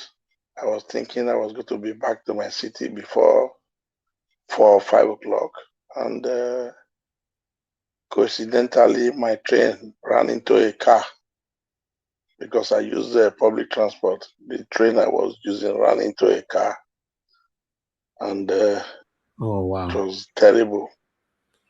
So we spent almost 1 hour, 45 minutes inside the train. They locked up everywhere. Ambulance has to come, helicopter has to come. The fire service, they have to break everything, tear everything open. And the most wonderful thing God did for all of us was that both the car was squeezed to nonsense, but the person did not die. So just a little injury. Wonderful. And all of us that was in the train, we were all having minor injuries. And German, they have one stupid thing they do. They must control everybody to make sure that nobody go with injury unnoticed, because they have to book it to the insurance. That's not a stupid thing. But at times when you tell them you are okay, they don't want to agree. They have to control you by themselves in their own way. That's how that. It's not stupid. Tomorrow others might claim insurance on them. So that's why. Go ahead, sir. At the end, that was just it. That was what took my time. It really touches me that I missed something, but there are more days ahead. And what is important is that I have to thank my brothers and sisters that was there to do the needful to receive Mr. Abure. And then I believe, though I have not listened to it, I'll play it tonight. Maybe by 4 o'clock in the morning when I wake up, I'll play it to hear how it goes. But I thank all of you that was there. And this man that has been asking for that has been running. I heard his voice yesterday and today again. Mr. Alex, Biniman. I did not hear from him for quite some time. Now, though I heard it when he was explaining yesterday, he has been very busy, and though he follows all the program, I welcome all of you, and I thank all of you that did the needful today. Now, I think to Niger, you were talking about hospital. I discussed this thing yesterday, and I outlined it to you what is their problem. These people, they are satanic, like to Nigeria. Nigeria, what you always say. They would not want to build hospital in Nigeria because they believe when they do it, their enemy will get them through taking treatment in Nigeria. Their political opponent, they believe they will not connive with doctors. And when they have that hospital in Nigeria, Nigeria will not say, why are you traveling out when we have our hospital on ground? So for that simple reason, they will not even want to lay a foundation, not to talk of having one that is existing. This is common sense. If you see that, you understand where this is pointing to. They don't want it. But when they have it, you now have reasons and they have your ground to say you cannot travel out because we have it here. So it's better they don't even want it to be there. They believe when it's there, you cannot tell them not to take their children abroad to go and do for treatment. They believe their political opponent will go there, go and sabotage treatment. Their family is going to take, they start to kill them. Because these people, they don't have value for human life. Thief, that's what they are. This one believes the other person is after me to kill me. The other one believes the other one is after me to kill me. This is the problem. So when we are saying this is not happening, it's not happening, without being told, when you sit about it, you think about it, then you understand. Now they are talking about 2.something billion that is missing. Do you realize that we want to go and lift Nigerians out of Sudan now? It's a problem. 2.something billion that is missing, that nowhere to be. Through the Attorney General. Through the Attorney General, Malami. That money, if you give it to Airbus in France, Germany, Airbus, or you give it to Boeing, I'll tell you, they will give you a whole carrier, at least minimum of 15 pieces. Then you not upgrade the payment to finish it up later. Just $2 billion. They will give 15 aircraft. Like as national carrier for the whole nation. But it's missing now. So anybody is just like nothing. Do you realize now that they've been doing one thing now? Nowadays, they don't want to measure anything now in naira. They measure most things now, most figures now in dollar. Because when they say $1 million, it will look small. But when you know 150 million, 780 million, people will now know the weight and the volume of the money we are talking about. This is why now to blindfold people, they don't want to mention the money any longer in naira. What they just gave to Mahmoud now, if you convert that money, it's about 300 and something million. I mean, a million, dollars or so. If I'm not making a mistake, or 500. But I will tell you that money, if you give it to Dukan Aircraft Manufacturing Company or Tabot, they will give you a minimum of 6 to 7 aircraft while you pay up the rest later. So these people, they don't want anything that will benefit anybody in that country, that will benefit poor man. The lesser these things are available, the more it's an avenue for them to waste our food, use it without check and balance, and then do whatever they want to do with it. At the end of the day, they just come there and give you bill of what they want. Do you think anybody will come out of that and say to a little with public transport or public buses is going to cost about 1 billion naira? Will you take it? But they told Nigerians it's $1.2 million. But how much in naira? To tell you rate for Los Angeles buses and 40 Los Angeles buses with 1 billion. But they don't want to say it that way. They not turn it around and give you the figure in dollar. 1.2 million naira. So these people, every day they come in different direction. In different direction. So when we are talking about they do this, they do this, ask yourself. The presidential whole flight, I think they have seven jets there. What is the president doing with seven jets? What does the president do with 7? With these 7, if you have another 3 to add to it, it will serve nationally in the whole of that Nigeria. It will serve the whole of Nigeria as a national.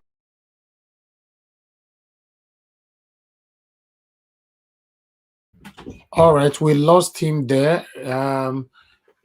So I would like to move on to the next person before we have him back. So fortunate that we lost him. So please, guys, can you please help us to like and share? We have another segment quickly. I want us to finish with this. Okay, let me go on now to Mama H-Ho. Mama H-Ho, are you right there with us? Oh, God, Elvis, I never talk. I know, busy brains. Oh. Yes, I don't forget. I know. Okay. Okay. What will happen? Before I come to busy brains, let me quickly play this video, Wike, for you guys to see the final color of Wike. Let's quickly see to this video here. How he went to see Tinubu today.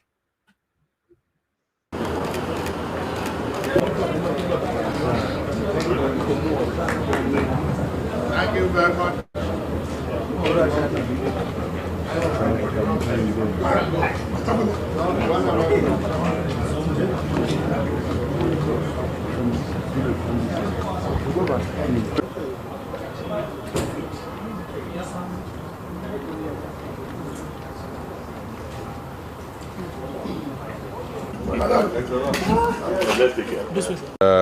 I came here to basically pay homage to the president-elect and to let him know that, elections are over. This is governance, and we will do our best, to give him support for good governance of Nigeria. Elections have come and gone. The winner has emerged, and therefore it is necessary for all Nigerians to rally around to give you the necessary support for the interests of Nigeria. And everybody is expecting, everybody can wait till May 29th to see that the president has been inaugurated, and then from there he kick the ground rolling to make sure that Nigerians get what they expect. I'm confident that he has what it takes to turn Nigeria around. I have that confidence. Kai, now wow.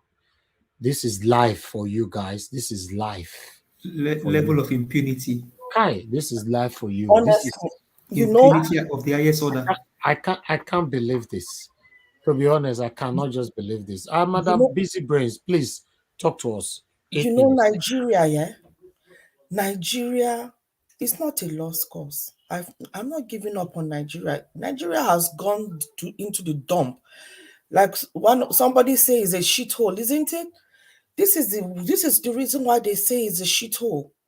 You see, these criminals, it's like they're playing out a badly written script, and they've come out and they're expecting us to suspend our disbelief and believe them that they are dishonorable, just human beings that deserve to be respected. Well, what do we? They are political prostitutes. I owe them no apology. They are political prostitutes. Them and the Ned Nwoko, all of these people. Look at Makinde, quick to come and say this is supposed to be the opposition. Although I know they have been in opposition when they were even in the party. So this is what they wanted. I saw a tweet that Boala posted out yesterday, and all the criminal gangs, I don't know if it is true, he was putting their designation, their new job role that they were going to get. And Wike was a minister in that. Festus, the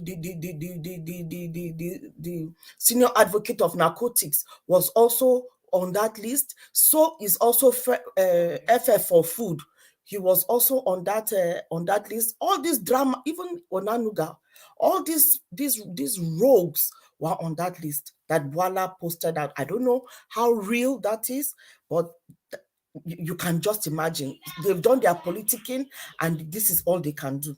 Anyway, that is Nigeria for you, and that is the Nigeria that is going to be in the past. Is Nigeria of the old, So let us take it this way. You see what these people want to do to us. You see, it would be so easy for them. They hate the obedience. They hate all the obedience. Well, because obedience have shown that they are highly educated, highly smart, highly intelligent, and they are able to foresee and preempt and forecast what the enemy is bringing miles away before the enemy gets them, and they are able to floor it by putting in a counter. And because of that, they hate us, because we are not able to buy their lies. You see, when we come on this panel earlier on, the people will say in the north. It is not the north, it's the elites that are in the north. The northerner has no access to all this. Those in the corner don't have access to all this kind of information that we have.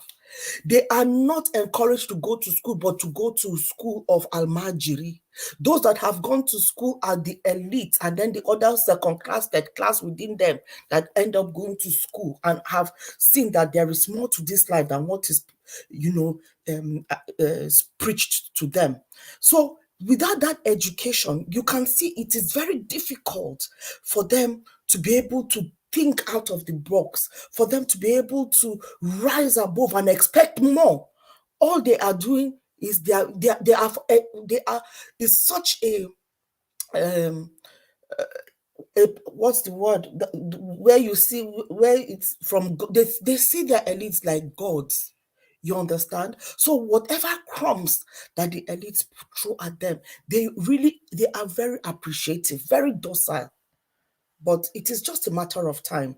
However, I would like to bring this angle where it is the reason why it is so easy for them to be controlled. You see this, is it, what do you call this radio? Is it subsistent radio or transistor, those tiny radios that you will be changing, looking for channel. Do you know the radios I'm talking about, Oga Elvis? Oga Elvis, those in the panel, you know those tiny radios that we normally... Yes, transistor radios, right? Transistor radio, yes. Do you know, no matter how poor the man, a Hausa man is, no matter the village that they are, they have those radio? In the past, when I was growing up, they would say, the Hausa man are is very politically aware. But when I look at it, I don't think it is them being politically aware, because BBC Hausa has been in the fray long before. Is it not just now that they have BBC Igbo and BBC Yoruba? BBC Hausa has been there since the 80s. That's true. It's not longer, actually. Exactly. And they listen to it on these small radios. But it is all brainwashing. It is not as if they are politically aware. No. They brainwash them using all those mediums and tell them that this is what you need to do, this is what you need to do. So the challenge now, that is why they are fighting Obi again, because Obi is really targeting the North to take education, to make sure that the poverty rate there goes down. Imagine if he's able to target them and put education, open their minds, open their horizon.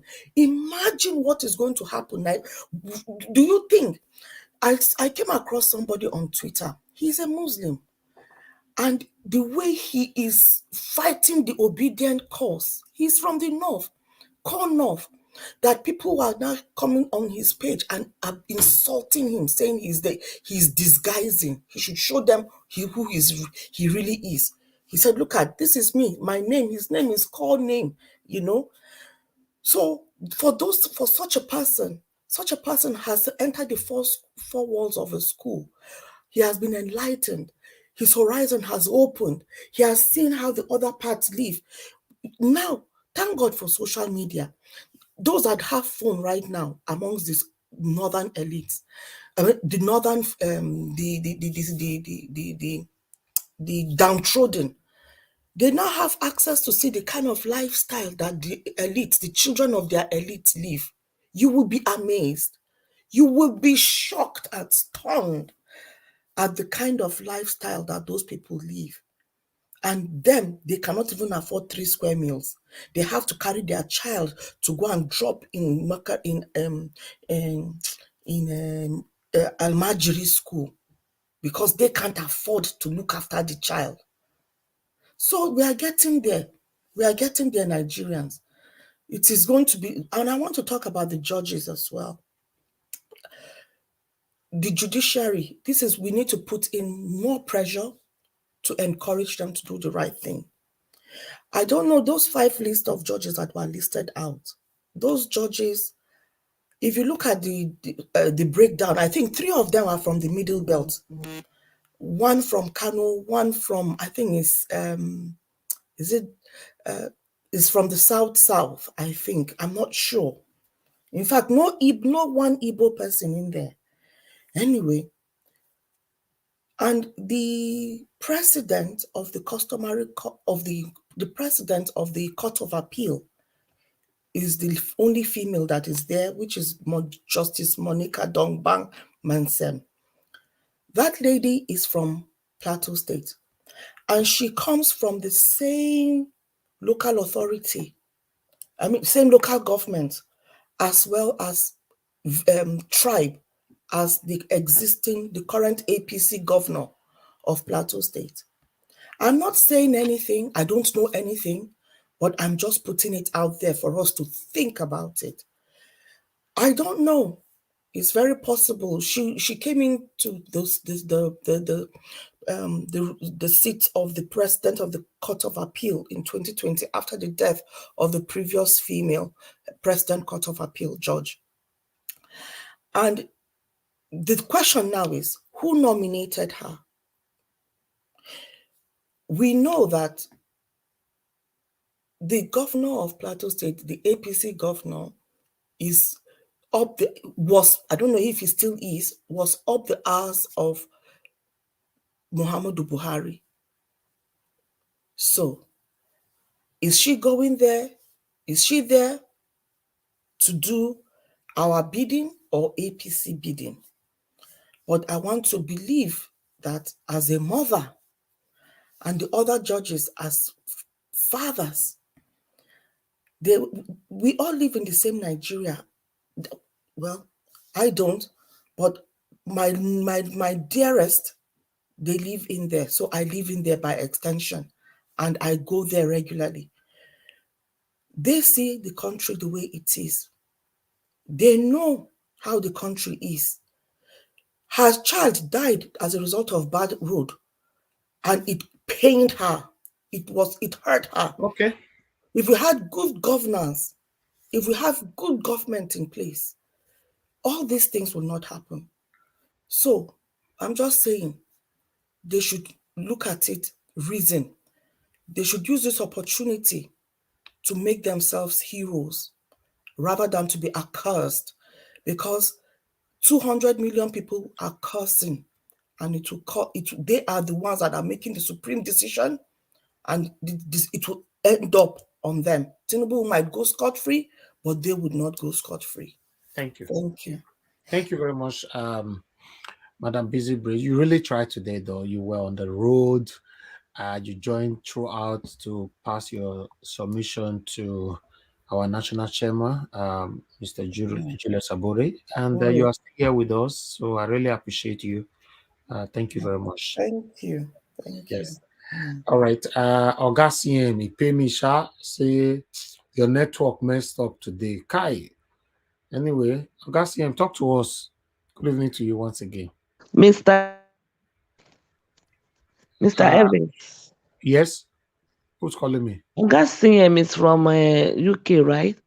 Yes. You see what I talk about UK people? How can your network be messing up UK? No. You stay in the outskirts of UK. I know you will defend your people. That's here. We can't hear you. We can't hear you. We can't hear you at all. Everything you put on, all those microphone, and brother phone, sister phone, remove all of them so that we can hear you. We can't hear anything at all. You see now, Mr. Siena, you they make people like Madam Victoria make the mock we come from UK. Even till now, we still can't hear you. Maybe you need to get maybe a booster, or have you got a booster? No, to be honest, we need to verify where CM they stay. You said County Durham. Because Busy Brains lives in UK. I live in UK. Our network never fail one day. CM needs to be investigated. You glorified Lagos. That I was talking, you thought I wasn't making any sense. Share you see that. Okay, you know what, Oga CM? Why don't you stay online while you call Oga Elvis on WhatsApp? No, but it would have been good. I like when he can speak from the panel, though. Oga CM, which one? But he's not able to. We want to hear his voice. We want to hear. No, we didn't see your demonstration, but we not hear your voice, Oga. Now let's demonstration. You see now, Madam Victoria is UK, that's UK for you. No, not the UK. Now UK I did, madam. If my network not go, I cannot be able to carry you guys along. Have you ever seen my network fail once? At least once. Have you ever seen your network never fail. Only sometimes nature calls you. Nature has how. No, I'm very, very dedicated to my job. Yes, wow. I'll give it to you. I do for you. So, Oga CM, could move on now since we don't wait now for the past 1 hour now. Your network will not. He could have just called in. No, I support what Busy Brain said. If he leave now, the problem is no. He can be on. He will just call you with his phone. He's on the computer, right? What's the need of being there then? Check his mic. So that he will not miss out now. Because we need a CM analysis, so I beg, just make an exception this time, Mr. Elvis. The truth is, I wanted him to leave and come back. That would be fine. But I see a lot of warriors get back. No, he Yeah, no, cannot. let him stay. So and just mute himself and call you. It will be better. Okay, Ogasi, you dey hear us. What's your decision? Yeah, calling. You know, so we dey wait for your thesis. Remove your headphone, sir. Remove Oh, it. yes, Remove that thesis. headphone. Remove it from your gadget. Remove it from your gadget, not from your head. You plugged it to your gadget, right? Unplug it and speak. Maybe that's the source. Wow. Mr. Elvis, you need to start reading lips No, now. Sign language. I think his video seems very steady. So it may be his computer that his microphone. Yeah, it could be the mic. It's the mic now, because remember earlier on when it came in, the video was not stable. Now the video is stable, there's no voice. So APC they attack him well. Oh, aye. No be if someone go check this thing properly now. I go back and I see this thing will not be UK. Guinea chronic. Okay, let me hear from another person quickly. All right, before we bring in CM, he said he's going to call you. He's going to call you. Okay, you want to call in? Call in now. The phone is here. Okay, you are calling in since you see this one go the ring. I know they know. I know you know the thing with the concept. Okay, guys, CM. I bet tell the world what is happening to your network, sir. They say whatever is not prohibited is allowed. So today is a free day. Anybody can yab me. I don't care. Maybe tomorrow things go change. So I don't worry. It's really I'm disappointed like any other body anyway. But over the night I will look for what happened. I don't know why. My network should have been the best because I did something on it throughout last week. So I don't know. Anyway, it was an embarrassment. Early today, I wanted to speak to our able chairman, Julius Abure, and then commend him for turning up, for finding time to be with us first. It's a sacrifice. And secondly, for being able to weather the storm so far as regard the infiltration of this Babalawo and then all this, that one-eyed Babalawo who just emerged from nowhere to say he's Labour Party chairman and start to become an enforcer in chief, going through the courts to go and say we are withdrawing all the petitions Labour Party filed. Something like in Enugu, when we know that is the second governor Labour Party we have, Enugu State, and then other House of Reps scattered all over the country. However, the question I wanted to raise with him was, some people asked some of them, but what I wanted to ask him was, I know they are going to court. It's not for that he will disclose what they are going to say or whatever, but I want to get assurance from him that, because now, since 25th February, I've refused to analyze any results. Say INEC may say P2B won in Cross River by 1 million votes or won Anambra by 500 billion. I'm not interested until it is endorsed or sort of certified by the Labour Party, whatever result they upload. So I wanted to ask him, I know it might be a little bit late, that do they have a plan to bring up, tally the results from different polling units based on Labour Party agents and then put it in their system, or will it be on the system by the time they go to court, or maybe after they've gone to court? Because that is when I will start to do analysis of what the strength is, the behavior of the people, and all these things. Whatever this thing Agbado and Mahmoud did, it's just that they decide to give it to be this one, give article here, take here, and then they're inviting me to come and analyze it. I won't do that. Since if the system is flawed, it can never produce a better outcome. That is my principle. So, as in science, they will tell you what method did you use. That is what they're interested in. If you use the standard method, if you don't use the standard method, whatever answer you are giving or outcome, nobody will listen to it. So that is as far as it goes. I wanted to let him know that some of us are serious, are waiting to see the real result, polling unit result as uploaded, as certified by Labour Party and all the rest, and then to thank him for what he's doing. But surprisingly, he's not here. The questions asked are part of it. I thank our panelists, those that bring up the question. I listened, but I don't want to phone them because I said no. Let me give the people the opportunity to ask questions. So I'm happy, and you can see he's also happy. He felt that yes, there are people somewhere that are dedicating a platform like this. That's again a credit to you, Niger Watch. So that sometimes when you want to take a step back, remember that when you take a step back, millions will die because of that. So you didn't, because you gave us hope.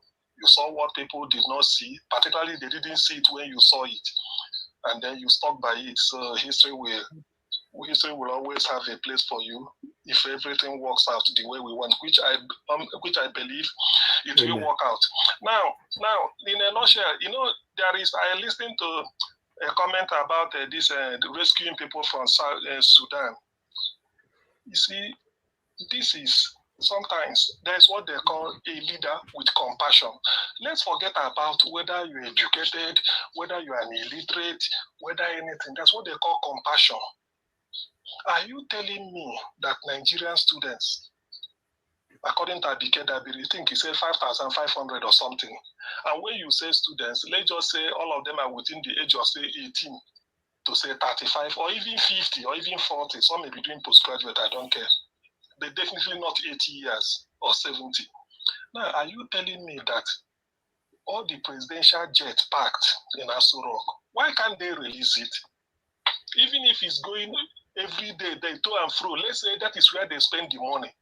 Don't you know that is that is what it takes to be a leader? We park presidential jet in Aso Rock. All the daddy GOs have their jets. All the politicians like Wike, they all park their jets. And Nigerian students are abroad. Germany, I was told, Germans flew in their army to follow them, to accompany one aircraft. They said the Germans, what they did was to cordon off an area by their soldier, allow their plane to land maybe one local airport or so, and then tell their people to gather there. Germany is rescuing not just Germans, but also some other European countries. My brother told me this evening.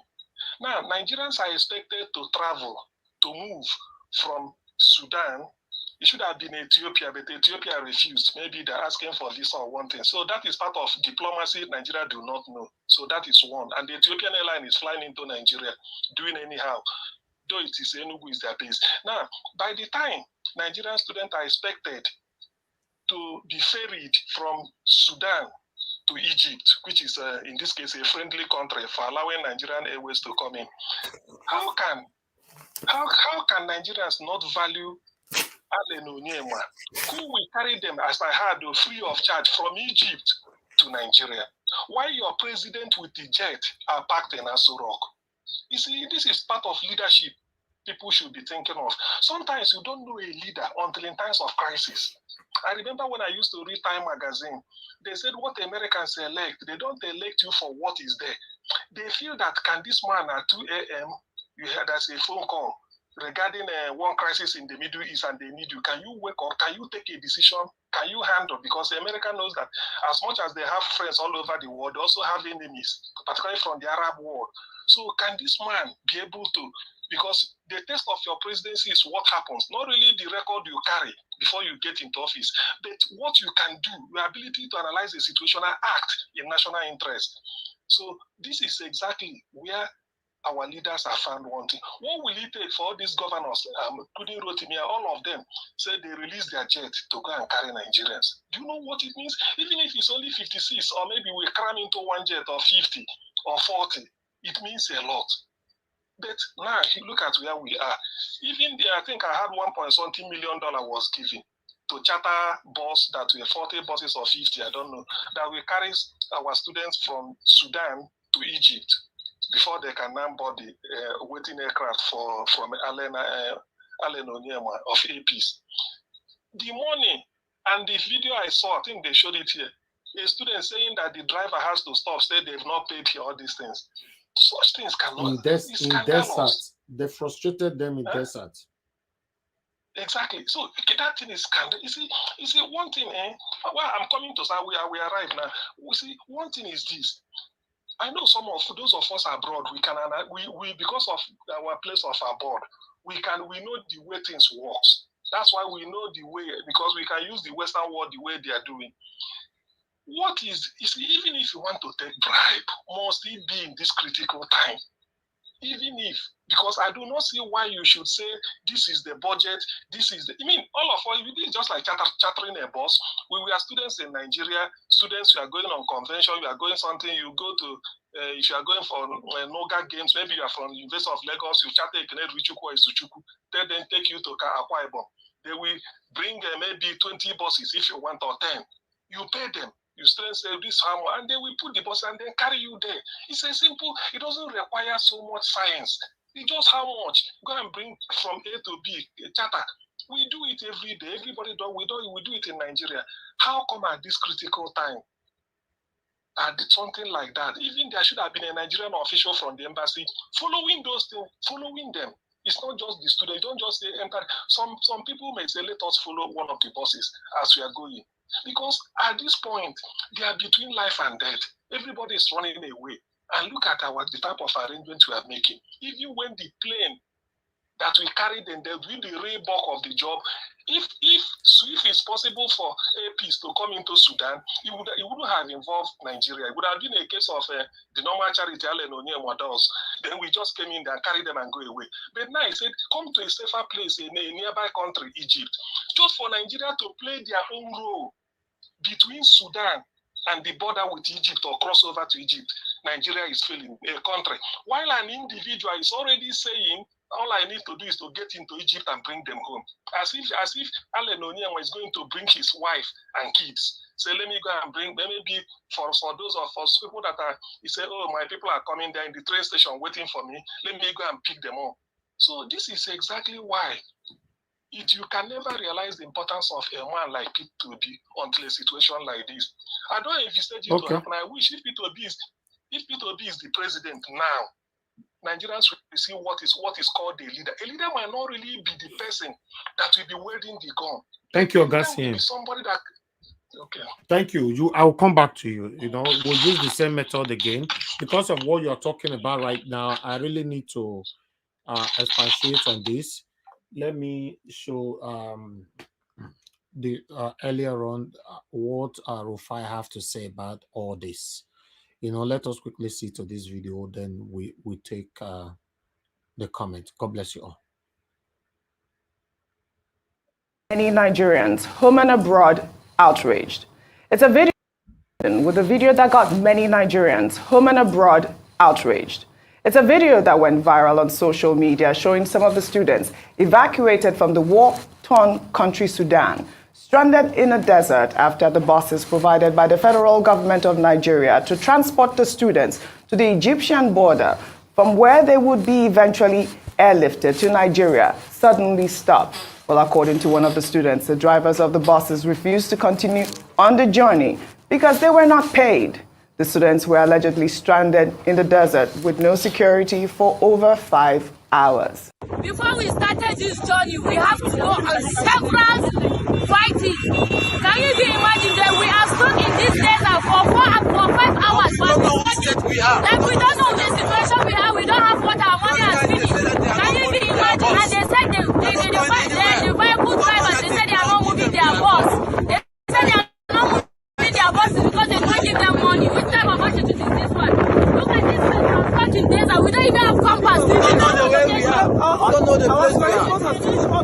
Everything has finished. We are done. We don't have anything. We don't have anything. We don't have bus. We don't have anything. We don't have compass. We even know our location. We're in our unknown environment with a very big danger. And this is outrageous. Well, the chairperson of the Nigerians in Diaspora Commission, Abike Dabi-Erewa, swiftly responded to that viral video, stating that the evacuation process was a tedious one and that challenges were expected, adding that the government is in touch with the students and that the relevant agencies would resolve the situation. Well, taking to Twitter, Abike wrote, I have just spoken to Naima, Nigeria. He confirmed the buses have continued their journey and said whatever issues have been resolved. Well, another Instagram user, I believe the person claimed to be a student, immediately debunked her claims and called her a liar.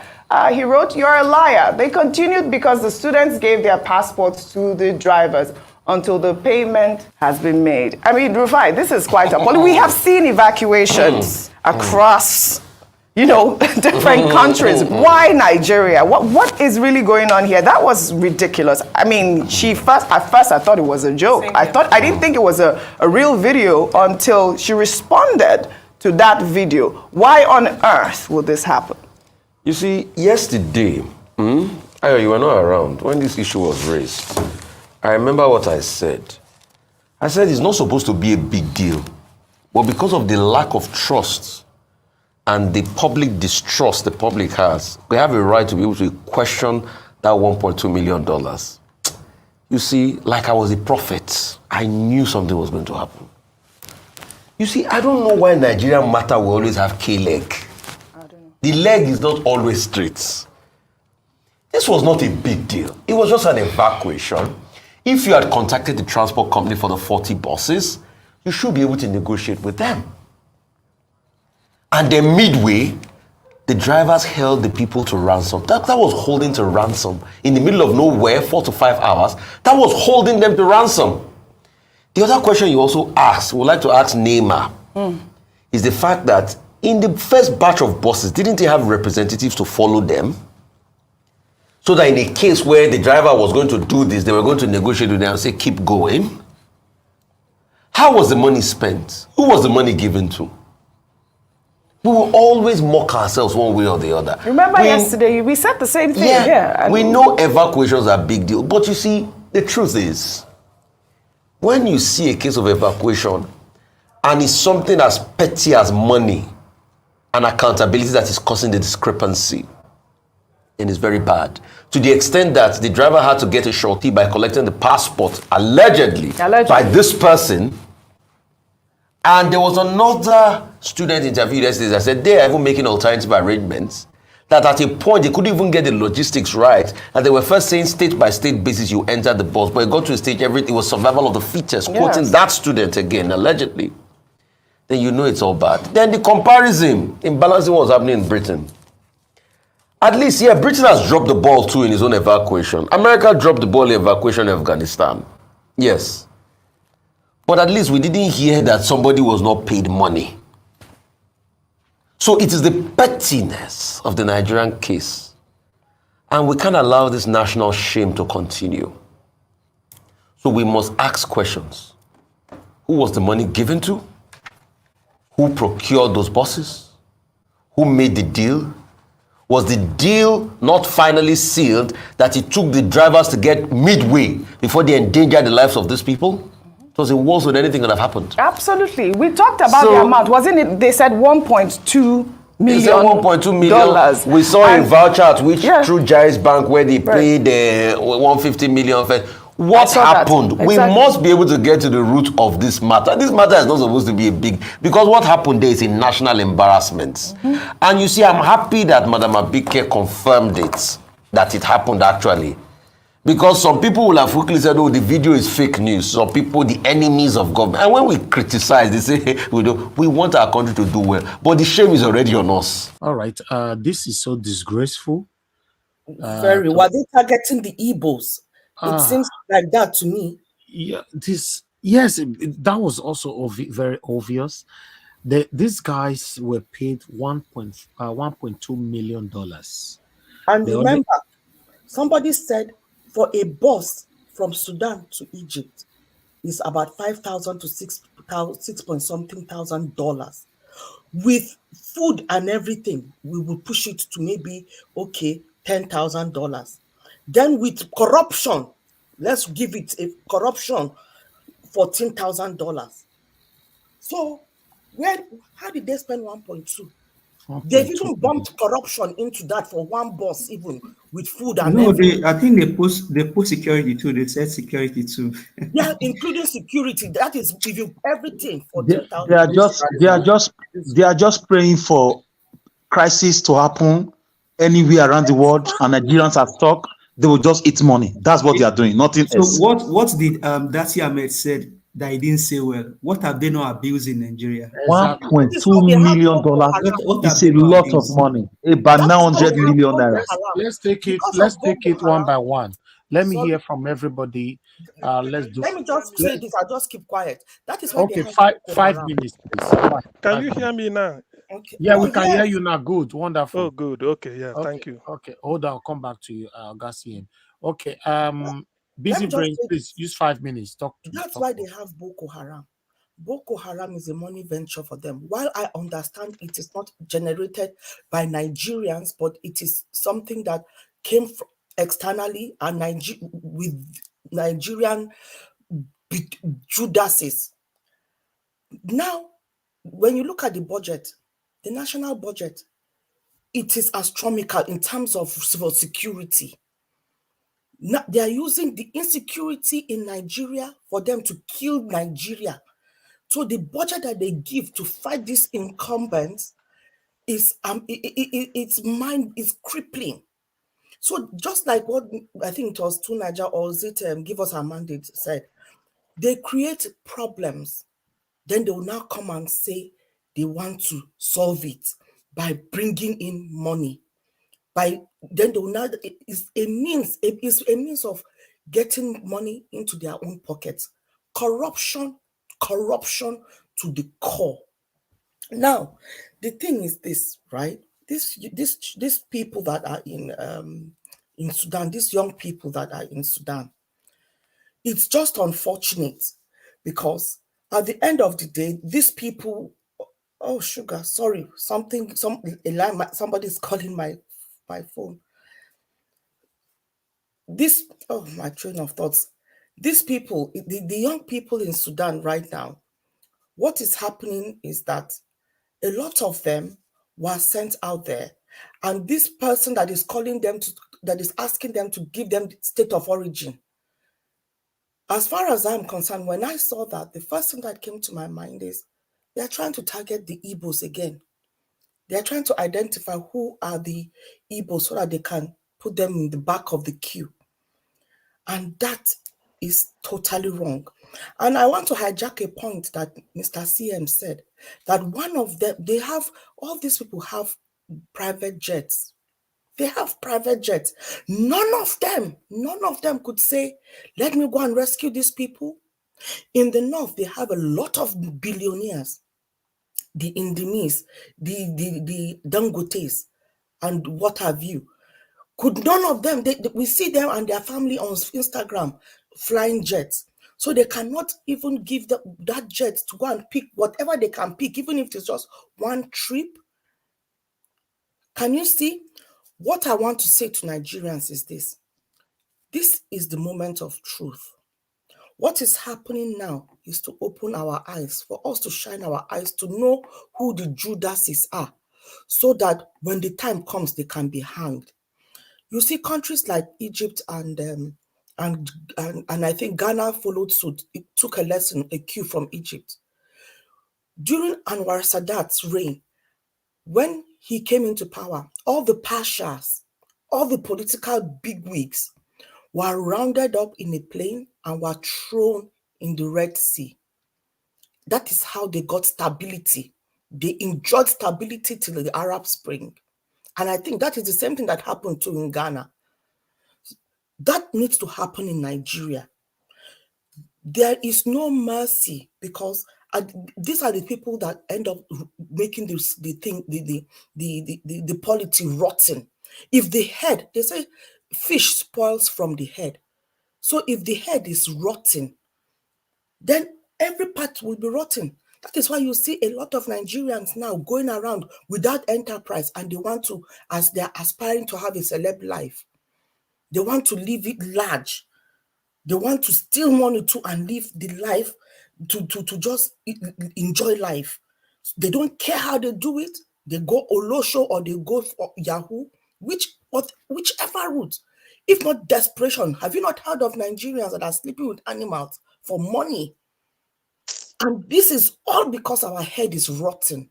And they want to bring another head that is even rot. It is what is rotten? Rotten is if there's another word that is beyond rotten, that is what they want, that is trying to come in and impose himself. It's a capital N-O. It's not going to happen. He's not going to come in, because when he comes in, all our children will either, if they are not dead because they've taken drugs, they will go into prostitution or armed robbery. Thank you, Madam Busy Brace. Thank you very much for your submission. Okay, let me take one or two calls quickly. Mr. Chris, thanks for calling in, sir. Good evening to you. Please talk to us. Yeah, good evening. My name is Chris. I'm calling from Dublin. Can you hear me? Yes, very clear, sir. Yeah, well, I just want to comment on this Sudan evacuation thing. You know, I think it's the third time in a row that I'm trying to reiterate this. Now, we have to come to the realization that there's a big problem of ethnicity in our country. We mustn't shy away from that. Now, the question is that it's not even that there is a big problem of ethnicity, but the thing is that the next government that's going to come in, let's assume that the judiciary, if they skip this judgment and give it to Tinubu, the Tinubu administration is going to be worse in terms of ethnicity. If you listen to this Abike Dabiri, in some of the issues involving Nigerians in other countries, especially the Igbos, when it has to do with them having problems with government in Indonesia and countries like that, you can see her reaction to some of those issues. She's a full tribal bigot. Now, apart from even that, the problem we all need to understand is that we are different. And apart from being different again, I have to say the Igbos are specifically being targeted. And after this, they are going to come for the next set of people. And if we don't know, you see this only lady amongst the 5 justices in this Peter Obi's case. Do you know what it took before this lady was being able to be made the president of the Court of Appeal? They did everything to stop her because she was the next in line. She fought and fought and fought and fought. The story was on the news every day. This same Rufai was one of the people that championed the story. They refused to make her the president of the Court of Appeal, but somehow, after so many battles, she finally succeeded.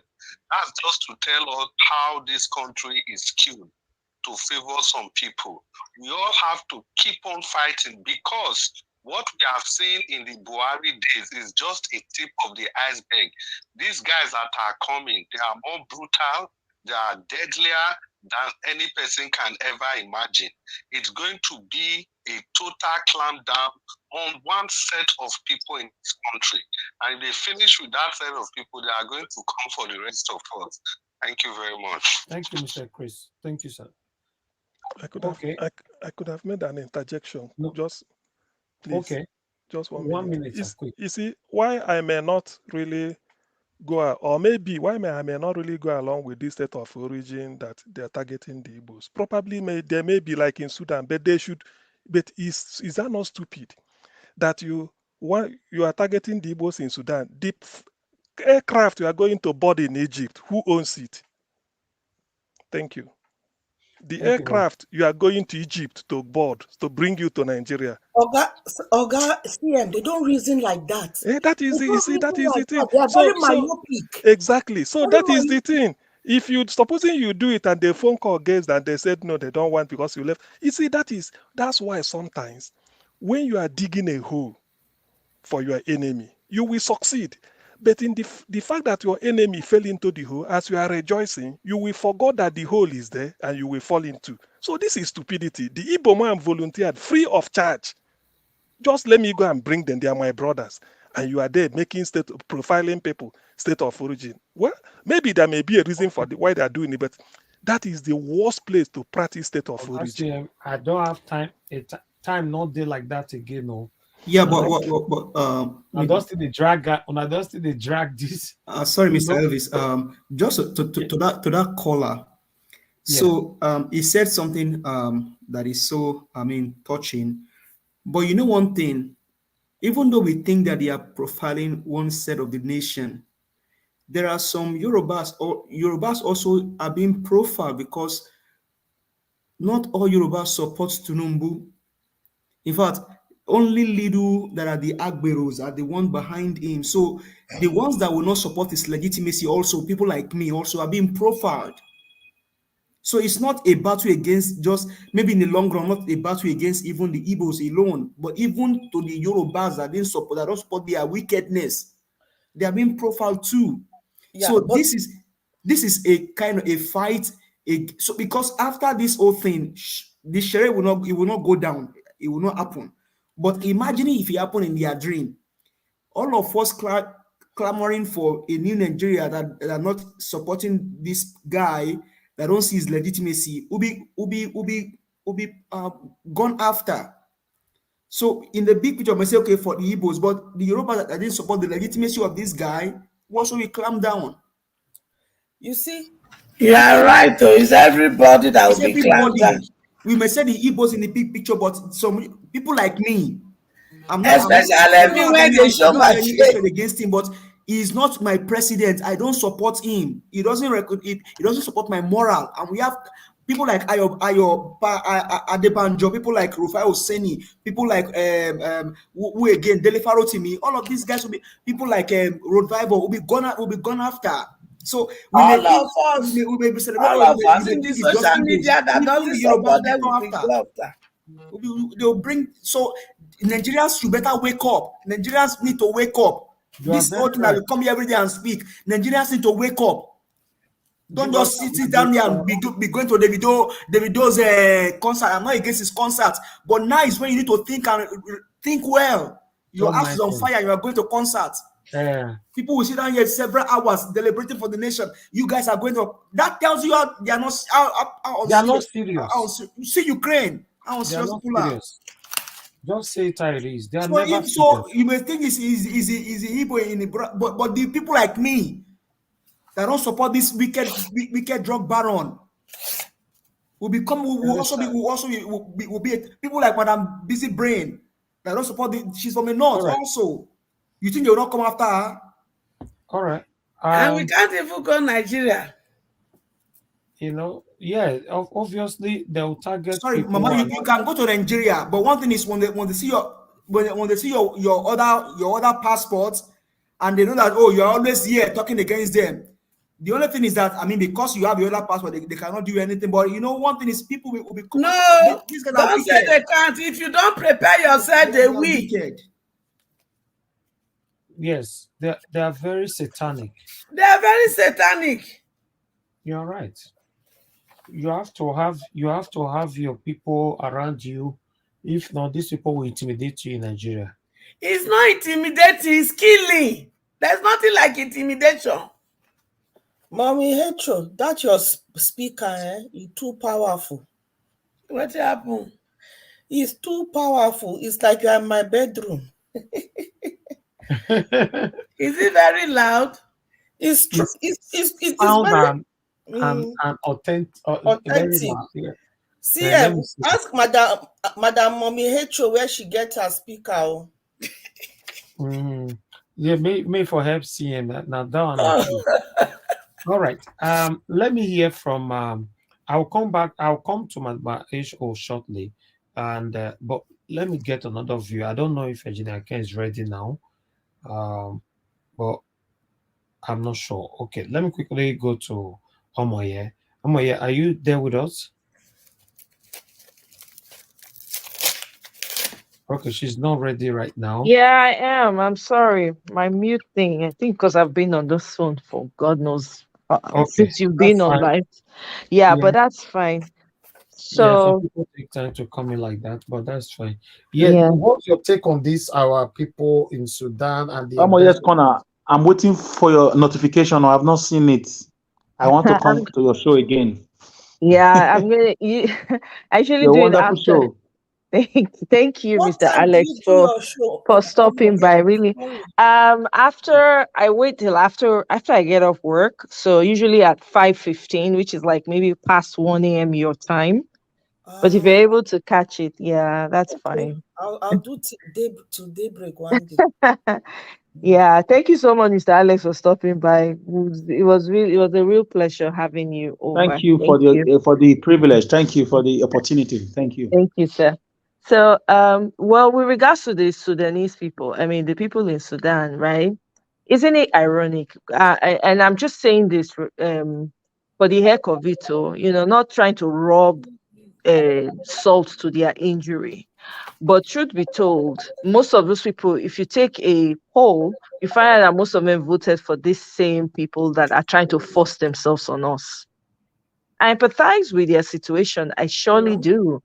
But if we say, let's take a poll, you find out that they voted for the Hello. same people. Can you hear me? Hello. Yes, we can hear you. Oh, okay. I thought somebody was speaking. Okay. No, So, mommy Hecho's on the phone. We they hear you, mommy Hecho. Mute yourself. We don't hear your bank account. so anyway, I mean, if you take a poll, you find out that these people, some of them voted for these candidates. Now, on the one hand, I can't understand. I really can't wrap my mind around somebody has volunteered to, bring the people back home. Why the need to spend waste such money? And at the end of the day, you end up not even paying the people that matter the most, the bus drivers. Now, we have so many people in Nigeria with private jets.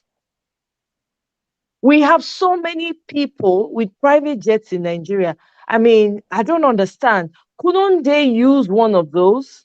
And then you pay 1.2 million, right? $1.2 million. Now, somebody did a calculation somewhere. I saw it was like to rent a bus. If we're to rent a bus, all inclusive, it would be like 6,700 thereabouts, right? Even when you add all of that up with expenses and all of that, it still would not hit 1.2 million. So these people just use the opportunity, the slightest opportunity they have, to take advantage and to rob us broad daylight and tell us you guys can do nothing. It just be like say person just open your door, waka enter inside. No mind you, enter your kitchen, eat all your food, carry all your furniture, everything, broad daylight. I've lost count of how much these people are spending on unnecessary things. And everything is in the million, billion, trillion, billion. Hey, God. What did he mean for that country? I don't understand. Anything remain. Every time I hear, go ahead. Sorry. It's like they went and swore an oath never to do good with the money. Because that's exactly what it is. That's what it is. These people are, I keep saying it, they're in a cult. I don't know. They're in a cult that has told them you cannot do for your own. So all the money you're going to get, you are only able to spend it on yourself. The moment you try to do for the people that you have stole from, it will cease to be your own. This is the only way, because I don't understand. That's what it seems like. With all the tears, I'm wondering to myself, with all the scream that is going on all around with our people in the Sudan, right? And mind you, I say our people in air quotes, because now they are claiming that they have over 1 million, 1,000 Fulani people in Sudan. Where did they come from? Why is nobody asking that question? These people have us on game. They are playing it out. Yes, and what are they studying in Sudan? What are they studying? That's the question. Most of them are studying. Somebody said, I think I read it somewhere on Twitter, when somebody said they were reading one of the people in Sudan, when they were asking him questions, what he's doing and all of that. The guy is studying how to suppress Christian religion in Nigeria. I mean, please, he's writing a thesis on it. Come on, guys. At PhD level. At PhD level. Is that what we really want to be dealing with? For people that are on the sidelines on this Nigeria issue, and I say it, you can, if you like, live in the most comfortable, live by the island, only you and breeze and water every time. Matter of fact, live in Mars or being on the moon living. You see this matter, it affects you. There's no amount of enjoyment you will ever have. There's no rich person in Nigeria. We need to stop that. There's no billionaire in Nigeria. There's nothing like the richest person. You know they exist. You know why? Because they have impoverished everybody intentionally, just so that they can have a name and influence and power. We need to be asking questions. Look at all these people screaming, hey, the government did not come and carry us. Oh, they abandoned us here. When we are screaming from the top of our lungs, you people vote correctly. Vote for a human being that will care for you. Stop looking at tribe. Stop looking at tribe. See, the day a person dies, now person ain't go clean your body. The person when they clean your body, you don't know the tribe where it go come from. You don't know the tribe. You don't. So I don't know this finicky assumption and, always wanting to hop on tribalism and religion is sickening, because the people who even brought the religion don't even do it like this. We have our own religion before these people came. And I'm sure it was more effective than what we have right now, if we used it well and we had the opportunity to develop it further. Everything has sense for this life. Everything has wisdom. Every Nigerian ought to be on this table. You see this whole thing that's playing out in Nigeria? I know that, yes, Mr. Peter Obi said, we don't want to disrupt the judiciary, whatever. But there is a landmark that you can come to on the day of the tribunal. There are places you can reach, at least. Reach there. Let the rally, let the crowd be a lot. And it bothers me. I don't know why people keep mentioning what is her name? Is it Dabiri or Dabri or whatever her name is? That woman has made a complete fool of herself. Everything I've heard about her, I don't know her personally, anything. Everything she has said from her mouth, she's always cursing. She curses like a street urchin. And you are a government official. You are supposed to be working for the people. That tells you right there that she doesn't care about you, because where her palms are being greased is somewhere. You are not the one paying her. That's what she's telling you, even though we know it is our money. But she's working for a select few, not you. And by the way, the people entering the bus, they had to do it by state of origin. Really? Really? Look at the embarrassment, the monumental embarrassment that they have brought to Nigerians all over the world. You need to see TikTok. It's blowing up because of Nigerian matter. They are asking you your state of origin for ease. Ease of what? If somebody is dying, are you going to ask them which state you come from before I save you? I don't understand, though. These people have really taken us for a fool. I don't know how you guys see it. I don't know how you guys see it. I don't know. Because no matter how many passports you have, you're still a Nigerian through and through. It's in your DNA. You cannot do anything about it. The fact that you have an origin from there, it will speak for you. The blood will be speaking. You don't understand. In case you're sleeping, I hope you wake up. I hope you are smelling the coffee that is very hard and dark. Because these people, they did not come to play. This is just trailer before the real movie starts. They are telling you internationally that they do not care for you. They do not care for you. They have not sworn them in. What are you still waiting for? What are you sitting, folding your hand for? This is the time to pull it all the way down. I don't know whether to feel sorry for those in Sudan. To be honest with you, I think I've lost all emotions. I really have. This whole Nigerian thing has sucked everything out of me. But I don't even know. I see them crying. I mean, who wants their child to be stuck in a situation like that? Those people, some of them come from wealthy homes, so don't get it twisted. Some of them come from wealthy homes. Some of them, their fathers are politicians. Oh, of course, of course. Do you understand? This is how much they don't care. So most of them, they are ready to sacrifice their own children just to hang on to power. They don't care. They're ready to do anything. Nothing pains them. Nothing affects them. We need to get it right. We need to know what we're doing. It's just a shame because we're watching this unfold on a daily basis. Every day it's another new thing. Every day is another new thing. Every day is another new thing.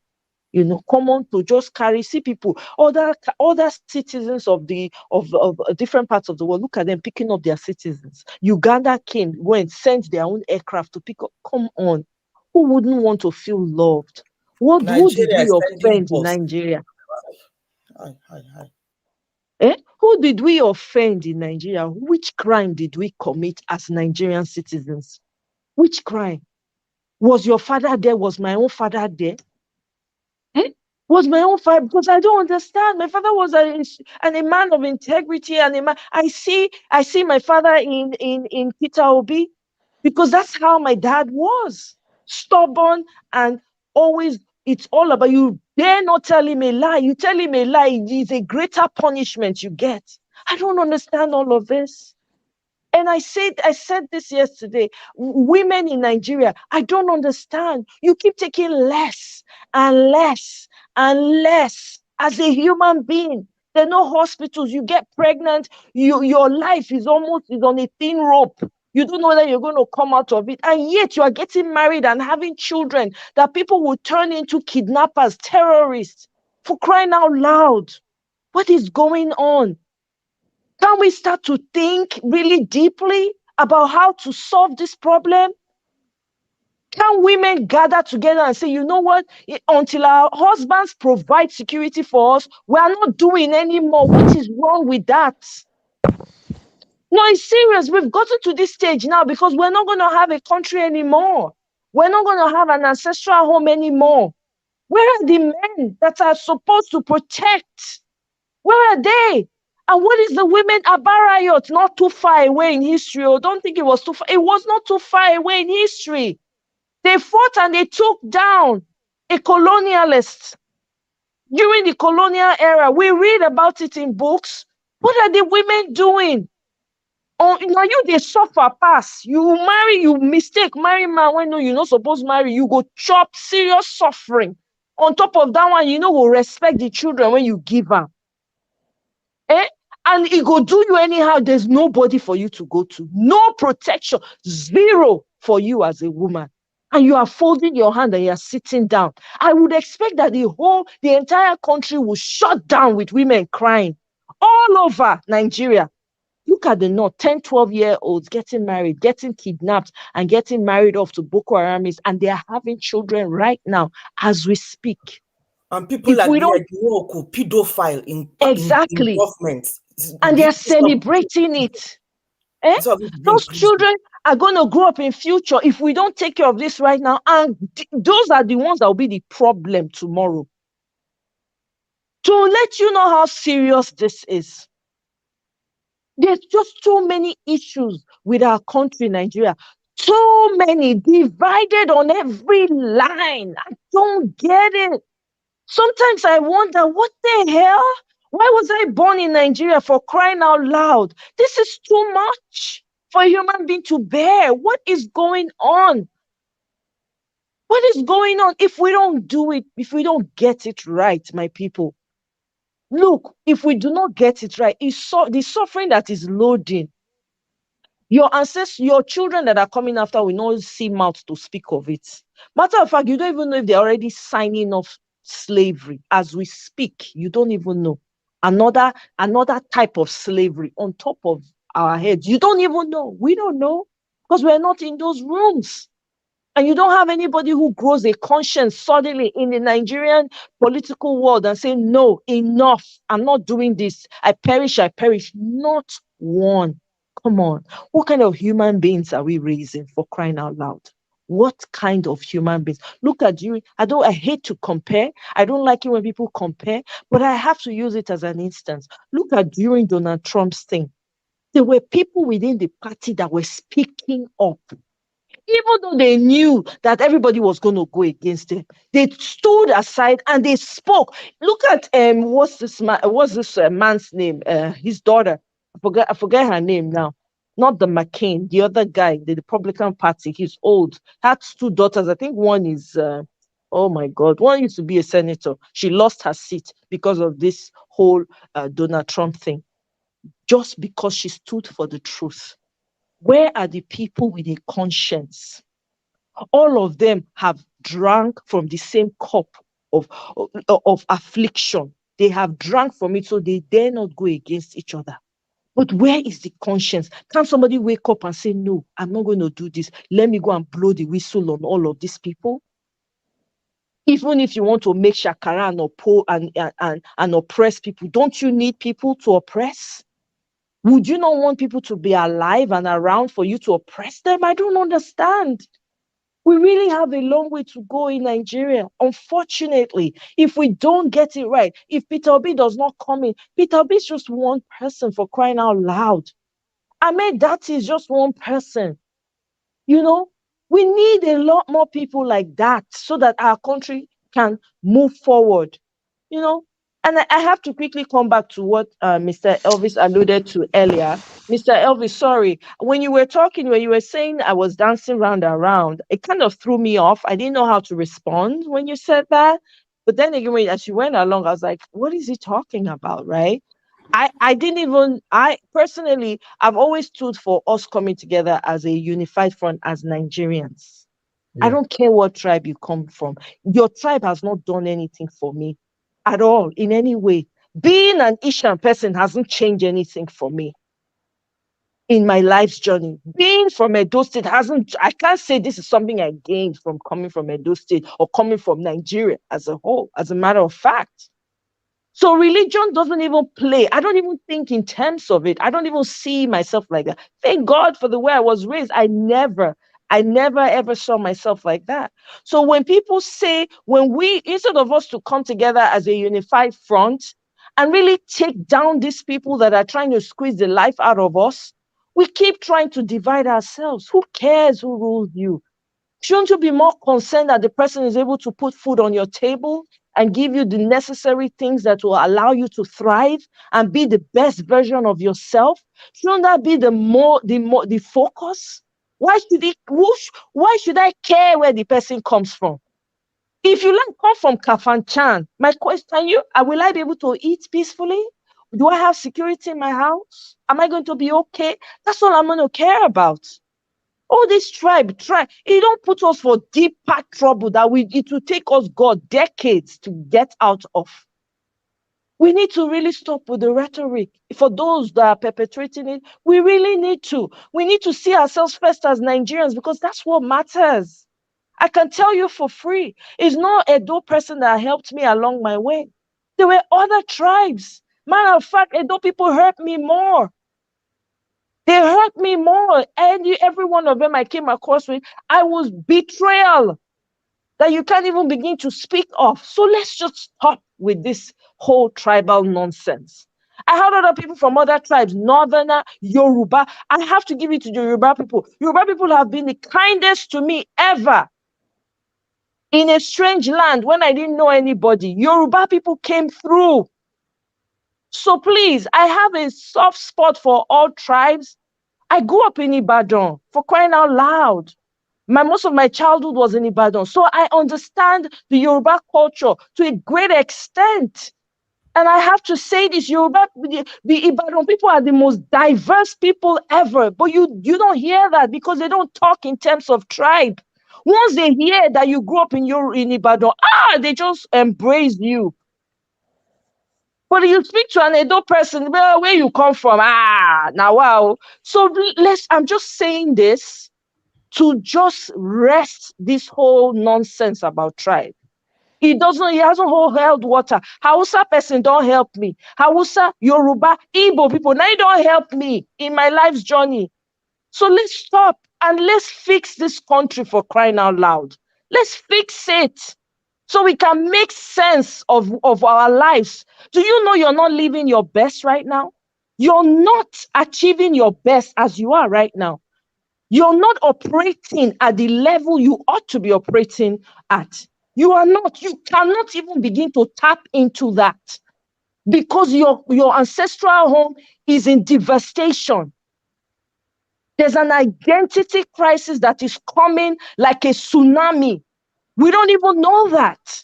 We've not even started addressing that. So please, I beg us, let's be focused and fight till the very end for this Peter Obi. I hope that the people in Sudan come home safely.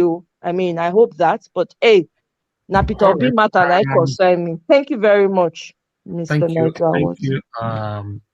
Amoye, thank you. I just thought I should leave you to express that, although sometimes when I rush people like this is because I look at time all the time. So I can see we have a lot of people here that want to speak.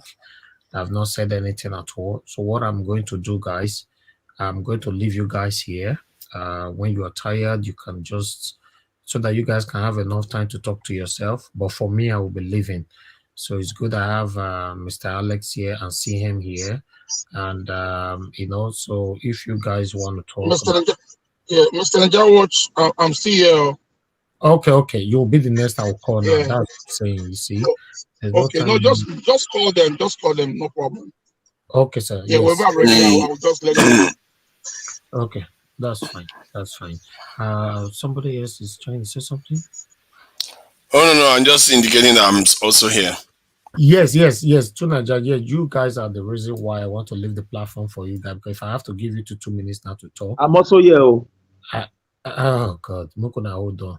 If I have about 10 minutes to lock this particular broadcast, so if that will not be enough for anybody to talk. So what I will do. I don't say you go laugh. Mama, show. All right. Okay. What will happen now? What will happen now, people? Mommy, Go ahead. this is American. This is American session. Now the energy they increase. Particularly California. We go fry you today. We go fry you today. When the whole world is sleeping, at that time then they wake up. Now they sleep. When the real genuine people don't they sleep, go to sleep. All right. The real people go. What will happen now is now we can't be fake. Now the Agbado life is the genuine. All right. Okay. My people, let me quickly do this so that you guys, because I cannot moderate this anymore. I just want you guys to talk freely, and so we don't wear you out. Sorry.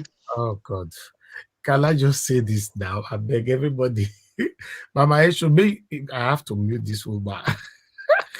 As we go do.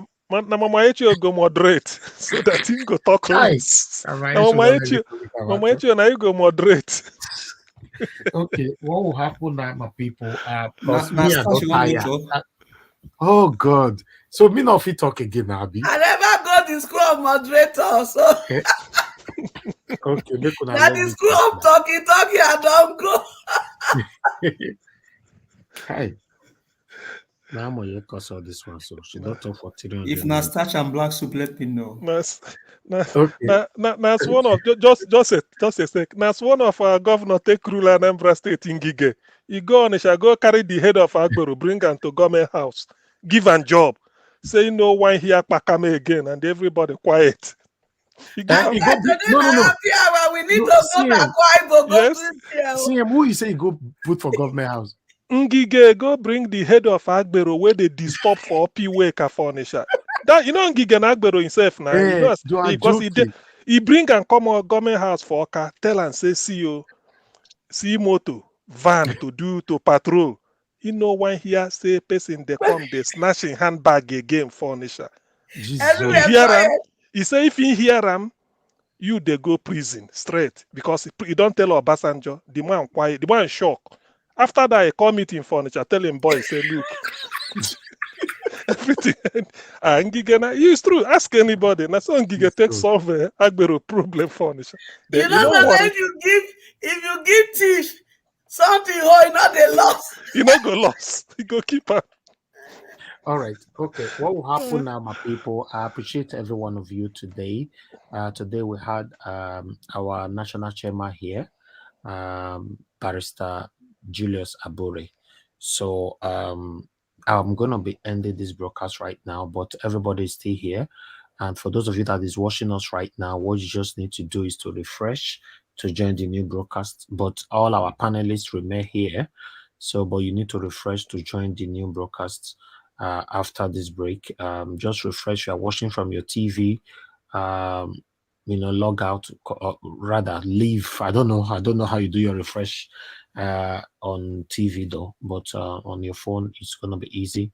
So join us, or rather come back to Naija Watch again. This conversation continues from here, but for me I need to go because it's been a long day for me and I'm tired and I cannot really lie about that. But meanwhile, let me quickly appreciate Ame Bright. Thank you very much. Nusa Harry, thank you. Jennifer Bennett, thank you. Emme Etok, thank you.